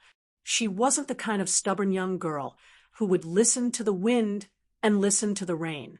Mama Chui's move of fanning the flames was a profit, but the profit was limited. Chapter 445. Tantai Kong Ho pointed a finger at Su Fengnian. You are a guest. Even if you break the rules, it is Guanghan House's fault. This young master will not bicker with you, but I heard you have some skill. I just happen to have a servant at my side who knows a bit. If you can withstand 10 moves, then for the next 3 days and 3 nights, aside from Anyang, Qingnu, and Wei Manshou, those 3 red cards, you can play with any woman in the house as you please, regardless of day or night. You can play with as many as you can. If you can sleep with 100 women, then that is your skill. Guanghan House will admit defeat. How about it? As long as 10 moves, this young master is famous in Flying Fox City for keeping my word. Do you dare? Su Fengnian smiled and said, I don't dare. 3rd young master's retainer is an expert at a glance. I am only a poor wanderer who came to Guanghan House to find Miss Xue Ling. If I am beaten down by 3rd young master's people as soon as I make a move, I fear I will dampen 3rd young master's mood. Tantai Kong Ho was flattered. In fact, she was slightly happy in her heart, but her face was still frosty. She disdainfully said, Don't dare? Are you a man with a gun? Su Fengnian remained unmoved, making Mama Chui extremely disappointed. She said without any backbone, If 3rd young master says yes, then yes. If he says no, then no. Tantai Kong Ho completely lost interest. She was overflowing with interest to teach a lesson to a big, green-skinned hoodlum with dozens of underlings, but bullying unarmed and defenseless commoners or those embroidered pillows was truly meaningless. Not to mention, her 2 elder brothers would also be unhappy. Sighing, she turned and left, muttering, Your father and mother gave birth to you, this son, in vain. without a gun, other than barely carrying on the family line, what can you accomplish? The robust retainer's expression suddenly changed. He stood in front of the third young miss to protect her, shouting, "Careful!" Tantai Kongho was bewildered. She looked at the personal retainer, who seemed to be facing a great enemy. She knew this guy's background. He was a genuine expert that the city overseer manor had hired for 3,000 taels. His father was reportedly an external martial arts grandmaster not far from first rank. In Dragon Waste Province's central region, his family had a long history of learning. He had established his own school, and he had long enjoyed a great reputation. Like father, like son, this retainer also had strength close to second rank. The retainer stared fixedly at the young man who did not draw his saber. He was also at a loss, as he clearly felt a great murderous intent just now. When he was young, his father was at the peak of martial arts and was full of pride. He happened to ask a Vajra realm immortal who was passing by the Dragon Waste State for guidance. In the end, he was defeated in 3 moves, and the onlookers all felt suffocated. He still remembered that after the immortal's 2 moves of humility, the third move was a majestic, murderous intent. It was as if the river was flowing in reverse, and he was swaying unsteadily like a lone boat. However, this young swordsman in front of him clearly had a calm demeanor and did not have the slightest bit of dignity. Where did the strong killing intent come from? Tantai Kongho, who liked to reason with people, frowned and said, "My father always said that every time there is a major event, there must be calm. This is still nothing, yet you can't keep your cool?"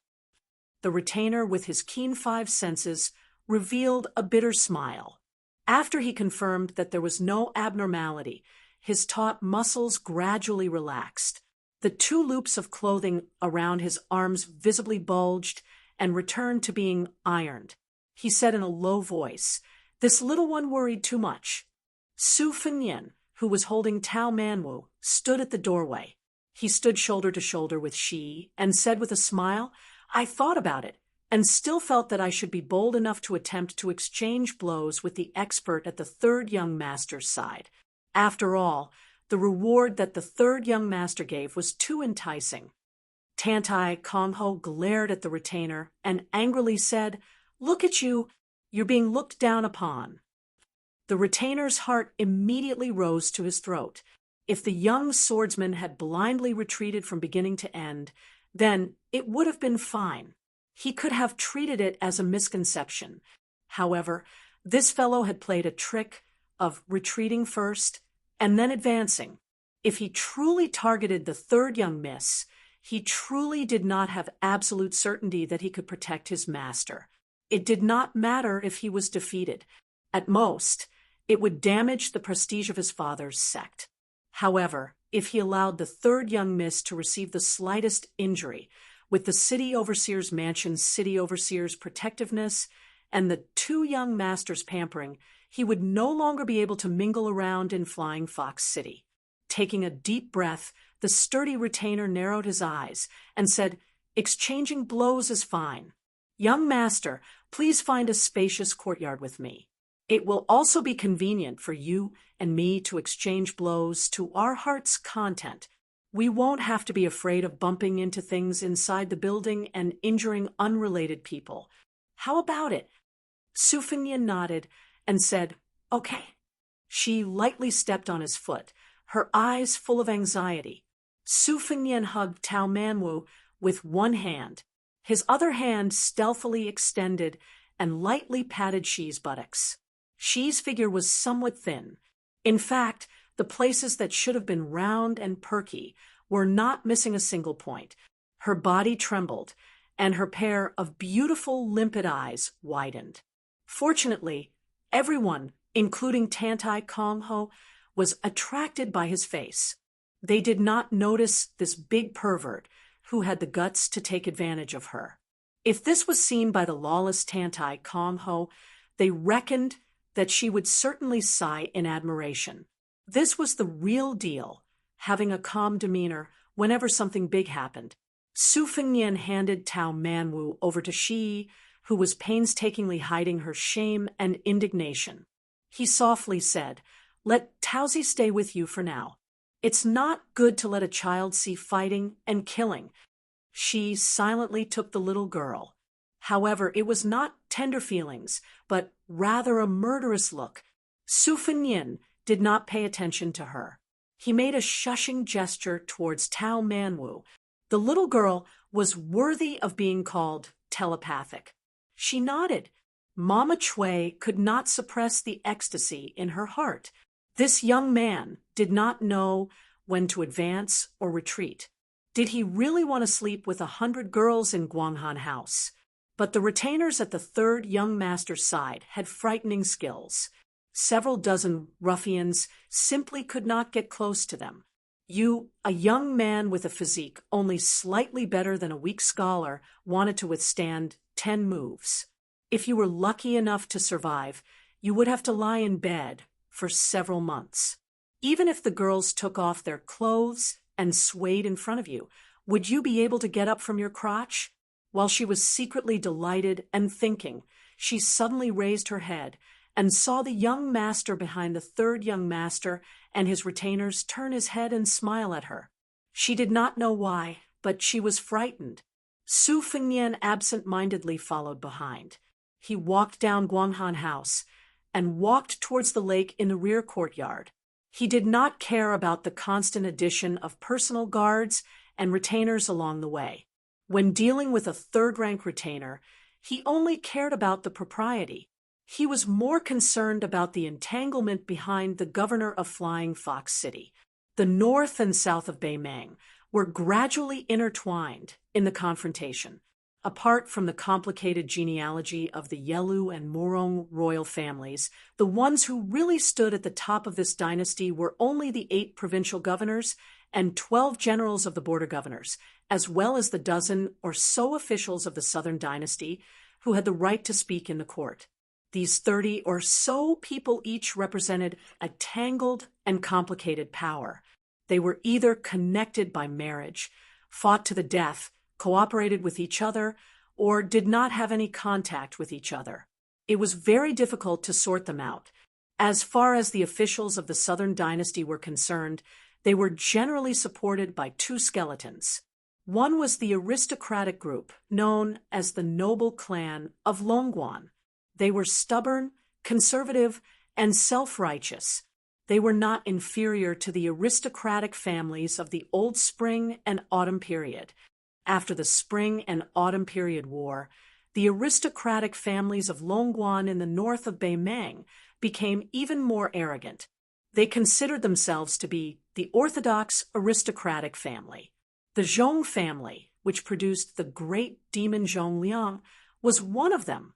One of them was the military power led by 3 generals. The other was Huang Songpu, who was of the same rank as the provincial governor in Gusai State. He was a remnant of the Spring and Autumn period. Originally, the scholars in the south of Beimang dynasty, no matter if they were native scholars or remnant of the Spring and Autumn period, were all civil officials. Only those in the north could become generals and ministers. It was the amazing Huang Songpu who took the lead. After that, there was General Lu Gui, who was praised as half of Su Shao by the Empress of Beimang, and Yang Yuanzhan, who was born a pariah but rose rapidly in the military world. These 3 generals with outstanding military achievements were almost all piled up in a straight line to the north of Gusai State. It could be seen that Beimang attached great importance to the Western Front. The governor of Flying Fox City, Tantai Jinyu, was the legitimate son of the great aristocratic Tantai family in Longguan. He had a tradition of marriage with another aristocratic family, the Yuan family, which had lasted for 500 years. Everyone in the Liang dynasty knew that there was a saying of scholars migrating north. There were 2 torrents. One flowed into the group of scholars in Jiangnan, and the other flowed into the furnace of the old aristocratic families in the north. What they didn't know was that there was an even larger group of scholars that were fleeing north. They were like carps crossing the river into the Beimang dynasty. Other than those who couldn't acclimatize and died young, most of them started to integrate into the Beimang dynasty. This was especially true for the official